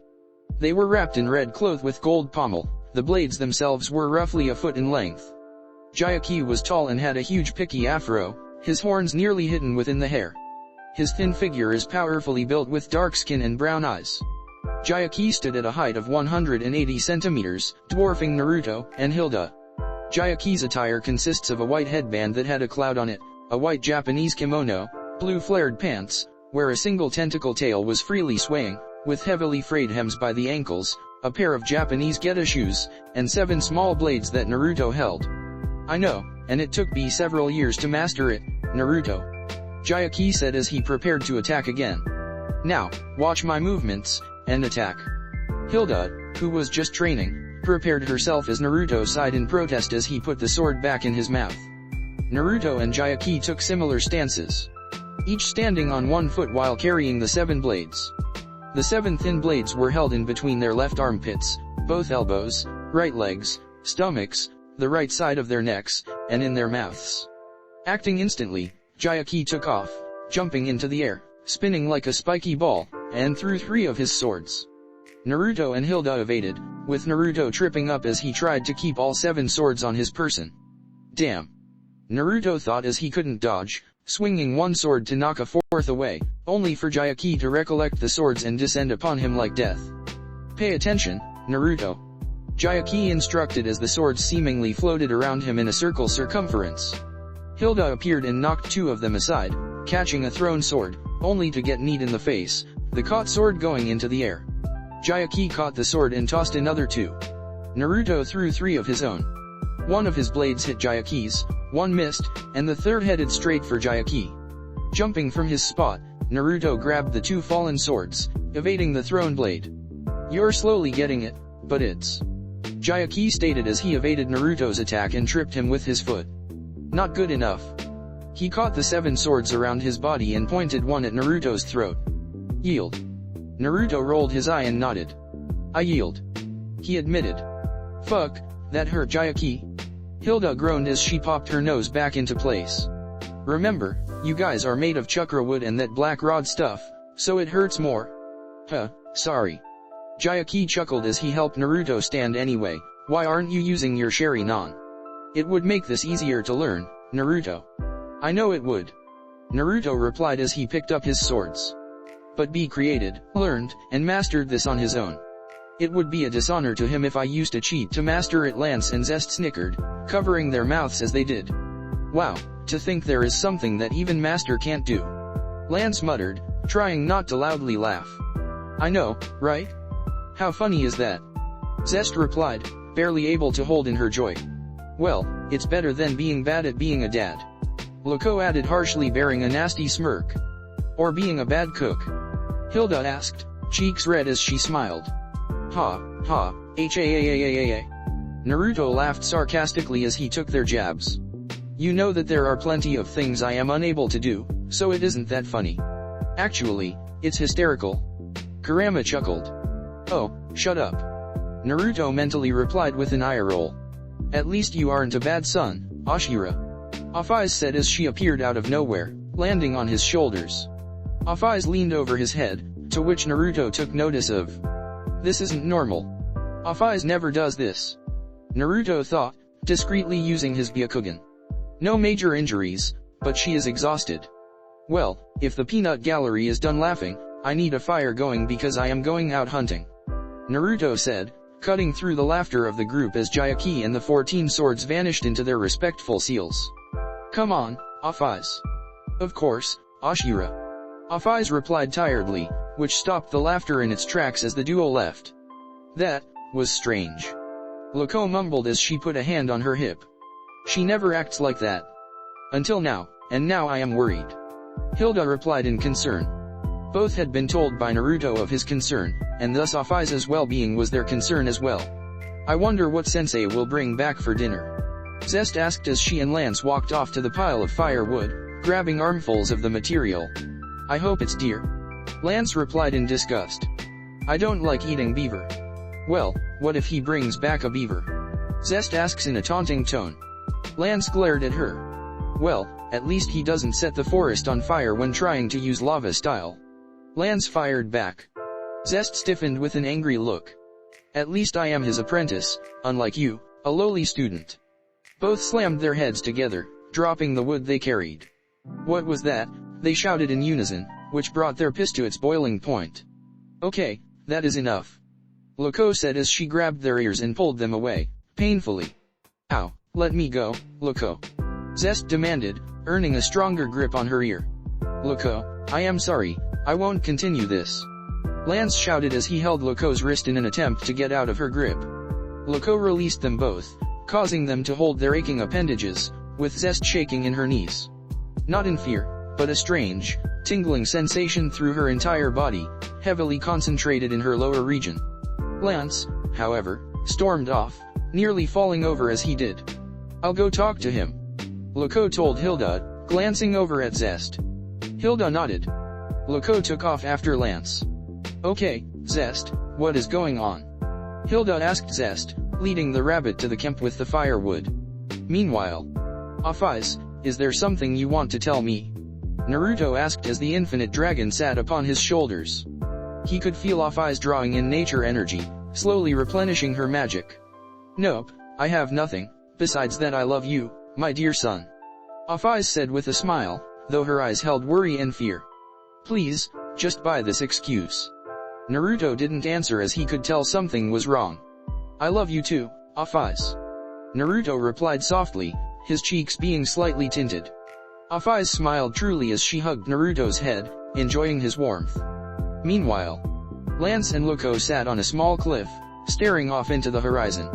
Loco. Lance mumbled as he pulled his legs up and wrapped his arms around his knees. Do you think Master doesn't like me? Meanwhile, camp. Do you think Sensei isn't teaching me correctly? Zest asked Hilda as they started a fire. Hilda quirked her eyebrow. No, I think Naruto is teaching you in the best way possible. Hilda answered as she put a log in the fire. Meanwhile, what makes you think Naruto dislikes you? Loco questioned, concerned about this topic. Because, Lance said shamefully, pressing his head into his arms. He is teaching Zest his techniques, while I am just given other training. Camp. Because he leaves me on my own to master the Raiznan while he is training Lance, helping him make those 10 drills. Zest admitted sadly, not liking how her body felt at this moment. Feeling hot, not of a heated variety, but of emotional guilt and shame, burning so intensely that it made her feel sick as her chest felt like it was being magnetically pulled to the ground due to an invisible weight on her chest. Hilda cupped her chin in thought. I can't speak for Naruto. Meanwhile. But I do believe Naruto isn't picking favorites, but knows that you need the most help. Loco answered Lance, who pulled his head from his arms and looked at Loco. You think I need that much help? Lance asked, sounding dejected and embarrassed that he has to be babied. Camp. You seriously think that? Zest asked Hilda as the fire started to take root and support itself. Yes, he knows that you are capable, and don't need his help as much. Hilda spoke truthfully. But, I still want sensei to train me, Zest admitted.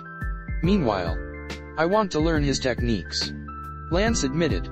Well, then you can ask him, Loco stated simply, seeing no reason why Naruto would refuse. That might be true, but as you said, camp. Lance needs all the help he can get, especially with that douchebag red dragon. I know, Zest told Hilda. I know this, but it still hurts that sensei is focusing so much time on Lance, when he could split his time between us. Hilda hugged Zest with one arm, running her hand through Zest's long gray hair. She didn't say anything, but gave her emotional support through physical contact, which Zest accepted. The heat she had felt had slowly cooled, the weight on her chest having been lifted. Meanwhile, Loco sighed as she slammed her hand atop Lance's head, making him grunt in pain, eyes popping out. Ow, what was that for? He shouted, his aching head swelling. Naruto isn't babying you, Lance, Loco stated clearly, her eyes cracking open softly to show she was being serious. Naruto knows you need to grow stronger, your fight with the Red Dragon Emperor could happen any day now, and he wants you to be prepared. Lance pouted. I know, it's obvious, but it still feels like babying, Lance stated with a bit of huff in his tone. But I am grateful. Loco chuckled and patted Lance's head. Let's go back, Naruto should be back by now, Loco said as she stood up, holding out her hand. Lance took it and stood up. Thank you, Lance said. Camp. For what? Hilda asked with her head tilted to the side. For listening, Zest said. Meanwhile, and dealing with me, Lance said as he had a nervous smile, looking at the ground. I am doing my best. That is all we ask, Loco said as they walked back to camp. But if you need anyone to talk to, I will lend an ear and we'll keep it secret. Keep what secret? Loco and Lance jumped slightly as Naruto and Offeyes appeared out of nowhere, both carrying a large deer in their hands. Keep what secret? Loco asked stupidly, which Naruto deadpanned. Okay, he mumbled as he glanced at Lance and smiled. Sup? Lance smiled back and nodded. Master, Lance replied. Here, carry this, Naruto said as he took the deer Offeyes was holding, much to her displeasure, and handed it to Lance. But some muscle on your legs carrying that big bastard, Lance nodded as he took the deer, only to nearly fall from the weight of the massive deer. Okay, now let's get to the camp, Naruto said with boyish enthusiasm. They walked briskly through the woods and returned to camp, the fire roaring in defiance of its creators. With her sword skills, a sharp knife, and her keen eyes, Hilda skinned, deboned, and cut the deer quickly and efficiently, making large servings of venison. Within a few hours, Naruto, Zest, Lance, Offeyes, Loco, and Hilda were eating the deer meat. So, Naruto stated, wiping his mouth with his hand. We need to go back to Kyoto tomorrow. That time of the year again? Hilda asked, her tone holding slight sadness buried within it. Yeah, Naruto replied with his eyes narrowing sadly. It is. Don't worry, Ashura, Offeyes said as she pressed her cheek to his in a motherly way. We are here for you if you need us. Naruto smiled and accepted her offer. Next day, Kyoto. Man, they do have many beautiful people here, Lance said as he, Zest, and Loco walked through Kyoto to buy some food for the party they were planning that night. We do have a lot of gorgeous women, Harem said as she guided them through the altered Kyoto shopping district. Yes, lots of pretty men, Zest said as she leered at a few men. Agreed. What? Loco and Harem laughed at their interactions. Come on you two, we need to get the food and then help Harem prepare, Loco reminded them. Okay, Loco, Zest replied as Lance blushed red, feeling anxious and nervous. Meanwhile, Naruto lit the incense with Madadabi's blue flames, dousing the flames before clapping his hands, closing his eyes in prayer. Yasaka clapped her hands in prayer, followed by Akasha and Hilda. Offeyes, meanwhile, didn't make any motion of praying, but stayed quiet. Before them was a small altar with multiple paintings under the Sakura tree, aka, Tamamo's tree. In the paintings were Iroh, Tamamo, Adrian, Lisa, and Vlad. After several minutes, Naruto opened his eyes, slightly watering as he looked at the painting of Tamamo. My love, he thought sadly as he didn't look away. I hope you are happy where you are, with Grandpa Iroh, and our other family. Hilda took Naruto's hand, giving him a reassuring squeeze, to which he returned. Yasaka took Akasha's hand, who squeezed her beloved's hand. Both couples stayed silent as a gentle wind blew through the tree petals, causing a few of them to fall. May you all rest in peace. Afaiz stated softly, causing the group to turn in surprise. Evening. Oh, come on, one more. Naruto drunkenly droned out as his hand lazily reached out for the bottle of sake, but was taken by Hilda, who started guzzling the drink from the bottle. Hey, give me some. Naruto drunkenly lunged forward to grab the gourd, only stopped by Loco, who was not drinking, stopped him. Loco, Naruto cried as he held her clothing. Hilda is being mean, she won't share. Oh, you poor baby. Loco said with a hidden giggle as Naruto whined into her breasts. Akasha, meanwhile, was red in the face as her vision blurred. Her head lolled, snapping back into position with her eyes wide, before they became heavy-lidded and unfocused as she swayed again.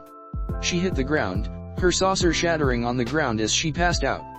Harem and Yasaka were in a corner, drunk with multiple bottles around them, making out heavily. So drunk were they that the world around them was drowned out by their personal grunts and moans. Zest, meanwhile, was snoring boorishly at the table after a few cups of alcohol. Lance, at this time, was talking to a few girls. You. One girl said as she looked him up and down. I am taking you home with me. Oh, okay. Lance replied as he didn't see any problem with this, leaving with the woman. She was gorgeous. Long limbs that went on for days, never ending. Slick black hair that shined a deep blue in the light. Amber-shaped eyes that were dark brown.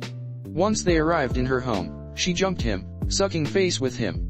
Anxiety bubbled in Lance's guts as he kissed her back, removing his clothes as they continued to make out. What is this? Lance thought hazily as the night started to blur. Sensations, warm and pleasurable, flooded his drunken system, pumping through his blood as he and the woman had sex. But underneath the pleasures of the flesh were deep-seated feelings of self-loathing. Feelings of betrayal. A sense of guilt. This isn't right.